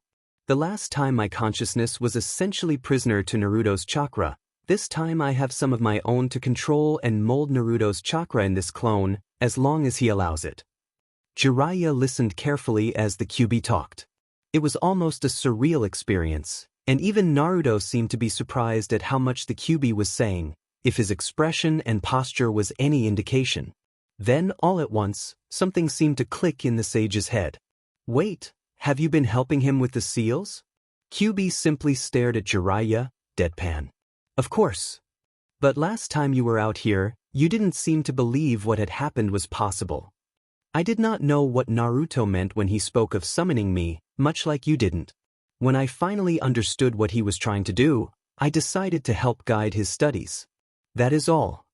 Before Jiraiya could make any reply, there was another brief cloud of smoke that surrounded the QB clone. When the light smoke cleared, both shinobi stared in shock as the clone did not look like Naruto any longer. Instead now it had the appearance of a human who was in their late 20s to early 30s, dark red hair that turned black at the ends which went down to the middle of his or her. But at first, Jiraiya thought it was a female because of facial features and the length of their hair, but then upon further inspection he quickly noticed it had no bust to speak of. If nothing else, the figure was completely androgynous. The clothes were relatively old-fashioned, however, of that there was no denying. You both can stop examining me now. This is a form I once used. Since I have some of my chakra with me, I can apply a transformation to Naruto's clone. This new form's voice was surprisingly light and soft, compared to what Naruto claimed QB's voice normally sounded like, or even when it was using Naruto's own voice.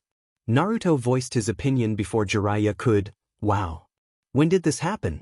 I've never seen you like this before. Jiraiya watched, amazed, as the new figure looked at Naruto with now bright red eyes, and gave him a tiny ghost of a smile. What, did you think I always traveled around as a huge fox? 15. 5 months later, southern rice field country. Naruto let out a grunt as he was pushed backwards, his feet digging into the ground behind him in order to keep his body from toppling over. His current sparring partner certainly had no desire to pull any punches, even when he was obviously caught off guard. He was granted no reprieve either. The moment Naruto steadied himself, his opponent quickly lashed out with a brutal series of swipes, staggering him until he tried to move backwards again, only to find himself backed up against a tree. That's 3. You have lost. Again. The blonde shinobi let out a sigh as he rubbed his throbbing forearms, sliding down along the side of the trunk until he was sitting on the soft dirt at the base of the tree.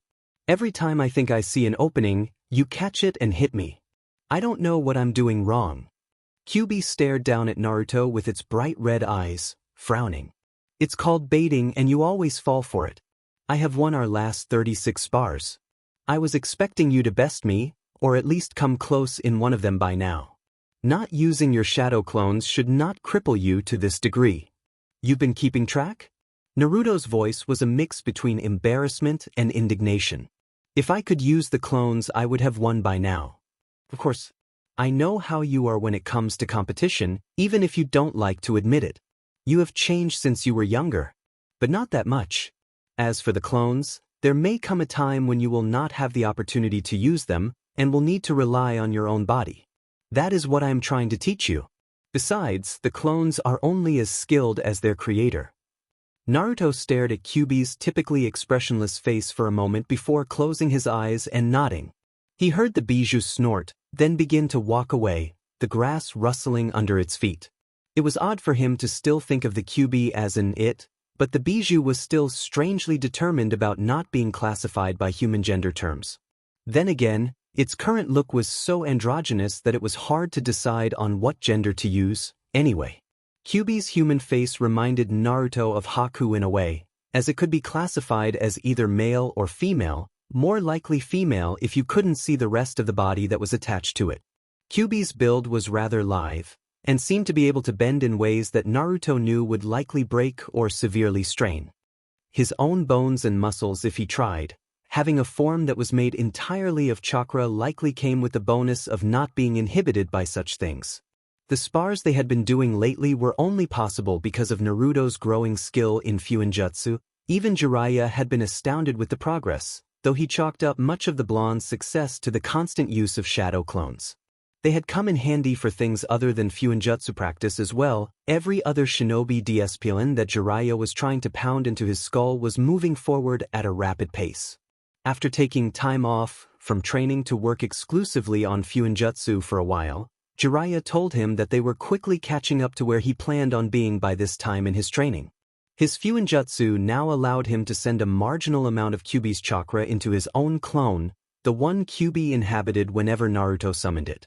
At first the bijou appeared agitated about being summoned on a near-daily basis, but eventually became accustomed to it, and even seemed to expect and even anticipate the summons after a few months. Naruto had noticed some other changes about the Kyuubi as well. While it never pulled punches in spars, feeling this pain will not only make you stronger, but you will likely also want to avoid feeling it again. It still seemed to genuinely care for Naruto's well-being in an odd way. Not just because if he died, Kyuubi apparently died as well, but as they interacted more and more it seemed as though Kyuubi would often be analyzing him. Perhaps he was looking into it too much, and it really was nothing more than the bijou trying to make him a stronger Jinchuriki. Are you quite done examining my behavior? Naruto quickly sat upright, his eyes opening to see Kyuubi frowning at him from the opposite side of their clearing. I was broadcasting? Very loudly. Oops. I didn't know I was. He heard Kyuubi snort once again, this time in his mind. Obviously. Come, follow me. There is something here you may be interested to see. Offering a mental nod, Naruto quickly hopped up towards his feet and jogged towards the other side of the clearing where Kyuubi began swiftly moving through the trees. The mental connection they shared was yet another thing he had added into his special summon, courtesy of direction from the Kyuubi. When he originally asked why, the bijou had surprised him, saying there were some things that it may have to tell Naruto which others didn't need to know, including Jiraiya. Naruto wasn't sure if he should have considered it as a symbol of trust or pragmatism, but it still did a good job of making him feel special. It didn't take long for the blonde to reach an opening in the trees, or more accurately the end of the tree line. The line itself was easily visible once he was able to look around more. Kyuubi was standing up at the top of a little hill not too far away, beckoning for him to come closer. Doing as instructed, swiftly moved over or around the few smaller trees, shrubs, and rocks in his way to the top of the hill. He wasn't expecting the hill to suddenly stop, however, and if it wasn't for Kyuubi sticking an arm out, he might have barreled right over the edge of the cliff. It was a breathtaking sight, looking out over the edge. It was easily 100-meter drop, probably bigger. It was obviously not a natural valley, the sides of it were a bit too smooth, and down below there was no river running through the middle of it. There were no trees either from what he could see, it was all tall grasses or bushes. There was another cliff on the other side of the clearing, which was about 40 meters away, though it was barely half the height of the one they were on. Wow. It doesn't look natural, but it's still cool. Kyuubi's voice came across fairly monotone as usual, but there seemed to be a hint of pride to it when the bijou spoke. It is not natural, because I made it. Naruto's head shifted around so fast, he probably came close to breaking his own neck. What? Why? As if prepared for this question, the redhead began talking right away. It was here long ago that I fought and fatally injured the host of the Hachibi. Kumogakure located me and wished to capture me for their own purposes, and brought a fairly large force along with the Hachibi Jinchuriki to do it. They failed, obviously, and lost the life of their host once they extracted the Hachibi from him, since I crippled said host beyond redemption.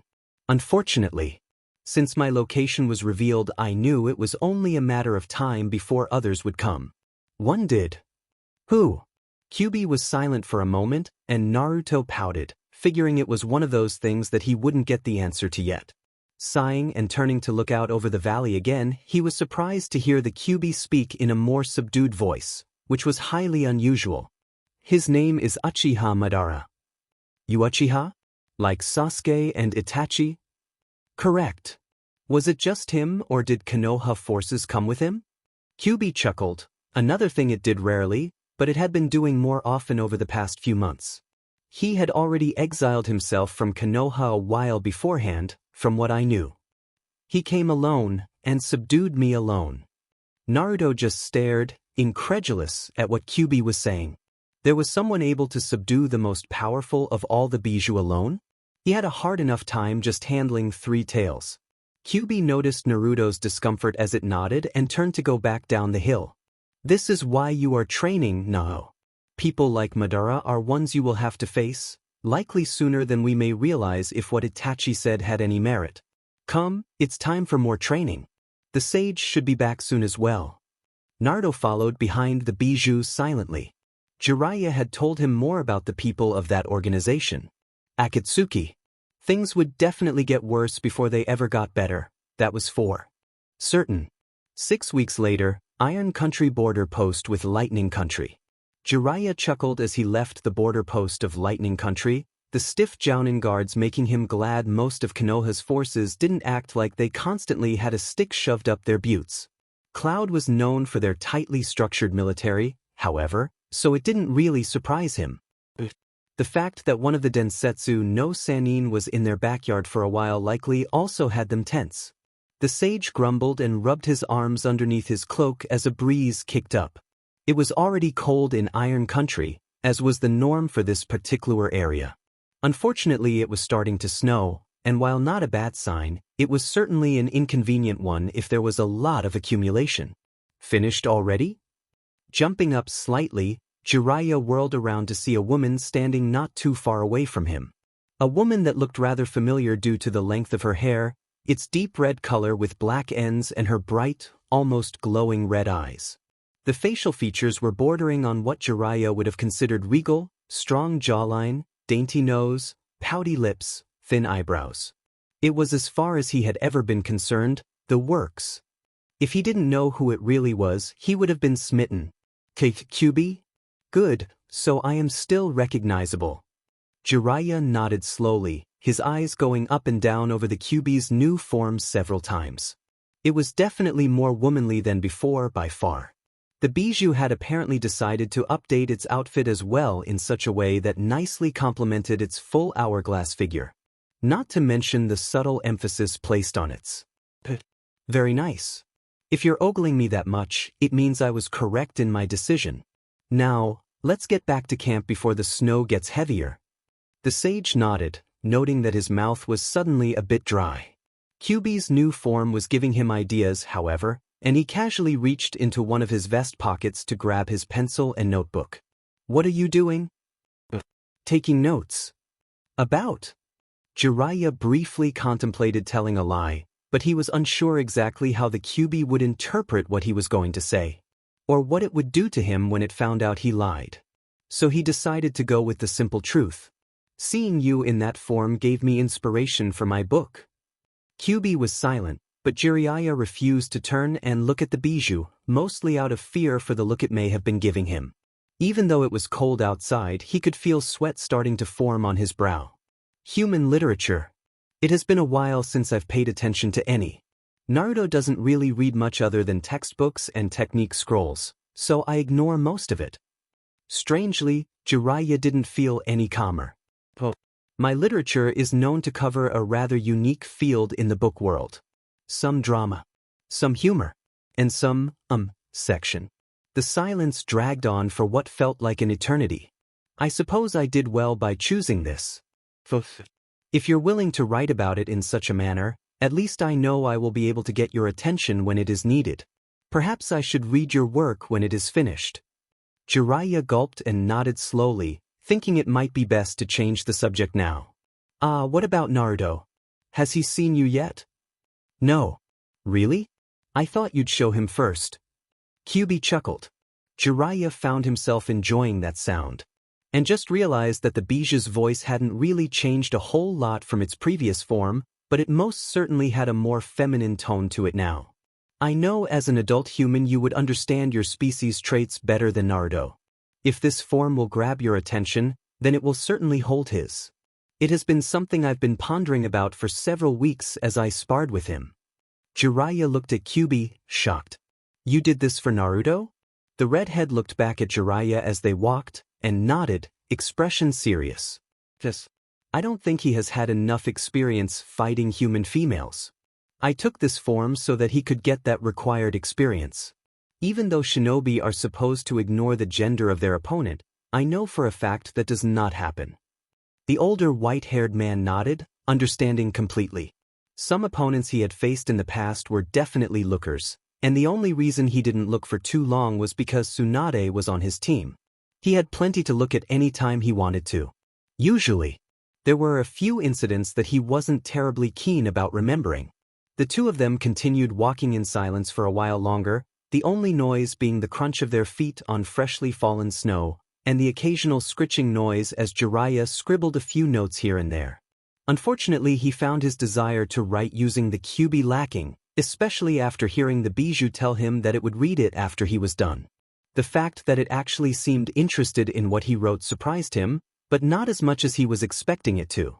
While the redhead had so far been close to emotionless, there were a few moments where it seemed like it wanted to behave differently, as if it was catching itself. The only reason he caught these moments were because of his profession, and he was an expert at understanding body language. Perhaps it would be something to ask later, sometime before they headed back to Konoha. I have a question for you, Sage. Surprised, Jiraiya turned his head to look at the Kyuubi, who was still staring straight ahead, though its arms were folded under its now generous chest. Jiraiya found that he had to forcefully tear his eyes away and stare straight ahead again. Yes. There was another few seconds of drawn-out silence before the Biju spoke. I know this may seem random, but what is your reasoning for not telling Naruto about his parentage? Jiraiya stopped short, his face having gone slack. As if it was expecting this. Kyuubi had stopped walking at nearly the same time, watching him intently. I'm actually surprised you didn't tell him a long time ago. Our reason for not telling him was for his own protection.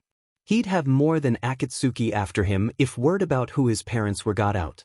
When he was younger, he wasn't exactly known for being quiet.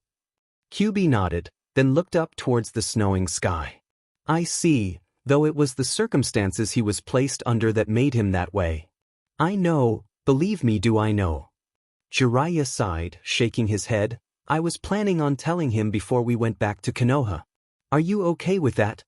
He wasn't sure, but he could have sworn that he heard the Kyuubi inhale sharply. It was a long moment before the Biju lowered its gaze, piercing him with bright red eyes. As far as I am concerned, my only responsibility is making sure that he is adequate enough in combat so that he doesn't get himself killed. For everything else, you may do as you wish. Jiraiya had a feeling there was more to it than what Kyuubi was saying, as what it had just told him made a lot more questions pop into his mind, foremost being why it was worried about Naruto staying alive in the first place. Should I just tell him when we get back to the inn then? Kyuubi hummed before replying, that may be prudent. Get it out of the way now. I'm certain he will have some venting to do. I would not be surprised if he gets angry. Wouldn't that benefit you? No. Angering Naruto benefits no one, least of all myself. It just makes him easier to subdue if he cannot fight properly. I was always led to believe your chakra was led by anger. Kyuubi glanced at Jiraiya briefly before answering, one thing that has always interested me about humanity is that you must affix a label to that which you either fear or cannot understand. My chakra is simply the focused primal energies of nature, nothing more. It is on such a grand scale and so powerful that I have been told it feels dark, heavy, and oppressing to those who do not understand the source. Hence why my brethren and I have been classified as demons, though we are nothing of the sort. Once again, Jiraiya found himself completely stupefied. All this time, the Bijou were believed to be harbingers of doom, their chakra powerful enough to burn anyone who touched it. And it was simply an error in judgment and understanding? Why didn't you or any of the other Bijou try to clarify? You allowed us to believe you were all monsters. Does it really matter? Who would have believed us? We were simply content to live out a solitary existence, as was our guidance from the Sage of Six Paths. Unfortunately, however, it was not long before his teachings were bastardized and we were hunted down. But that is a story for another time. We should get to Naruto. He is getting antsy. How do I? That mental thing you two do. Yes. He has asked me where we are at least 5 times since I informed him that we met up. Jiraiya found himself chuckling, even though he was once again surprised that Kyuubi was apparently able to handle 2 simultaneous conversations. Very well. I guess we should move faster then. Nodding, his companion said nothing but immediately took off down the path at a decent clip, kicking up snow behind it.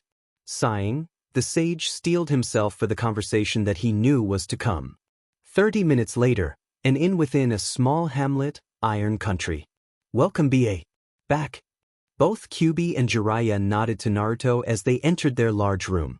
Jiraiya was breathing heavily and red in the face, likely from both exertion and the cold outside, whereas Kyuubi looked completely normal, other than the fact that it now apparently looked like a human woman.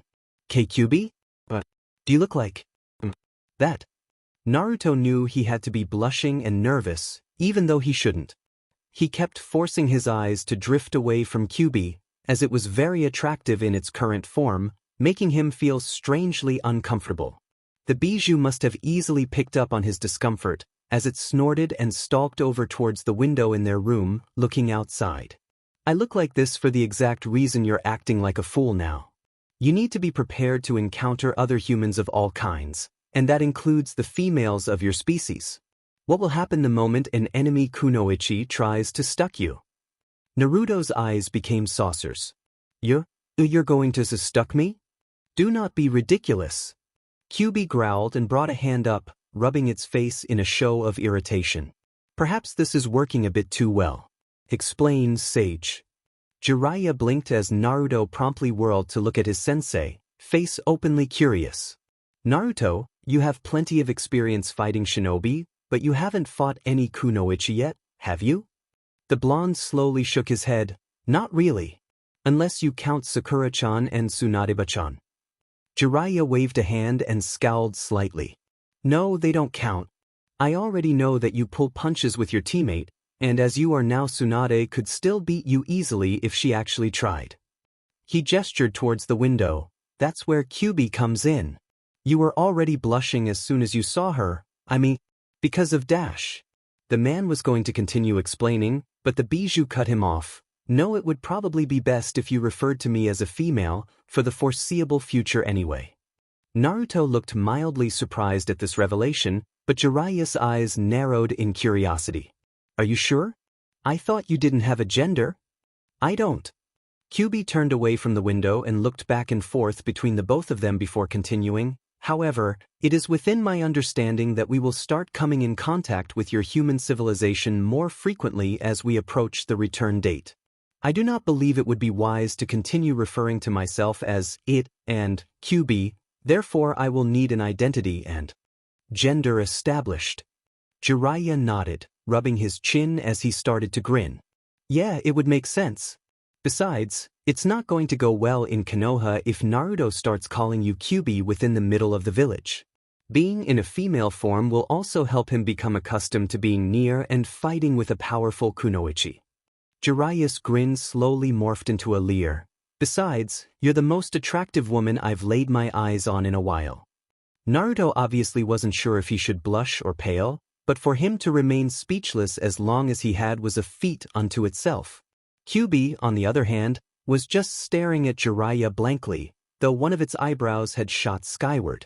From what I know of human females, I would either be blushing right now or calling you a pervert. Whether you would consider it to be luck or the lack thereof, I am choosing to do neither. Jiraiya chuckled and shook his head, then focused on Naruto. Well, kid, I think you should do the honors of giving her a name. The blonde's mouth opened and closed a few times as he looked back and forth between Kyuubi and Jiraiya, both of whom were staring at him expectantly. How about Kitsune? Jiraiya face-faulted, though Kyuubi closed its eyes and actually seemed to consider it for a moment. Naruto. That's not hiding what Kyuubi is at all. It will be completely obvious. Kyuubi held up a hand before Naruto could retort, if he was going to. Both males focused on the newly realized female of the group. In my wanderings, I have heard of human females with the name Kitsune before. It also pays homage to the full form I was given. So I have no argument against it. Naruto smiled and cheered while Jiraiya sighed and shrugged. If that's what you want, I won't argue. But I think it will be obvious to some. It was the newly named Kitsune's turn to shrug. So be it. There was a moment of silence as the trio digested the new information. Kitsune seemed to be about to turn around once again, but stopped when Jiraiya spoke up. Speaking of our civilization, Kitsune, I think Naruto is going to have to instruct you on how to act a little more human. Kitsune's eyes narrowed. Why? Because otherwise you'll stick out like a social outcast if anyone tries to talk to you. Don't worry, I'll drag you around to some bars with me, and you can also run around with Naruto a bit too. Both of the other occupants seemed to be staring at him, Naruto with incredulity, and Kyuubi with resigned acceptance. Upon further consideration, I believe it would also be more appropriate if I imitated a form closer to Naruto's actual age. Having used this form before, I know it will garner attention. Though likely not the type we will need right now. A younger form? Go ahead, go ahead. Jiraiya rubbed his hands together and cackled with glee as he stared at Kitsune, completely forgetting that Naruto was still in the room as well. Kitsune gave him an odd look before closing her eyes, and with a burst of red chakra her form immediately changed, as did her attire. Ooh, perfect girlfriend material for Naruto. Ero Sennin. Naruto stared at his sensei, completely aghast, before turning back to look at Kitsune, and promptly going red in the face. The new Kitsune was nearly as impressive as her older counterpart, though her hair was now much shorter, only going down just below her shoulders. Naruto was sitting cross-legged on the ground, so they couldn't compare how tall she was to him, but since she looked to be about his age, they were probably about the same height now as well. Her figure had slimmed slightly too, though her bust size appeared unchanged. It was hard to tell without staring too much, however, as her attire was another large adjustment compared to the formal attire she had been donning previously. It was now a good imitation of Naruto's, minus the Konoha forehead protector.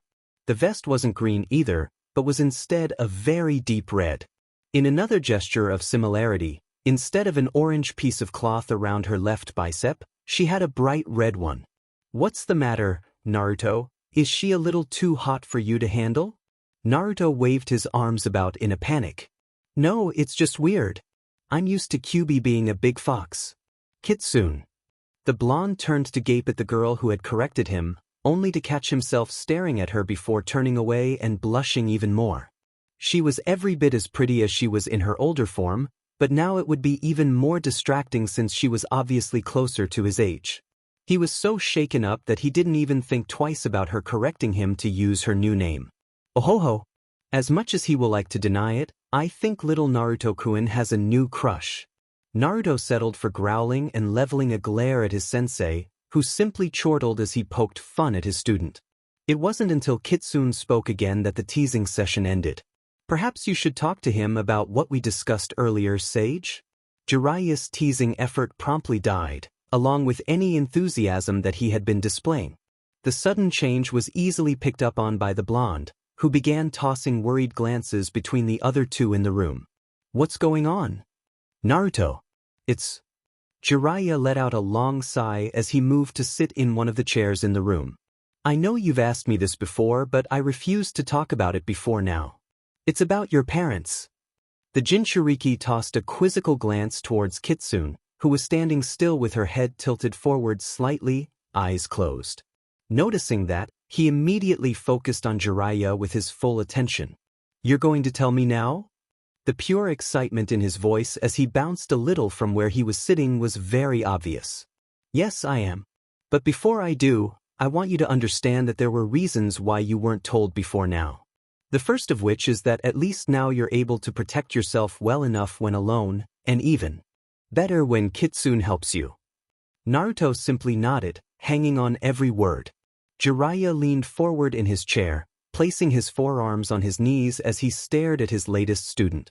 "You've known for a while now that what we teach the children in the academy is that the Kyuubi was killed by the Yondaime Hokage. That is a lie which we've already talked about several times before." A snort from Kitsune filled in the brief silence between Jiraiya's statements. "Another secret that has been kept from the entire village and the majority of its shinobi population is that the Yondaime Hokage, Namikaze Minato, was in fact your father." Naruto stared at his sensei in shock for barely a second before promptly looking down at his hands, which opened and closed a few times. Jiraiya paused, willing to let Naruto come to terms with what he had just been told, mentally preparing himself for any outbursts. Letting his eyes briefly wander towards Kitsune, he noticed that she was watching Naruto intently as well. "I see." The blonde's voice was but a murmur, growing louder as he continued talking. "What about my mother?" Jiraiya took a deep breath before continuing. "She was from the former Whirlpool country. She came to live in Konoha as a young girl, about a decade before her home was devastated by the Third Shinobi War. Her name was Uzumaki Kushina." Naruto nodded as he absorbed the information. There was a long pause where no one spoke or moved, but the blonde finally looked up again and asked the question Jiraiya knew would come, the one he dreaded. "I know my father died using the technique to seal Kitsune inside of me. What happened to my mother?"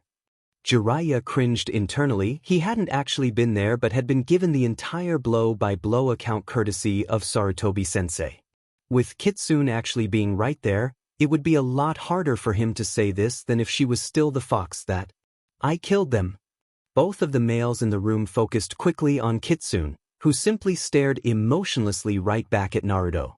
Jiraiya scowled slightly. Kitsune obviously wasn't sympathetic in the least, if she even knew what the word meant. Naruto, on the other hand, his expressions were constantly flickering from shock, to outrage, to sadness, or some attempted combination of two or all of them. After a few cycles of this they eventually evened out, though it wasn't hard to see that he was forcefully reining himself in. Without another word, he promptly shot up to his feet and moved swiftly towards the door, yanking it open, but quietly closing it behind him.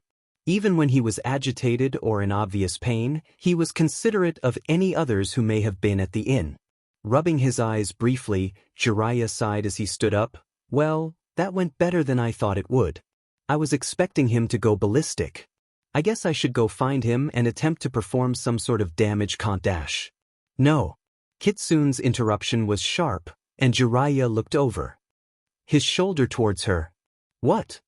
"You know as well as I do that the first question out of his mouth will be, why? Do you know why I did it?" "I don't.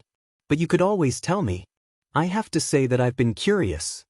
I will explain my reasoning to you after I tell Naruto. They were his parents, after all." Sighing yet again, Jiraiya shook his head this time as he turned to face Kitsune. "Just try to be nice. If it's something you can do, I mean." "We shall see." As Kitsune started to walk around him, he asked a question.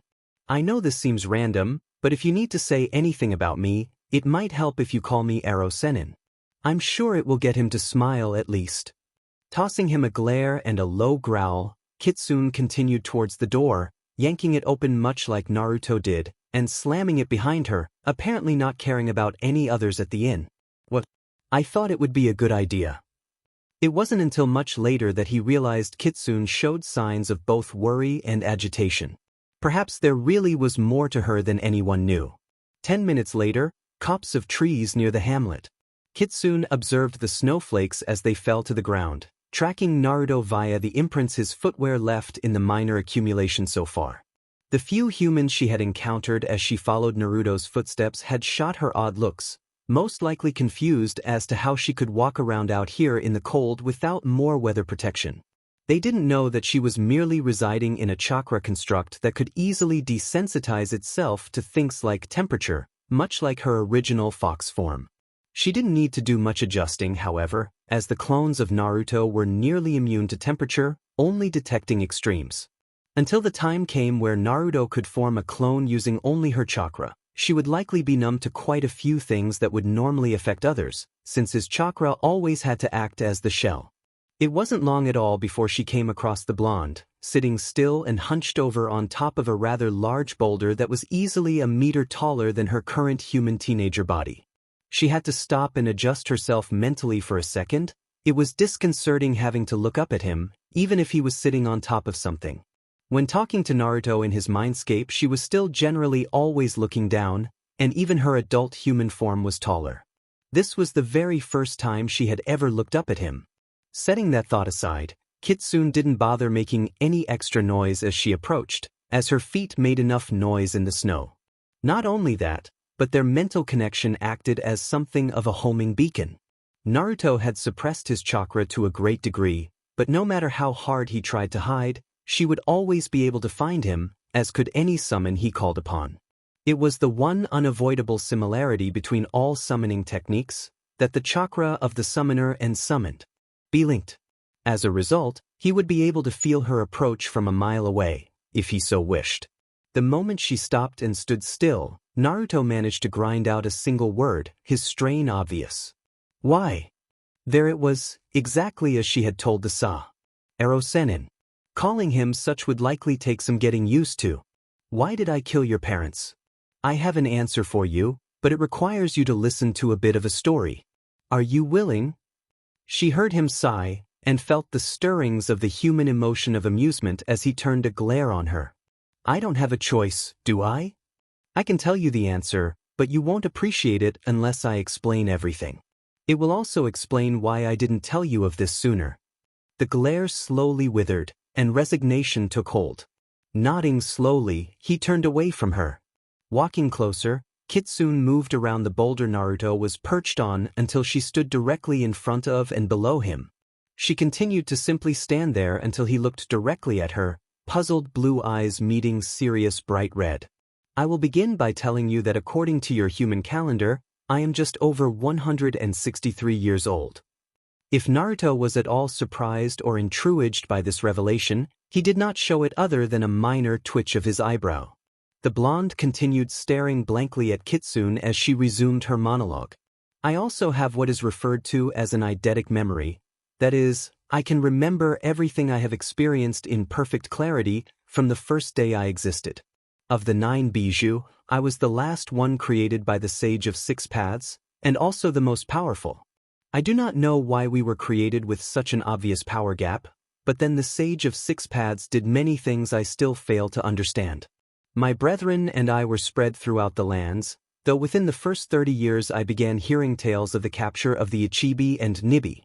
I know that others were somehow captured as well. At the time I did not comprehend how they figured out how to subdue and control us. The first among us, the Ichibi, was always known for being insane, so I believe it could not have been difficult to capture it. Kitsune held up one of her hands and watched as snowflakes began to slowly melt in the palm of her hand.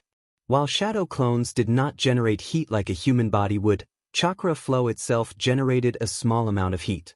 Kitsune's chakra, the pure primal energy of nature, was therefore warmer than a human's by default.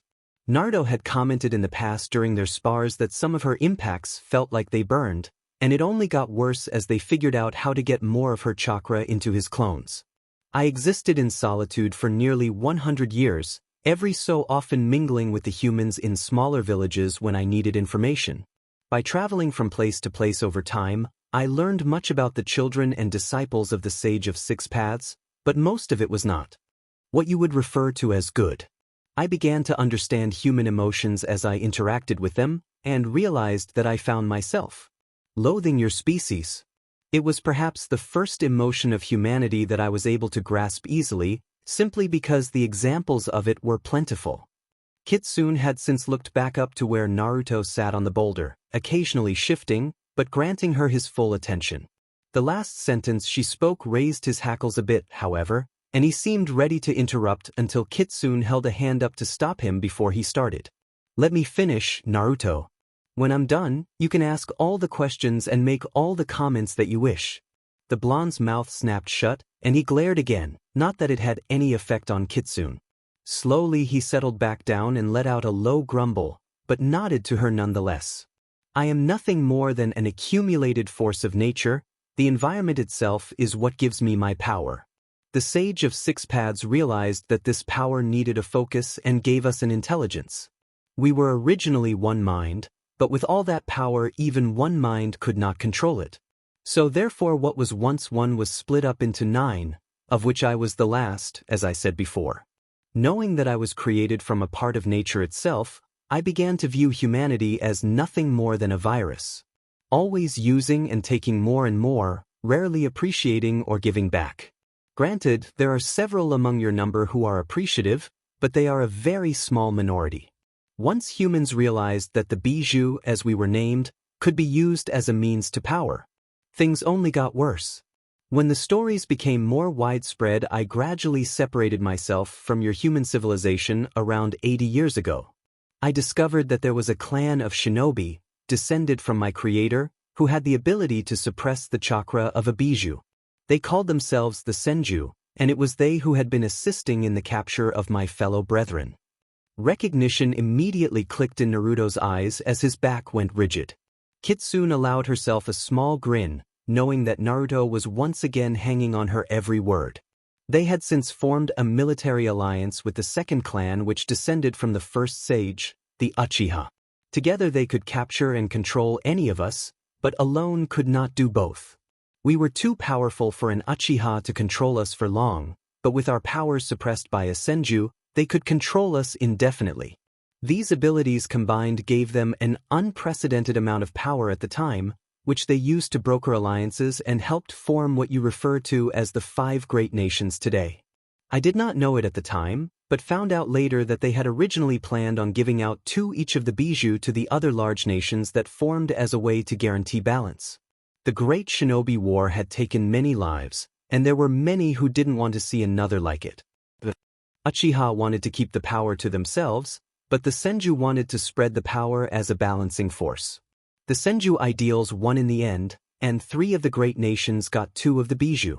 As the weakest of the great nations, Wind Country only got 1. The last went to Fire Country's first declared ally, and strongest minor nation, Waterfall. The other nations knew that they could not use their bijou against the combined Senju and Uchiha clans, so therefore Fire Country was to be avoided. Not only that, but Fire had agreed to keep me for themselves, if they ever managed to find me. Kitsune hummed for a moment as she brushed the accumulated snow off of her shoulders and out of her hair. It had started falling faster as she was talking, and the ground had since become completely covered in white where the terrain was flat. There were still patches of green and brown around the trunks of a few of the larger evergreen trees. Do you remember the valley I showed you before and our discussion? Naruto had started brushing the snow off of himself as well, but stopped to look at Kitsune when she asked the question. Yeah, why? Because even though Cloud came for me with one of their Jinchuriki, they never would have found me if I hadn't been betrayed by a human eye once. I guess I could say, trusted. Knowing that Naruto would inevitably have questions, Kitsune once again held up a hand and began speaking right away. His name was Takaru, and he stumbled upon me by chance since he was a hunter. Naturally, he was curious about what he thought was a human, alone in a forest. Unfortunately, I had just left a village and was still in my older female form that you witnessed earlier, so like most other human males of early age, he became smitten right away. The purpose of that form was to gain information, and I already had all I needed. Kitsune sighed and closed her eyes, looking up towards the sky, allowing snowflakes to fall on her face.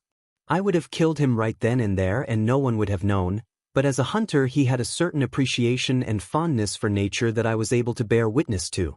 I decided that I would give him a chance to live. He attempted to visit me many times after that, but only for a few of those visits did I make my presence known. To this day I don't understand why I did it, but one day I approached him in a smaller fox form to see his reaction. Nothing seemed amiss at first, but after that day I never saw him again. I did not think much of it at the time. About a month after that I felt the presence of the Hachibi and went to investigate. He was forced to attack me but was struggling against his container. Apparently they did not get along. I managed to win that fight rather easily as a result, otherwise it would have dragged out much longer. I also understood through the Hachibi's words that I had been sold out, so I knew right away who did it.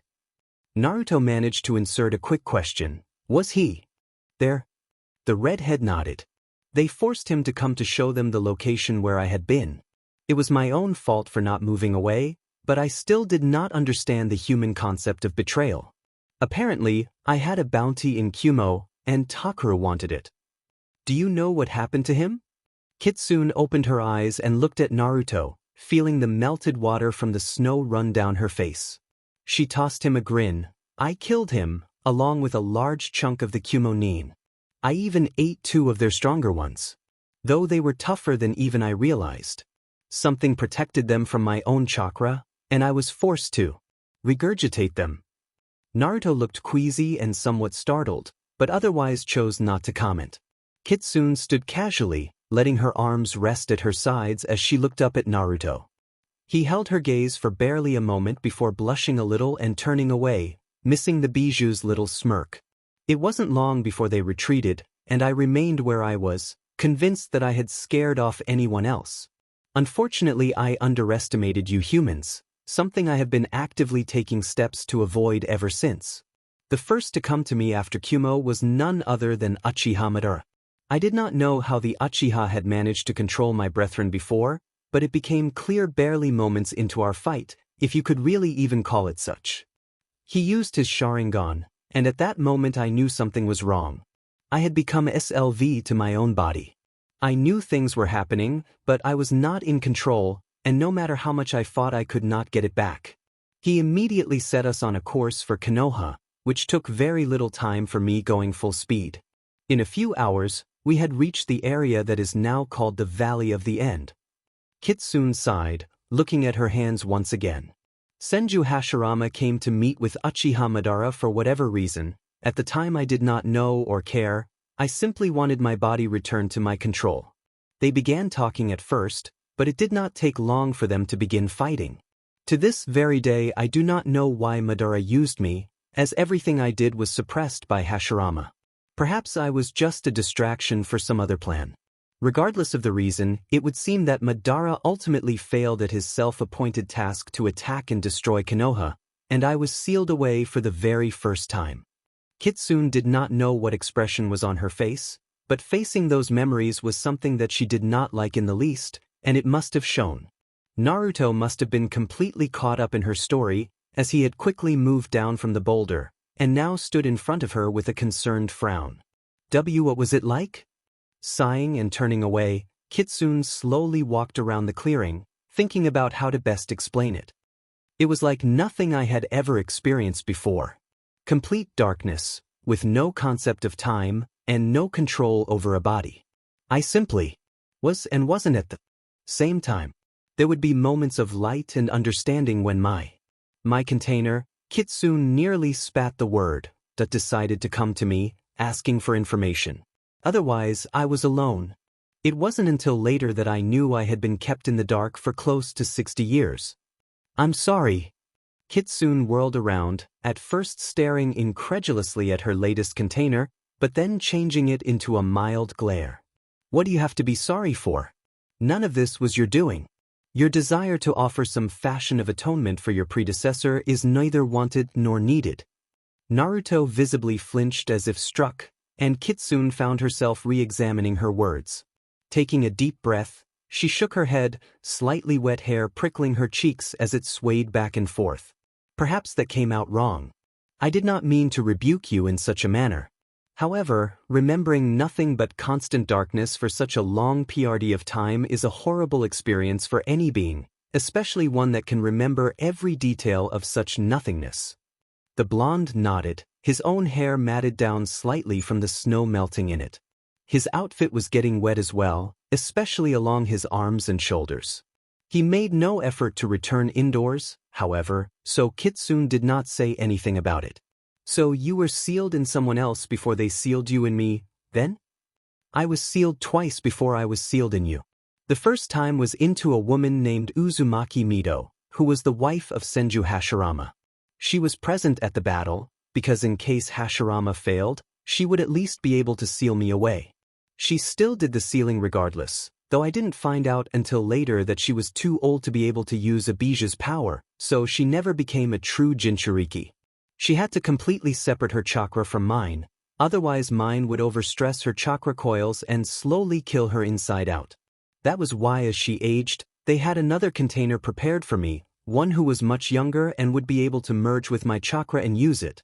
She became the second container, and her name was Uzumaki Kushina. Naruto gasped and muttered out, "Mother," to which Kitsune nodded. She was very well aware that the blonde seemed to close himself off to the outside world for a time. She mused about the potential scenario where he retreated to his mindscape like he usually did when troubled, and sometimes talked to her, only to realize that she was in fact already outside. Deciding he had enough time to ponder the scenario, Kitsune faked clearing her throat and continued talking. "It was much different the second time, as your mother was very close to your father from the first time we met. Your father was brilliant for a human, and I was able to learn much through the things he told your mother, as I was no longer locked away and once again aware of the outside world. Then one day I was listening in on a conversation and realized I had a chance to be free. The seal that contained me was weak during childbirth, namely yours. I knew it was a long shot, but I still had to try. I did not want to be used like a tool any longer." Naruto's face had been a mixture of emotions as Kitsune talked, obviously happy to hear about his parents, even briefly, but apparently pained when hearing about her imprisonment from this point of view. It was on your birthday, however, that Uchiha Madara returned. Somehow he knew when the seal would be at its weakest as well, and used that to his advantage. I am not aware about what happened on the outside, but I do know I felt a chance to be free. Only for Madara to appear and take control of me, yet again. Kitsune began to get angry, thinking about what happened back then. Once again she lost control of her body and most of her mind, being forced to do things against her will. She heard Naruto let out a startled noise, and looked at him, only to see him flinch and take a step backwards. A flicker of dark red in her peripheral made Kitsune look down at her arms, seeing her own reddish chakra dancing about them. Realizing what was happening, she immediately closed her eyes briefly and took a deep breath. The act worked for calming humans, so she believed that it should work for her as well. "We can. Stop talking about this if it's upsetting you." As brave as he tried to sound, Naruto's voice was still wavering. "No, it's fine. I was just thinking about that day and it began to upset me. I usually try not to think about it, I already spent several years doing. What do you humans call it? Something I think. I did that when I was sealed in you." "I see." Naruto looked away, nervously scratching the back of his head. "Maybe we should stop for now and get back inside. I'm getting pretty wet and I don't want to catch a cold or anything, so should we go? You want to know why I killed them though, don't you?" The blonde's eyes went wide for a second before he gave her a faint smile, and dropped his gaze to the ground. "Nah, that's okay. I'm sure you had your reasons. Besides, even if I don't have them anymore, I still have you, right?" Kitsune found herself blinking several times as she stared at the young human, Naruto, in front of her.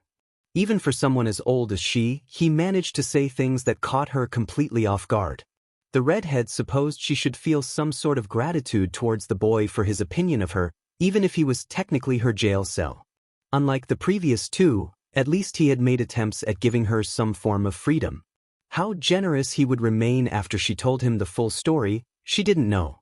At worst she would be confined to the cage in his mindscape again for the rest of his life, unless he managed to forgive her.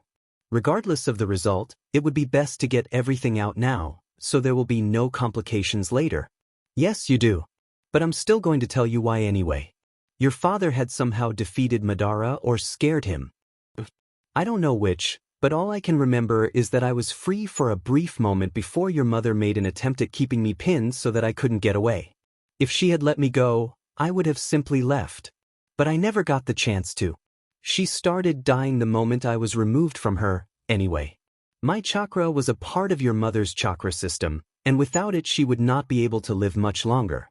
Your father made an attempt to seal me into you, but as you know, the only way to seal something is to have an equal or greater amount of chakra than the thing you are sealing has. I knew he had no means to do that, but he went further than I ever expected a human to. He called upon the Shinigami to take half of my power and seal it into him right then and there. I felt it as soon as I lost a lot of power. I knew that I had perhaps one chance left to be free, and in order to do that, I had to destroy the thing they were going to seal me into. Therefore, I tried to kill you.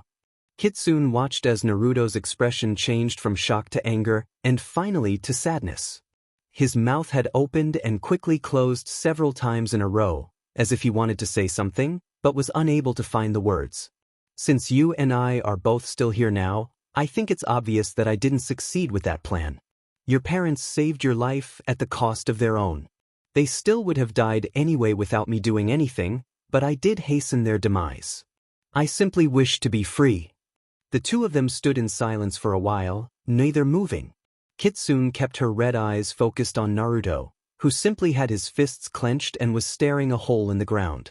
Noticing his shoulders had an accumulation of snow again, Kitsune glanced at then brushed off her own.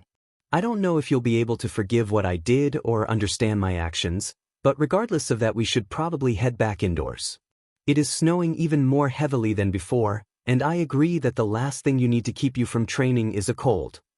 Kitsune's footsteps crunched louder in the snow as she started walking back towards the inn. The moment she started to step past Naruto, however, his hand reached out and settled heavily on her shoulder. The redhead stopped, looking curiously at the hand, then backwards over her shoulder to where Naruto still remained. Thank you. Kitsune's eyes opened a slight bit wider as she digested those two words. They likely symbolized that Naruto appreciated something she did, but considering what she had just finished explaining, exactly what the thanks were for was hard to figure out. I just told you that I was responsible for the deaths of your parents, and you're thanking me? The hand on her shoulder squeezed slightly, and she felt herself holding back a comment to remind him that these clones still weren't all that durable yet. No, I don't like that my parents died, or that you tried to kill me. But after hearing how long you were kept alone and then locked away, I think I can understand a little bit.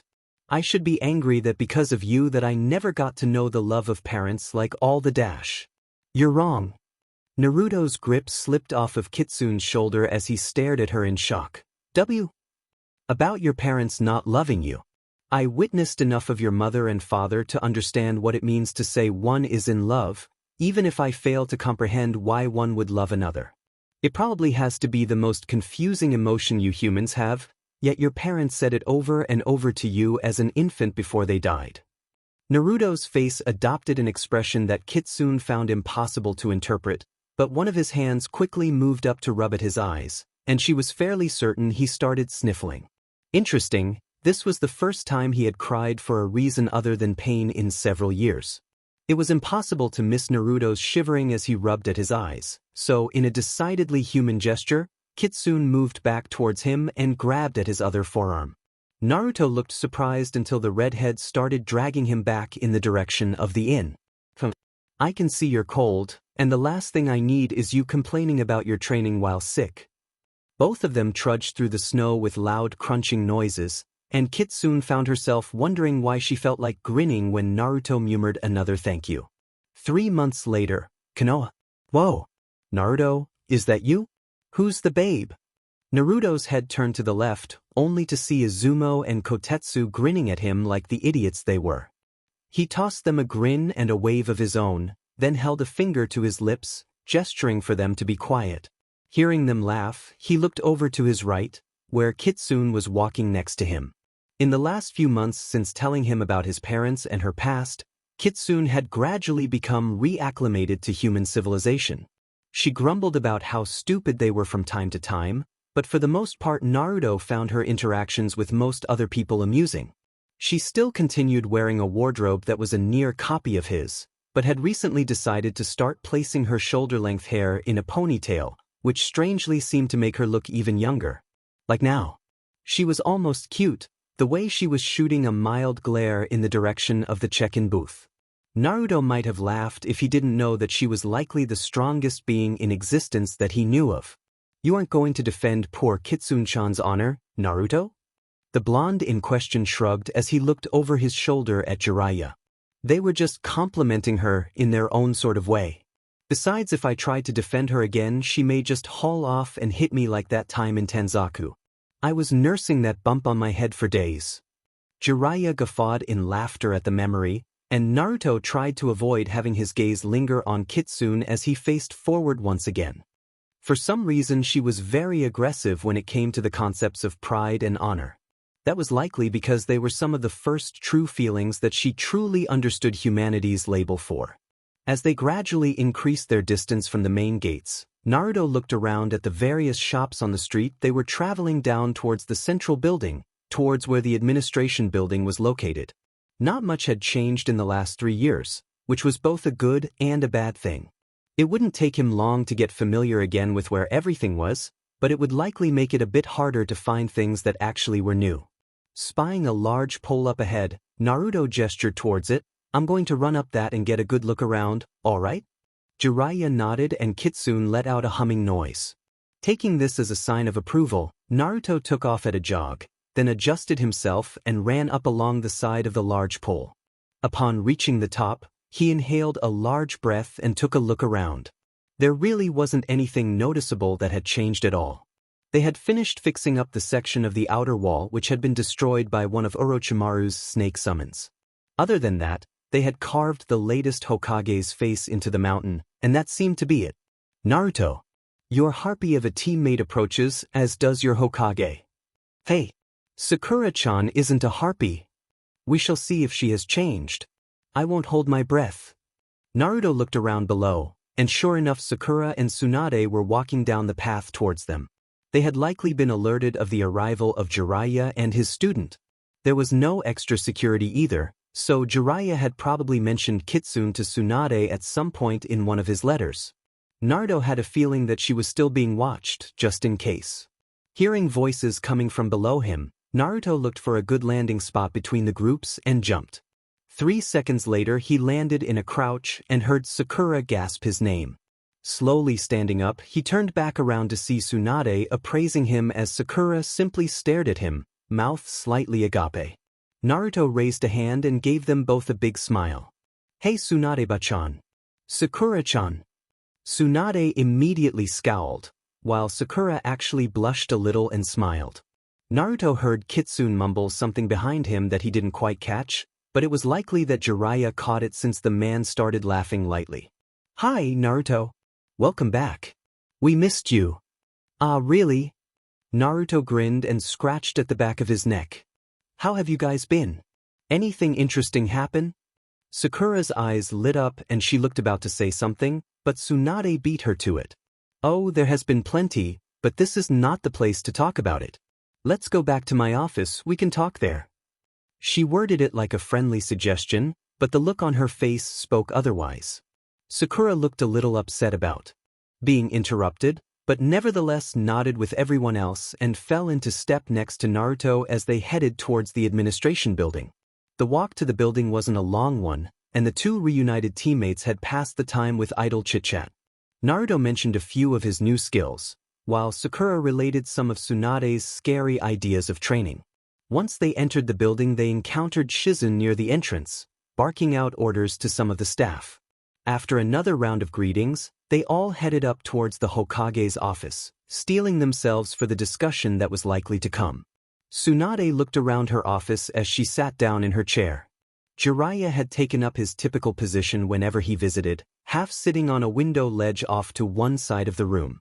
Shizen moved up next to the desk, opposite from where Jiraiya was. Naruto, meanwhile, had shifted to stand in front of her desk, with Sakura standing next to him and Kitsune on his other side, about a step back. Watching the interaction between the two during the walk had been interesting. Sakura was cordial at best towards Kitsune, while the disguised Bijou did a fine job of pretending the other girl didn't exist. Whenever Naruto tried to get them to interact, it was brief at best before Sakura started talking about something else, or Kitsune simply stopped responding. The worst part was the old pervert who was walking next to her. He was listening to the two teenagers and Bijou talking, and she had to put up with his giggles as he was likely thinking about some scenario or another. At least he didn't pull out that notepad of his, otherwise she would have clobbered him. Alright, now that we are all here, let me first say, welcome back. It's good to be home, Bachan. Tsunade let that particular comment slide, unable to be upset after having not seen Naruto for nearly 3 years. She did find it rather amusing watching Sakura lightly hit him on the arm and telling him not to call her that, but then was startled as Kitsune glared at the pink-haired girl and let out a low growl. She intervened quickly in order to keep Sakura from potentially escalating matters. The poor girl would have no idea what she was getting into. Tsunade had only told her apprentice that Naruto and Jiraiya had picked up another traveling companion, but not how or who it was. Settle down, you three. Sakura, if I haven't ever been able to get Naruto to stop calling me that, I doubt you have much of a shot now. Sorry, master. It's fine. Now, how should I say this? Tsunade's voice trailed off as her eyes drifted over to the redhead, who apparently knew it was her turn to be addressed. The Hokage felt a shiver go down her spine as the bright red eyes focused on her. It is interesting to meet you, QB. Tsunade heard gasps come from Sakura and Shizun, both of whom took an involuntary step backwards. Naruto was frowning as he took in their reactions, but kept his mouth shut. That meant they had likely talked about potential reactions before coming here. The Hokage found herself being pleased with that thought, especially with Naruto, who actually didn't voice his opinions right away for a change. I could say the same, Hokage. I have no doubt that while I am here I will have many more interesting acquaintances. We have decided, however, that it would be more prudent if I was called Kitsune, rather than QB. That makes sense. Tsunade shot an amused glance towards her first apprentice. Surprised, Shizun? As if shaking herself from a stupor, Shizun shook herself and then looked towards the blonde Hokage. Tsunade-sama. Is it really? Getting a serious nod from her Hokage caused Shizun's expression to mellow out, and she looked nervously back at the girl calling herself Kitsune. She introduced herself in a shaking voice, and was surprised when Kitsune actually quirked a smile and let out a small chuckle. There is no need for you or anyone here to fear me. Except perhaps the harpy, though I haven't decided her fate yet. Kitsune. What? Kitsune seemed unperturbed by Naruto's outburst and merely glanced at him. You know my thoughts. Naruto, though not angry, still appeared upset. We've been over this already. Yes, and my position has not budged, did you forget? A few months of being nice to you does not make up for years of previous ignorance, insults, and ridicule. I may not be human, but even I can understand that. But we were still young and… Ugh. Naruto rubbed at his forehead and turned to Sakura, offering her a strained smile. I'm sorry, Sakura-tan. Kitsune has gotten really protective of me lately, and I don't think that dash. Just lately? How long have we been talking? How many of your injuries has my chakra helped heal? Naruto turned back to face Kitsune again, putting his hands up in a placating manner. As he began trying to explain himself to the Bijou, Tsunade couldn't help but feeling slightly amused at the interaction. Both Naruto and Kitsune did talk to each other like friends who had known each other for a long time. Sakura, meanwhile, was trying to defend herself from Kitsune's blatant put-downs, no matter how truthful they might be, and keep herself visible to Naruto. For what reason, Tsunade could only begin to guess. Looking at Jiraiya, the Hokage noted that he was watching the goings-on with a small smile of his own. It only took her looking at him to gain his attention, and she asked the unspoken question by raising both her eyebrows and gesturing towards the Dehem with her head. He offered a warmer smile and a shrug, which likely meant this type of byplay was normal, only now Sakura was entered into the equation. Taking the situation at face value, Tsunade turned back to the arguing group and cleared her throat. All three of them immediately quieted themselves and stared at her, expectantly. I'm glad to see the three of you are getting along so well, Tsunade stated dryly. I do need to get a bit of information, though mostly in regards to Kitsune. Sakura and Naruto, you are both dismissed. Shizun, take them to meet up with Kakashi, like we planned earlier. Yes, Tsunade-sama. Please come with me, you two. Without another word, Shizun started for the door. The Hokage watched as Naruto shared a look with Kitsune before nodding to her, then turning to follow. Sakura did not move until Naruto did, and not before frowning at the bijou. Once the door closed, the redhead spoke up immediately. I can tell the question you have by the look on your face. Yes, Naruto and I can communicate mentally. Both of Tsunade's eyebrows lifted again for a brief moment before she grinned. Huh, I bet that's convenient.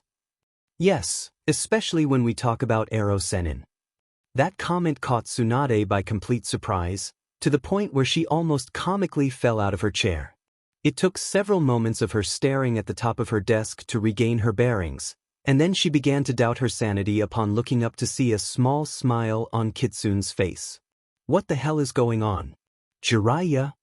The sage chuckled as he scratched at his head. I told the brat to help Kitsune get used to acting human. I didn't know that he'd teach her how to tell jokes and prank people too. Tsunade rubbed at her forehead and let out a deep sigh. One Naruto was enough. So, to think that he could teach, or even manipulate a bijou of all things in such a way. Joking aside, I guess I should get started with the serious part of the discussion by asking if there are any large limitations that I should be aware of with how you manage to inhabit a shadow clone. Jiraiya has explained a little about how it works, but just an overall summary from you should work. Kitsune looked down at the floor for a second before looking back up and staring at Tsunade with her piercing red eyes. At first it was nothing more than my consciousness inside a shadow clone shell created using Naruto's chakra. Over time we've been adjusting his summoning technique that he created to allow him to summon me with at least some of my chakra. Right now it isn't much, but it's enough for me to maintain a henge for at least a full day. Every time he summons me, he manages to pull out a little more of my chakra each time. Can he summon you with, say? Tsunade waved her hand idly as she searched for the right words. A tael's worth of your chakra? The taels are merely a representation of how powerful each bijou is in comparison to each other. I have no accurate scale to judge how much power there is per tael. I can tell you that I do not have enough of my own chakra to form a full cloak around this clone, however I can enhance its capabilities somewhat, such as making it durable enough to spar. I see. Tsunade paused for a moment, leaning forward, her elbows perched on her desk as she pressed her fingertips together. Do you think you are capable of running missions? You aren't dash. Quiet, Jiraiya. I wasn't talking to you. Kitsune's eyes had narrowed as she looked at the Hokage. Her head tilted to the side in a show of curiosity, causing Tsunade to wonder where exactly she had picked up that trait from. I would say it depends on the kind of mission. The village still follows the standard D through S assignments, I presume. Tsunade simply nodded. I see. I should be able to accomplish D-rank missions with no difficulty, much like any newly minted genin would. Likewise for C ranks, so long as we don't face other shinobi. Facing a competent enemy shinobi or kunoichi, I likely wouldn't be more than a distraction at best. That likely places anything B ranked or above out of the question, at least until the summoning seal is improved or changed to allow me the use of more of my chakra. Very well. If you're ever in need of something to do, come see me about an assignment. Next time you use the henge, give yourself a headband. I do not see why you want to do this. But very well. The Hokage leaned back in her chair, grinning. I have a couple reasons. First, knowledge of your presence is limited. If it ever gets out, I'll be able to prove that you have in fact been helping the village since you got here. Besides that, it will also give you an income of your own. Not that I know what you'd use money for, but think of it as a buffer for Naruto, should you come up with no other ideas. My second reason relates to your travels and experiences. It's been made clear in Jiraiya's writings to me that you have limited experience in regards to interaction with humans. Taking low-ranked missions will let you do things on your own for a bit. Tsunade leaned forward again, staring at Kitsune with a serious expression. The bijou stared back, unflinchingly. As for the why, I trust Naruto. That's it. Naruto trusts you, therefore my trust will extend to you as well. The more you do to help him and us, the better your defense gets should any arise. Kitsune nodded. I understand. Is there anything else? No, that's it unless you have any other questions. I have none at this time. What about you, Sage? Jiraiya looked a little startled as the attention in the room suddenly shifted to him. What? What about me? You've looked like you wanted to say something for a while now. The hermit shrugged and waved off the comment. I had no idea Tsunadeheim was going to do what she did. It caught me a little off guard, that's all. But her plan has merit, so I'm fine. Tsunade looked cross for a moment, grumbling out, of course it does, which got a chuckle from Jiraiya. Very well. I will be with Naruto, he's telling me that he has a test coming up. Jiraiya looked from Kitsune to Tsunade. A test? The blonde nodded. Yes, it's to test his potential, alongside Sakura. They will be working with Kakashi in the future, and I wanted him to examine their teamwork. It will likely be starting soon, so we should get moving if we don't want to miss it. A burst of smoke was all that was left of Kitsune as she dispelled when Tsunade finished speaking, leaving the Hokage to stare blankly at Jiraiya, who was opening a nearby window. She returns to the seal, just like that? Jiraiya grinned. Yep, just like that. Convenient. The next few months should prove to be interesting. I'll say, hey, what are you doing, Haim? Jiraiya had to quickly move his hands as the window he was opening quickly slammed shut, rattling the glass and nearly severing a few of his fingers. Tsunade simply glared at him, brow twitching as she pointed to the door. I still need to talk to you. I'm not leaving through the window. Understood? The white-haired man held up his hands in a surrendering gesture as he slowly backpedaled towards the door, Tsunade stalking after him. Oh, of course, Haim. Anything for you. DMN right. Let's go. 9 days later, after rescuing the Godame Kazekage Gaara. I thought I might find you up here. Is there a reason why you have been avoiding me? Naruto looked over his shoulder at Kitsune, who was still standing a couple meters back from where he sat on top of the Yandame's head. I've been avoiding everyone. I just needed to think for a bit on my own. Besides, you always know where I am anyway, in case you really needed to find me.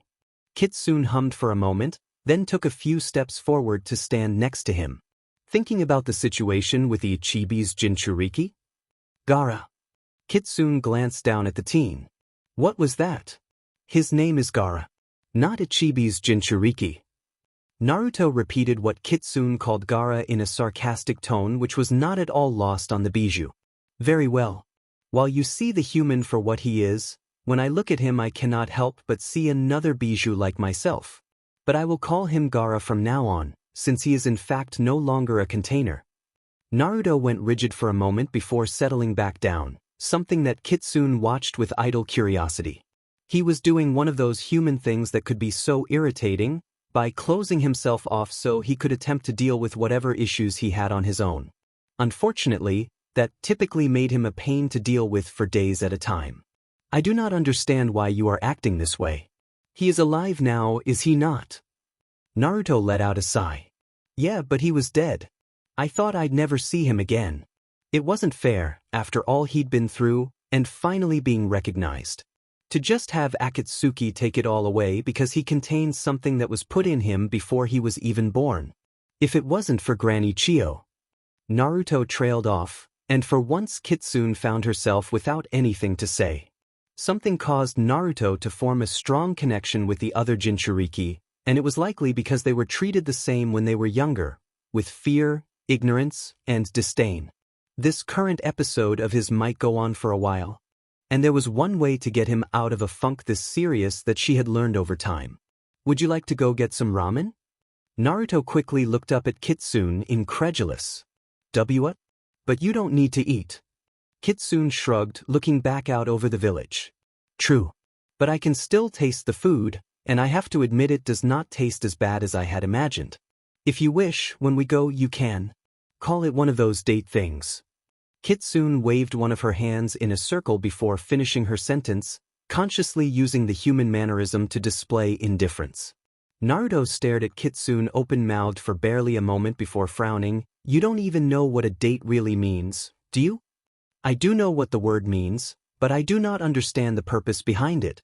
Why give a name to something that you can do with another human at any time?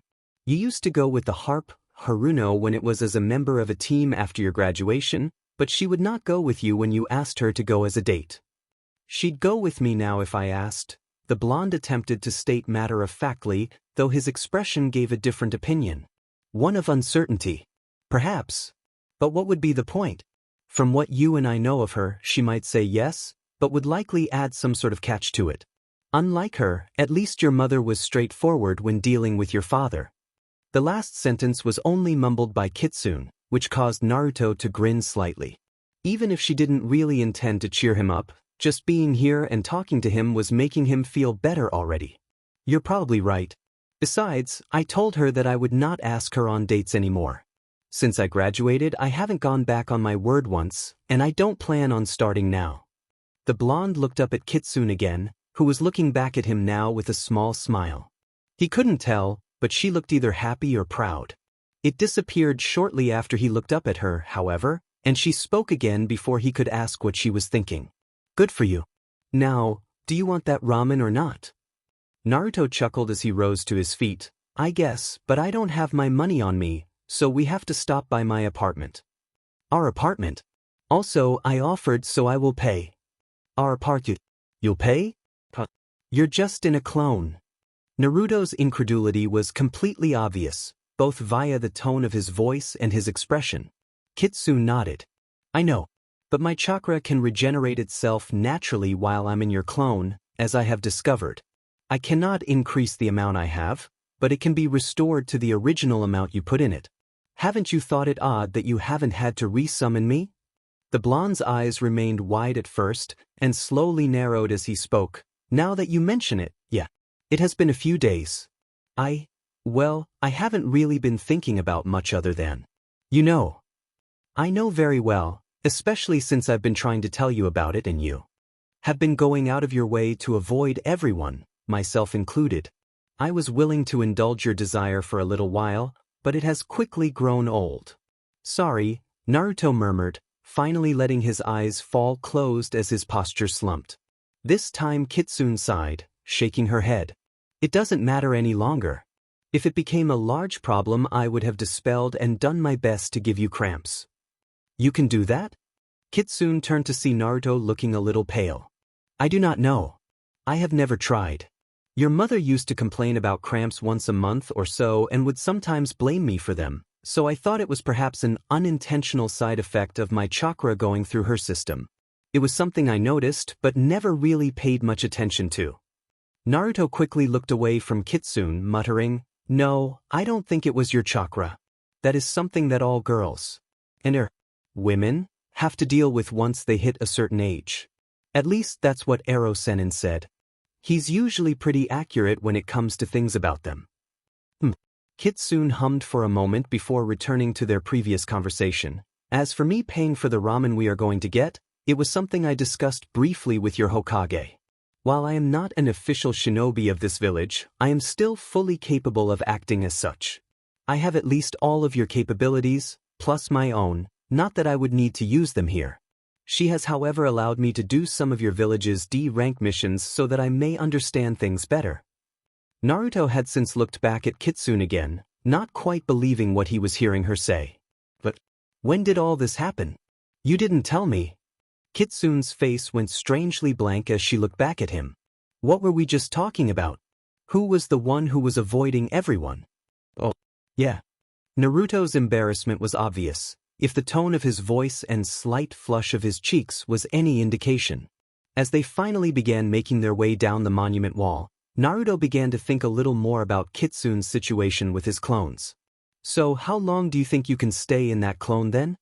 Kitsune just shrugged. This is an entirely new situation for me, so I cannot say. I can remain in this form indefinitely because my chakra is regenerating faster than I'm using it to maintain this henge. Your chakra, however, which acts as the shell of this clone, it will eventually run out and I will likely be dispelled against my will when that time comes. So then the more chakra I put into the clone, the longer it will last? That seems to be the most likely scenario, Kitsune nodded. Though I cannot say if my chakra erodes yours while in this clone, at least not yet. I have not remained in the clone for very long after using my chakra when we've sparred previously. Naruto thought about it for a moment before tossing out a suggestion. Should I make you a new one now so we can test? That is not necessary. We can wait until you wish to spar again. I admit I am curious to see how much longer this one might last. They continued in silence until they reached the bottom of the wall, then started a casual walk towards Naruto's favorite place to dine in the village, Ichiraka Ramen. As they walked by other people, Naruto chuckled internally how some people seemed to be giving him curious looks, as if they were trying to remember something about him, either who he was or who he might have been related to. Most people had been doing double takes, as he was no longer wearing his orange outfit. It was widely considered to be his defining characteristic before he left on his training trip. The other glances were sent to his companion, many of which were wide-eyed, some with accompanying blushes or jealous scowls. A lot of the looks would change when they noticed that the two of them were walking together and were wearing nearly identical outfits. Most of them were surprised, with a few grins and other more discreet displays. If Jiraiya were around, he'd be having a field day. Naruto couldn't help but chuckle and toss Kitsune a brief smirk. It seems you have a few admirers. I'm used to it, you know I've traveled through human villages before. The attention wouldn't last if they knew who I was. You never know. If they know you didn't attack the village under your own control, I'm sure a lot of them would think differently, or at least give you a second chance. Kitsune snorted. If that is what you believe, so be it. You know my opinion. Do you really hate us all that much? Naruto spoke quietly, but he knew Kitsune heard him the moment she stopped walking alongside him. Her sudden stop caught him slightly off guard, causing the blonde to trip over his own feet as he tried to turn around and keep walking at the same time. He started to chortle lightly, slowly stopping as he saw her staring at him seriously with her bright red eyes. When she continued to maintain her silence, Naruto's somewhat curious stare turned morphed into a frowning one. Right after the change, Kitsune closed her eyes and sighed, and let her head tilt forward until she could have been staring at the ground if her eyes were open. The simple answer is that no, I do not hate all humans. I'm finding myself feeling neutral towards more and more of them as time goes by. My initial impression was colored by the Sage of Six Paths, who instructed us Bijou to avoid humans as best we could. I'm sure you understand why by now. Naruto nodded solemnly as Kitsune raised her head to look at him, eyes open again. I've never interacted with humanity on this scale before. Previously I would avoid them at all times unless I traveled through a village to get information about what was going on in the world. From an outside perspective, there didn't seem to be any redeeming qualities about any humans I met. I've kept that mindset for my entire life. Then, you freed me. Just like that, everything I had believed before was shattered, and you have caused me to begin examining humankind more closely. I have come to understand after much consideration that yes, there are humans out there that are just as I believed all of humanity was like, but there are other humans who do not fit into any predefined mold that I had imagined in my life before now. Kitsune continued staring straight at Naruto, who simply stared right back. Does this answer your question? The blonde nodded slowly. So that means you actually do like it when I summon you? Like it? As in appreciate it and want it to happen more? I would have to say, yes. You didn't seem to want me to at first. I've already explained that when you first started doing it I had none of my own chakra. It was even worse than being behind that blasted cage. But once you found a way to bring some of my chakra with me, I began to. Kitsune's mouth opened and closed a few times, as if searching for the appropriate word, anticipated. I looked forward to being summoned. I still do. Does that make sense? It is a foreign concept to me, as the only other time I believe I ever looked forward to something was when I had a small chance to escape your mother. Yeah, it makes sense. I'm glad you're happy. Naruto had one of his big grins on display, with one hand behind his head. He purposefully ignored the comment about his mother. His parents were still a bit of a touchy subject between them, even after all this time. It was done and over with, he just didn't want to think about it if he didn't need to. Thank you. Huh. Naruto stopped grinning, only to stare in shock as Kitsune leaned forward slightly in a small bow towards him. While the words used stopped most of his motor functions, the fact that the most powerful of the Bijou was actually bowing to him nearly put him in cardiac arrest. It wasn't exactly something that was easy for Naruto to wrap his head around, at all. It is the first time I have ever said those words. It is also the first time that I can claim I have ever been able to recognize what this feeling you call happiness is. I was fully expecting to live behind that cage until I was 200 years old. Or even older. You managed to stop that from happening and are still trying to make my situation even better, so I thank you. Naruto's mouth was agape and he had clearly started blushing, not used to any sort of praise from Kitsune ever since he had known her. It took everything he had to force words out of his mouth. You helped me out all the time when I was younger, and you still do. It was the least I could do. Be that as it may, you are the only one who has bothered to make an attempt with any of the bijou, to the best of my knowledge. Perhaps we could try to pass it along to my other brethren, if possible? They might be behind different kinds of containment seals, but the technique itself should still work with a few adjustments. The blonde looked carefully at his companion. It was odd, he had never really seen Kitsune appear so eager for something before. Her eyes were wide and she was even leaning forward a bit. A part of Naruto was wondering if Kitsune even realized just how human she looked right now. I can ask Ero-Sennin to see if he has any contacts that know the locations of other Jinchuriki, I guess? It would be a start. Yes.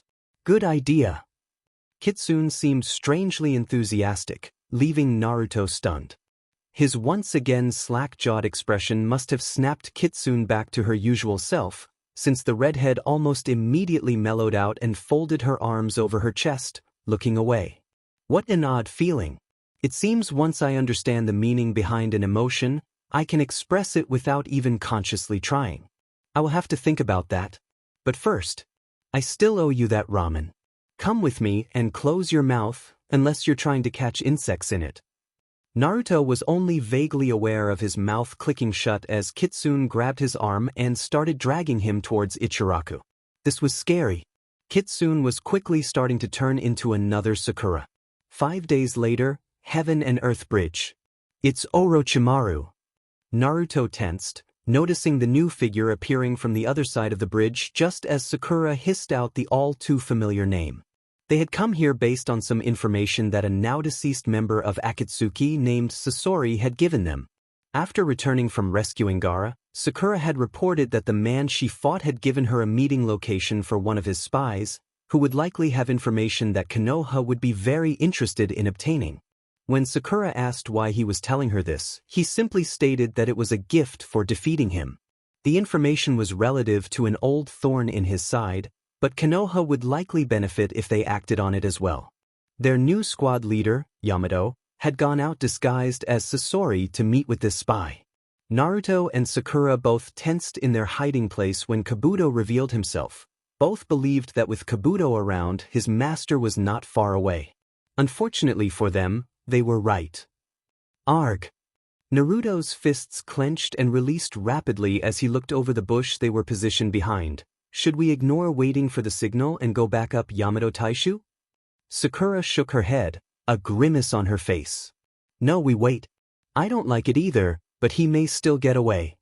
The girl spoke too soon, however, as Kabuto made a show of protecting Yamato, only to turn and destroy the disguise shortly thereafter.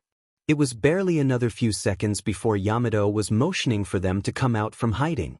The two of them plus their newest member, Sai, all sprung from their spot, landing in front of Yamato. Surprise was written all over Kabuto's face, while Orochimaru appeared to be more amused than anything else, if his small chuckles were any indication. My, isn't this such a nice surprise, Kabuto? I think our good friends from the Leaf must have finished off my old partner since they are meeting us here disguised as him. I guess the Leaf is good for something after all, Daifumasama?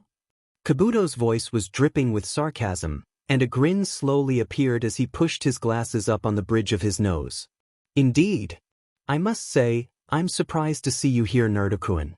Dearest Tsunade doesn't keep you on a leash like other villages do with their Jinchuriki? Naruto visibly flinched and glared at the word Orochimaru decided to use. Bachan knows better than to do that. I see. Well, good for you, I guess. Orochimaru paused for a moment, his eyes wandering behind the trio to the man standing behind them. I see they are making use of my other gift as well. Naruto and Sakura shared a confused glance at that, then looked at Sai, who simply looked back at them with his typically expressionless face. They didn't get a chance to say anything of their own as Kabuto asked the question in their stead, "What do you mean, Orochimaru-sama?" The snake summoner chuckled again, then casually pointed towards Yamato. "My little Mokutan experiment, standing there in the back. I was trying to recreate the bloodline of the Shodai Hokage, but I had believed all of my experiments were failures. It would seem that one of them made it, however. How fortunate." Naruto, Sai, and Sakura all looked over their shoulders at Yamato, who simply gave them a brief nod, his expression unusually grave compared to anything they had seen before. Several moments passed where no one said anything further, until Orochimaru spoke again, amused as always. "Well, it would seem we are at an impasse. I was fully expecting one of you to start screaming about how you would be trying to get Sasuke-kun away from me." Naruto was going to retort, only to be stopped by Sakura's dark chuckle. He looked over at her, slightly surprised. "Sasuke-kun will do whatever he wants. If it wasn't for Naruto, he wouldn't be with you now anyway." Orochimaru's eyes immediately narrowed. "Explain." Sakura jerked a thumb towards her blonde teammate. "Naruto beat Sasuke-kun at the Valley of the End when they fought. He could have brought Sasuke-kun back if he wanted to, but he let him go for reasons that I agree with. Kakashi-sensei was there too, and agreed as well. If we really cared that much about him being with you, he wouldn't be." It was hard to read Orochimaru's expression, but he didn't look pleased, though he didn't look angry either. "Very interesting. Sasuke-kun neglected to mention that little tidbit when he found me. Perhaps I should increase the level of his training. Though if Naruto-kun was able to beat him those years ago." Orochimaru's snake eyes focused on the blonde of the group, and Naruto felt a shiver run down his spine. "I would assume that you have gotten even stronger since then, especially if it's true that you were running about and training with Jiraiya for several years. I'm very curious to see your strength. What do you say, think you can take me on?" Naruto frowned slightly. "I already know I can't beat Ero Sennin or Tsunade-chan, so I doubt I could beat you. But..." The blonde began to smile, then slowly began to draw upon Kitsune's chakra. "I am curious as to just how far I can go." Naruto heard Orochimaru begin to laugh again, while both Sakura and Yamato began calling his name. Kabuto was staring at him curiously, as was Sai, though he could only begin to guess what was going through the other boy's head. "What are you doing? You can't handle the amount of chakra you'd need from me to be able to take him down." Kitsune's voice rang clearly through his head, making him wince. This was yet another workaround they had found regarding the Shiki Fujin. Previously Kitsune would have to be summoned in order for them to communicate mentally, but now he could summon her awareness into his body if she was willing to leave her chakra behind the seal. It essentially let her be aware of everything that was happening in real time, though she could do nothing other than talk to him. "I know. I'm not trying to take him down. I just want to see how far I can go. It's been a while since I've attempted.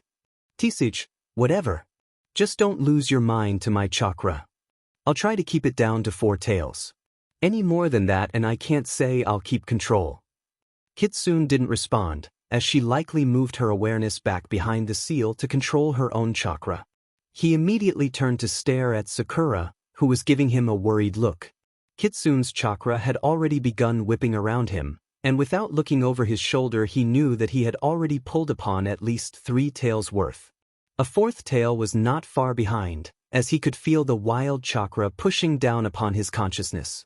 It wanted him to give it a directive and then let it take over, which was exactly what had happened the last time he had done this with Jiraiya. "Sakura-chan, you and the others should get back. I'm going to try to keep control, but it will be very dangerous for you to be here." "What? But Naruto, this is dangerous. I can back you up. You'll need dash." "Sakura!" The girl flinched back as Naruto shouted her name, then immediately grunted and rubbed at his forehead. "Please, Sakura-chan, just go. It's hard enough for me to maintain this state without losing control. If something happened to you, to any of you, I would lose control and put everyone else at risk. Please." Even though she was frowning and her fists were clenched, The pink-haired girl took a step forward again and stared at him seriously. Good luck, Naruto. Thanks. Hopefully I won't need it. As soon as their exchange was done, she took off back towards the end of the bridge where they had arrived, Sai and Yamato both looking back at him but following her shortly thereafter. Kabuto, perhaps you should depart as well. I don't need my best agent to be put at risk needlessly. Yes, Orochimaru-sama. Kabuto disappeared in a flash, and Naruto didn't pay attention or really care where the spy went. So Naruto-kun, how do you want to start to dash? Naruto already knew what the man was likely going to finish saying before he did, and quickly took the initiative, literally flying across the short length of bridge that separated them and smashed a chakra-laden fist into the snake summoner's face. The blow was more than enough to send the pale-skinned man flying off into the distance. His first objective was to get Orochimaru away from everyone else, and now that task was complete. Taking a deep breath, he finally allowed the fourth tail of Kitsune's chakra to settle upon him. The blonde grunted and held his head in his hands for a moment. The chakra was powerful, and even at this stage he could barely keep his wits about him. Naruto was calm, but Kitsune's chakra was anything but. The pressure was weighing down on him so much that he noticed his feet were leaving indents on the bridge. At the same time, however, the chakra caused an odd dichotomy. The added weight in general made it harder to move, yet once he actually was able to focus on the simple action of movement, the very same chakra reinforced his muscles and made any movement much easier. The wild chakra did anything he wanted, so long as he was able to maintain his wits. Realizing that he still had to go after Orochimaru, lest the man come back here, he quickly tore through the forest, kicking up all manner of debris in his wake. The best chance he would have at winning this match was taking his opponent out early, even if it did seem to be an impossible task. This would likely be his only chance to test and see how strong he was when compared to people of Orochimaru's caliber. Sparring Tsunade and Jiraiya was fun, sure, but they would pull punches. Orochimaru definitely wouldn't. Upon reaching a small clearing that had been created courtesy of the snake summoners smashing through everything in the area, the blonde came to an abrupt stop and looked around. Orochimaru was sitting patiently on the trunk of one of the larger trees in the area, smiling at him. That wasn't very nice, Naruto-kun. I hadn't finished talking. But since you're so eager, I won't hold back either. Immediately two of the felled trees next to him burst into smoke, only to be replaced by snakes. They both opened their mouths wide and went for him, only to be stopped short as red hands of chakra reached out from the cloak surrounding him, grabbed the snakes, and squeezed. Two more bursts of smoke later, and the snakes had dispelled. It is impressive for you to have come so far at such a young age. But I believe you can't go further yet, otherwise you probably would have. Am I right? Naruto had to forcibly hold his aggressiveness in check. He knew Orochimaru was goading him on, and with enough pushes like this he would lose control of Kitsune's chakra. I must be. It's amusing to watch your face go through so many different expressions as you try to control that chakra. I've never had the opportunity to experiment with a Jinchuriki before since they are always so well guarded, but I cannot imagine a bijou being easy to control. I don't control anything. I work together with my bijou. I've been training but... Naruto collapsed forwards, feeling the chakra starting to overwhelm him. There were so many things about Orochimaru that just plain set him off, and it was even worse because he knew what the man was trying to do. Yet he still fell for it. Naruto's vision started turning red, then black around the edges as Kitsune's volatile chakra quickly utilized his anger at the snake and despair over losing control to take over. To do what he couldn't. Mindscape. Naruto snapped awake, sitting up quickly. He didn't remember laying down, but realized what was going on as he looked around. Somehow he had been forced into his mind. Kitsune's cage was directly facing him. What's going on? An all too familiar rumbling noise filled the room, though it definitely didn't sound as deep as it used to. He was going to ask more until he noticed that the red chakra was floating around the room on top of the water-like substance. Either that or the substance had become the chakra. It was hard to tell. The only thing he knew is that it was slowly climbing up his body. Jumping to his feet and letting out a yelp, he tried to forcefully wipe it off, but the chakra only stuck to him and proceeded to spread from his hands now. Kitsune? What's... What's going on? What is your chakra doing? You pulled upon too much. I warned that you weren't ready for this. Now it will follow your desires before you arrived here. Naruto vaguely noted that the voice, while still deep, definitely had a feminine sound to it, compared to previously. Unfortunately, he didn't get time to consider it further as the chakra began rapidly expanding on his body. But can't it be stopped? Naruto was thrashing about wildly, but the chakra was almost covering him completely now, and quickly moving up his chest and neck. No, it cannot. But, Kitsune? Kitsune! With a splashing noise, Naruto's body fell backwards as he succumbed to unconsciousness. Unknown. The blonde groaned as he slowly became aware again. His entire body felt like it was on fire, and it didn't take long for him to remember why. If he was becoming aware again, that meant the chakra he had foolishly pulled upon had likely run its course. Suddenly there was a cool feeling that began in his chest and gradually started to work its way over the rest of his body, removing the burning sensation. Getting curious, he started to lean forward and open his eyes, only for a warm hand to press over his eyes and pull his head back down. Only then did he notice that his head was slightly elevated. Naruto tried to talk, only to let out a series of hacking. His throat was very dry, but considering the way the rest of his body felt, he wasn't surprised. After a moment of consideration, he realized that he was in his mindscape still. He couldn't hear or smell anything that would symbolize actually being awake. Be silent and wait, Naruto. You are being healed. Let your teammate finish, and do not talk until it is done. The surprise got Naruto to be silent more than anything else.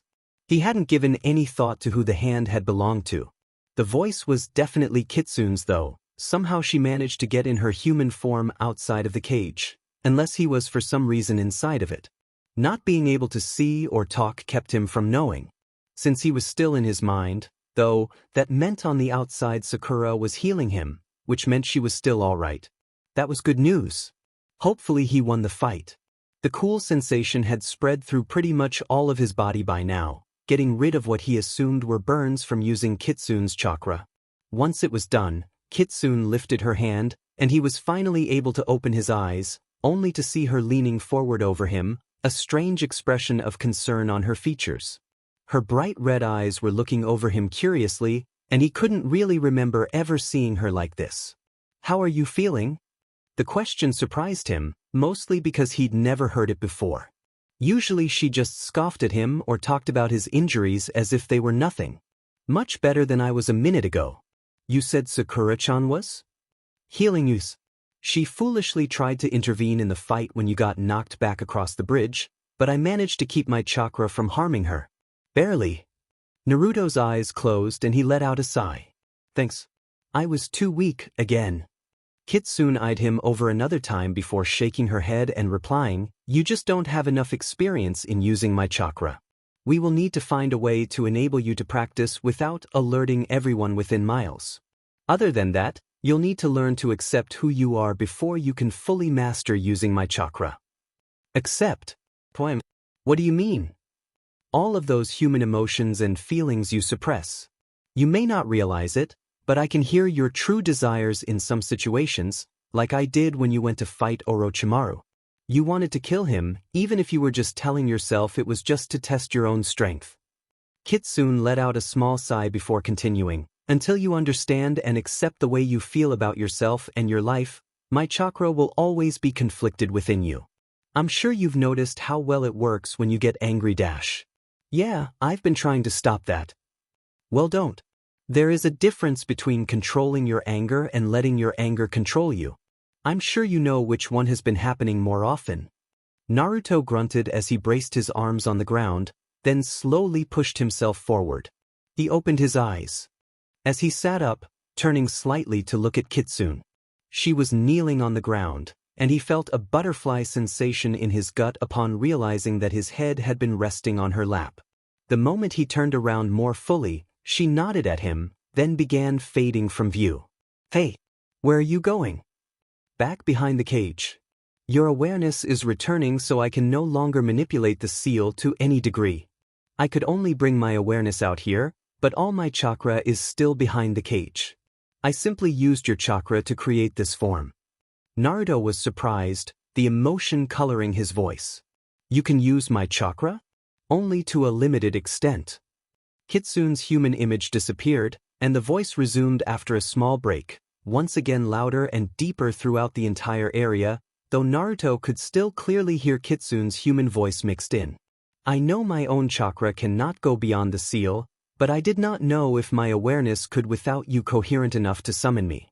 I found out that I could draw upon a small amount of your chakra to give myself a clone of sorts here in your mind.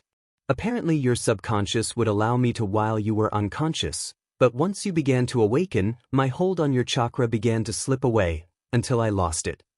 I could try to give it back. Naruto had since moved to his feet, and was stumbling towards the large bars. Kitsune chuckled, though it didn't sound nearly as menacing as it used to. Let's stick to doing one thing at a time, shall we? We'll continue work on modifying the summons, and training you to use my chakra as well. For now, however, you should try to wake up soon. I believe your team may be getting ready to take desperate measures. Naruto stopped moving and looked up, peering through the bars, though not seeing anything behind them. Letting out another sigh, he nodded slowly and concentrated. Right, we'll talk more later. As the blonde flickered from existence, Kitsune chuckled again. Indeed. I'll be waiting. 5 weeks later, newly created training area just outside Konoha's walls. Naruto fell backward onto the soft grass, exhausted and dripping wet from head to toe. As he closed his eyes and calmed his breathing, someone stood in such a way to block the sun from his face. Curious, he opened his eyes again to see Kitsune looking down towards him before she tossed a towel over his head. Hey! You should dry off a bit, that water was not warm. It wasn't that bad. Sheesh. Following directions anyway, the boy sat up and proceeded to dry himself off. Wiping down his exposed upper body first, he placed the towel over his head to rub his hair, but paused first when he noticed Kitsune staring at him still. What? Kitsune's eyes narrowed, and she offered a barely perceptible shrug. I was looking at you and trying to understand what a female human would find to be desirable about a male. Naruto felt a blush rising to his face. Kitsune was checking him out? It was flattering, if not a little strange, coming from her. He tried to say something but ended up stuttering out nothing discernible, though Kitsune ignored it and continued talking anyway. I understand a small amount, considering what I learned through watching your mother, though she was already focused on your father before I was sealed in her, so it is still difficult for me to interpret what other females look for.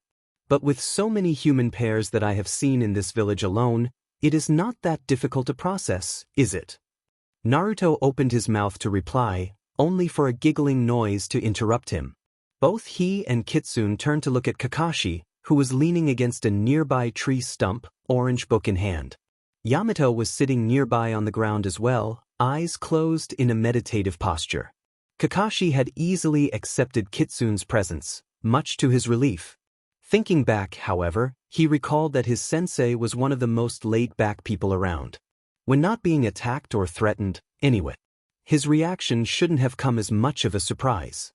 Yamato was a new team leader to Naruto, and the blonde had purposefully not told the man about Kitsune being able to appear in the shadow clone until after they got back from meeting Orochimaru and Kabuto. It wasn't because he didn't trust the man, but it was more because he didn't quite trust their other new team member, Sai. He also thought that Tsunade might have mentioned it since he would be leading their team in Kakashi's absence, but Yamato's reaction upon their return when they met was very amusing to both Naruto and Sakura. They had both burst out laughing when their captain simply pointed and stared, open-mouthed and shaking, not saying a word. Kitsune, meanwhile, simply returned the stare with an eye roll followed by a very small smile, perhaps amused or exasperated in her own unique way. As for Sai, both Naruto and Sakura had a feeling that Yamato knew something about the boy, but he wasn't telling them, and insisted that they ask the Hokage if they really wanted to know. He had apparently gone to investigate the fight between Naruto and Orochimaru against Yamato's orders to remain where they were and on standby, and Sakura believed he had gotten caught up in one of the large blasts that filled the area. Their captain had hinted that Sai was not dead, and had a would clone following the teen, but other than that did not elaborate. He offered them the option of going after the boy, and Naruto was planning to accept. Sakura, however, quickly intervened, saying that getting Naruto back to Konoha to make sure there were no side effects after what happened took precedence.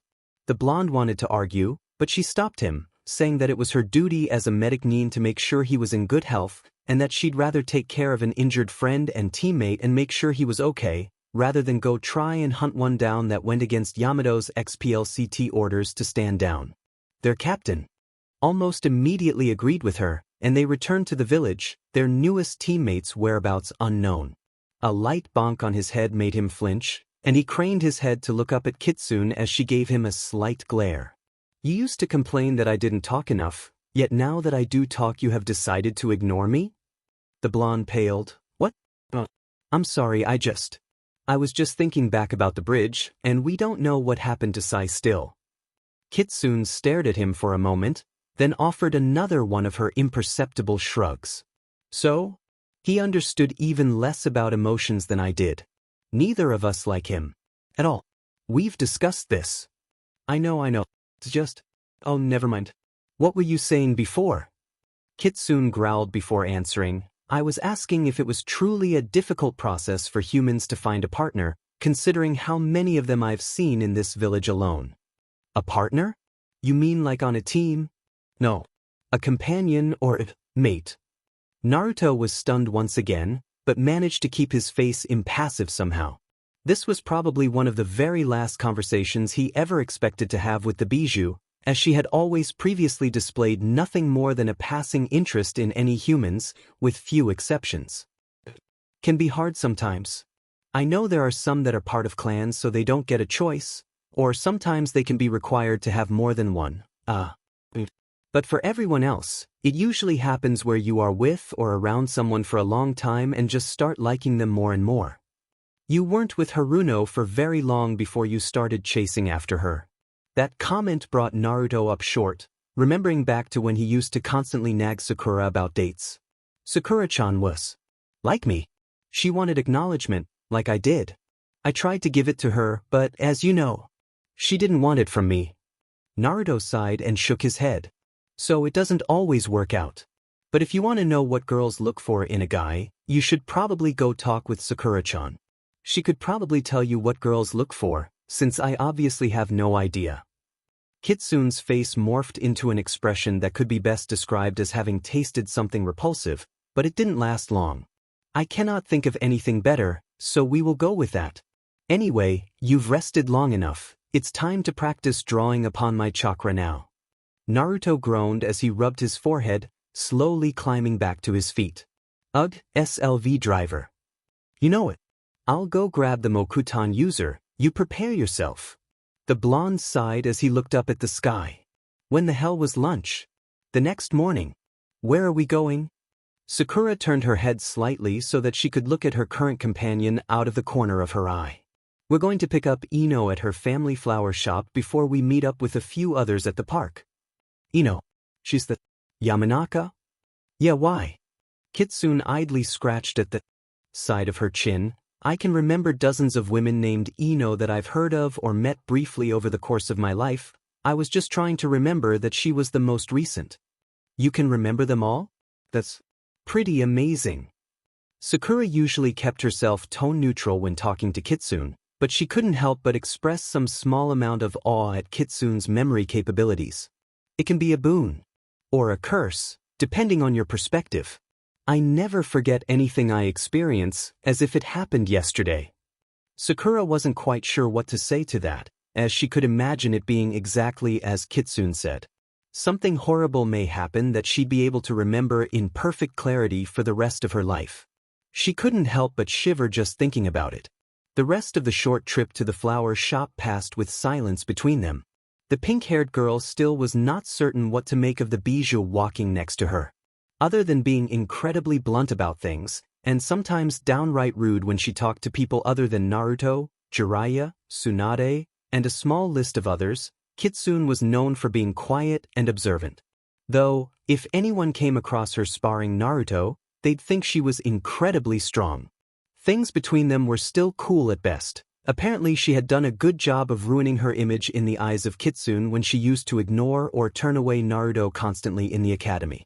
While she had apologized to both Kitsune and Naruto for acting that way, she did state that she was still a very young girl at the time.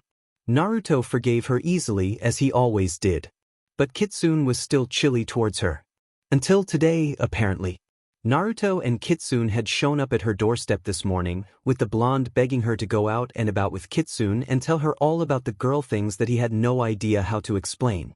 He didn't stick around to clarify what he was saying either, as he had promptly shot off like a rocket the moment he finished talking, leaving Sakura there dumbfounded as Kitsune stared at her impassively.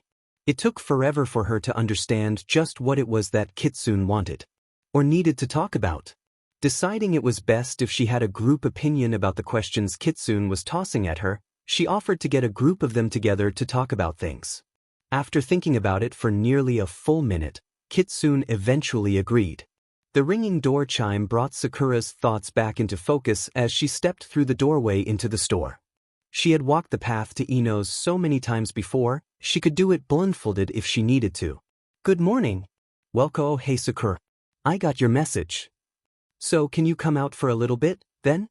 She noticed as Ino's eyes flashed over to the redhead who had just walked in the door behind her, then back. "Sure, let me just go in the back and let my mom know I'm going out." Sakura nodded as the blonde-haired girl turned around and disappeared behind a curtain. She wasn't sure what the glance towards Kitsune meant, if anything at all. Though most people were cautious around the relatively new unknown. After all, she had just randomly shown up with Naruto the same day he returned to the village, and was usually only ever seen around him.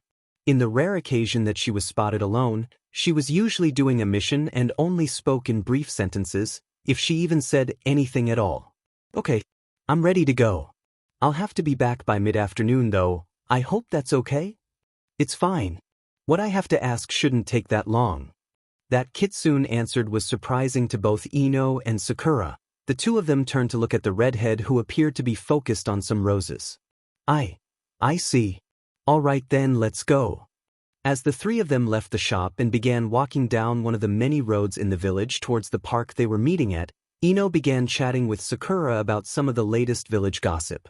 While the pink-haired girl didn't have much of a desire to know every little thing that went on in the village, she did have to admit that some things Ino knew about were rather amusing. There was even moments where she could have sworn she saw Kitsune's lips twitch upwards, though the bijou did not comment on anything she may have heard. The park Sakura had selected to have this discussion at was not a very busy one early in the morning, and wasn't very far from Ino's house either. Barely 5 minutes later they arrived at the designated clearing, only for them to immediately spot Tenten and Hinata chatting comfortably in the shade of one of the many trees scattered about the area. "Hey Tenten, Hinata." Ino waved her hand over her head as she shouted at the other two girls, who both quickly looked up and smiled. Tenten waved back, while Hinata quickly dipped her head forward a little. As they approached, Tenten focused on Sakura. "So what's so urgent that you needed to talk to us first thing this morning?" "I wanted to sleep in today." I'm sorry. This might sound a little strange, but I wanted some other opinions on some questions Kitsune has been asking me." "You've all met her at least once before, right?" All of the girls nodded, though Hinata was looking at the redhead curiously. "Yes, though I've only seen her in passing as she was. Usually with Naruto-kun." Kitsune turned a red-eyed gaze towards the Hyuga heiress. "Well, that would make sense, considering what I am." Hinata's eyes shot wide open, and her face quickly turned bright red. Tenten simply grunted out a huh, while Ino's screech probably woke up anyone else who may have still been sleeping nearby. "What? Considering what you are? Oh, this might be good. What are you to Naruto, huh? A secret mistress? A hidden wife? I have to admit, I'm envious of your looks, though I don't really know what you found that made that goof a keeper." At first Kitsune looked annoyed, but it slowly shifted towards a smirk as she listened to Ino ramble on. "Nothing quite so fancy as that." Kitsune turned her head to stare at Sakura. "Perhaps you should tell them about me? I don't think they'd believe it coming from me." Sakura frowned. "Did Naruto say it was okay? I mean that law is still in effect, isn't it?" "He gave permission." He plans on telling the males of his generation while you're here with me, though he believes some of them already know, much like you did. I see. Sakura closed her eyes and took a deep breath, then opened them again and looked at Ino, Tenten, and Hinata in turn before continuing. What I say here cannot be repeated by any of you at any time, ever, unless the law is lifted or Naruto says it's okay. Got it? They all nodded. Hinata's and Tenten's were slow to come, curiosity etched across their features. Ino was slow to respond as well, though she was frowning slightly as she gazed at the redhead. Kitsune. Is the Kyuubi in human form? The other girls were surprised, certainly, though they quickly adopted looks of understanding, as if some puzzle pieces were quickly falling into place. None of them made any shocked outbursts or even seemed scared in any way. No comments or screams. I'm surprised. All of the girls looked at Sakura, including Kitsune. Ino and Hinata looked like they were going to say something, but they both stopped themselves. It was Tenten who decided to explain. I think it's one of the best, worst-kept secrets in Konoha. No one can talk about it openly because of the law, but at this point everyone knows Naruto has a second source of chakra, especially after the exams. Eventually things start to fall into place if you just pay attention. As for me, I got confirmation from Niji. He wouldn't say anything directly about it, but the law didn't say anything about not confirming a well-thought-out guess. It was the same for me. After talking with Niji Nizan about his fight with Naruto-kun during the Chunin exam, I went to our clan archives and did some research on secondary chakra sources. I noticed that the day of the Kyuubi's defeat was also Naruto-kun's birthday, so I went and asked my father about it. He confirmed that Naruto-kun was a Jinchuriki. As Hinata finished speaking, everyone turned to Ino, expecting her to offer her story next. She just let out a light chuckle and shrugged slightly. Nothing that exciting about how I found out. Shikamaru figured it out on his own and told Chuji and I. We both got confirmation from our parents. The end. As soon as she finished, the blonde girl rounded on Kitsune, pointing a finger at the bijou and grinning wider. Now, what's this about you and Naruto, huh? Something interesting going on between you two? Probably not in the manner you are thinking. Kitsune folded her arms over her chest as she returned the blonde girl's grin. My question merely pertains to human males in general. Naruto is just the best example that I can understand. Since I know him better than any other. Any explanation with him as the subject would enable me to understand your explanations better. There are many things about human social patterns that I am still unfamiliar with. Ino nodded slowly and adopted a thoughtful pose, rubbing her chin. I see. Ask away. The great Ino-sama shall be happy to answer your questions on this day. Sakura groaned and rubbed her forehead, annoyed at Ino's antics at a time like this. Luckily, Kitsune seemed to ignore it, and went about asking her question anyway. What exactly is it that human females look for in males? As I was telling Naruto yesterday, I see plenty of pairs all throughout the village, so it cannot be that hard to find a mate, can it? All of the girls, other than Sakura, who already knew the question, simply stared at Kitsune in mute shock. Ino's previous thoughtful pose seemed to just disappear as she went rigid, and much the same could be said for Tenten and Hinata, who had turned their heads to look at each other, as if they weren't sure about what they heard. Wait a minute. Ino held a hand up, as if that would keep anyone else from talking. What brought this on anyway? Did you just randomly start thinking about this or something? Kitsune just shrugged non-committally. I've been watching Naruto train recently, and even my mind is prone to wandering. When I think back, if I compare him to other males that I've seen during my life, I would have to consider him. How should I say it? Handsome? Attractive? I know the meaning behind the words, but I'm still unfamiliar with how to determine if a person exemplifies those properties. From what I can gather, Naruto's general demeanor and physique matches up with what human females tend to strive for in a partner. Unless all of you disagree. Sakura was looking down at the ground, while Ino was staring at Kitsune like she had 2 or even 3 heads. Tenten had begun tapping her chin with her forefinger and apparently in deep thought, though unlike her, Hinata had turned beet red and was looking everywhere else but towards their group. Well, Ino's dragged out the word until everyone focused on her again. I wouldn't say that girls aren't attracted to Naruto. I mean, I'll admit that he's kinda cute, but I don't really know him well enough to be attracted to him more. He was away training for 3 years, and I've only seen him briefly a few dozen times or so since he got back months ago. He's probably nothing like I remember him being in school. Does that make sense? Kitsune nodded, but said nothing, waiting for other opinions. Tenten decided to speak up shortly after Ino finished. I think he's pretty good looking yet. If I got to know him better, I could easily see myself falling for him, after the few times we've sparred and I've helped him with kunai training. He's always busy, though, and I haven't seen him much since he got back because I've been busy too. But unless he seeks me out for some reason, we'll probably just stay friends. I'm fine with that. She finished her comments with a shrug, and the other girls all seemed to nod, fully accepting of her explanation. Ino, Kitsune, and now Tenten turned to look at Hinata and Sakura, who seemed to be unsure about what to say. Sakura opened and closed her mouth a few times, though Hinata began to speak before she could actually say anything. I like Naruto-kun. For a long time.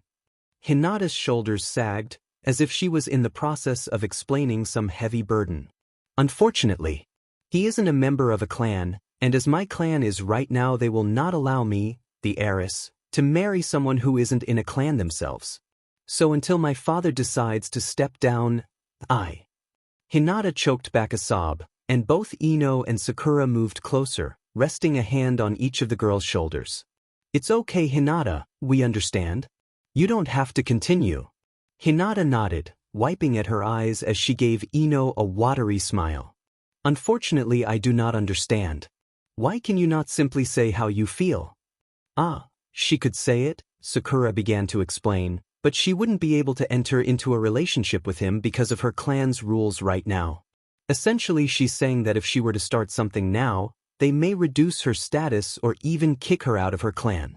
Her family. When she becomes the matriarch, however, she would be free to pursue whoever she wants, but there is no guarantee that Naruto will still be available. Am I right, Hinata?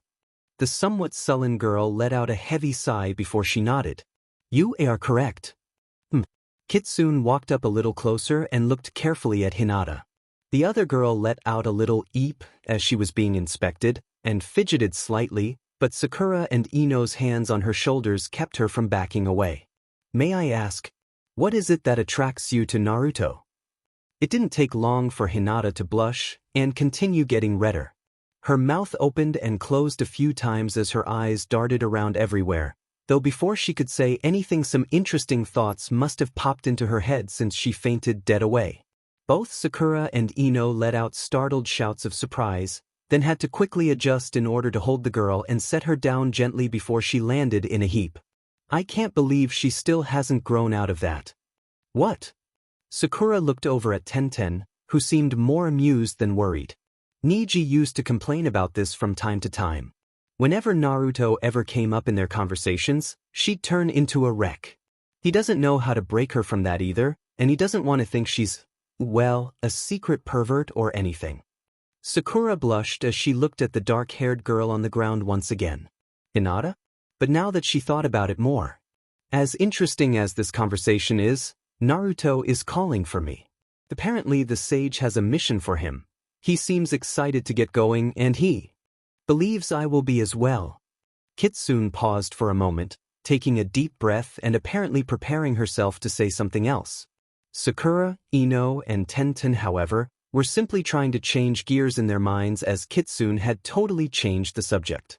I appreciate your explaining to me your opinions on the matter. It has been most enlightening. She paused again, briefly, and looked at them all once more time, even the unconscious Hinata. When I return, perhaps we can talk some more. Farewell. As soon as she finished speaking, she promptly dispelled in a cloud of smoke, similar to the way that Naruto's did, only this time it was tinted with a faint reddish color. Most enlightening? Ino mumbled the words quietly to herself several times. I can't say I've ever heard someone talk like that before. It sounds so mature. Ino looked at Sakura and shrugged. I was going to say old-fashioned, but it doesn't matter. Her voice dropped down into a more conspiratorial tone. Hey, She didn't get to hear about what you think about Naruto, did she? The pink-haired teen slowly shook her head. She already knows and told me not to bother. Her best friend looked positively scandalized. What? Why? Sakura looked down at the ground, noticing that Hinata was starting to stir. Because of how I treated him before. She didn't say never, but she made it very clear that I shouldn't bother right now. Someone that doesn't understand attraction was telling you to not be?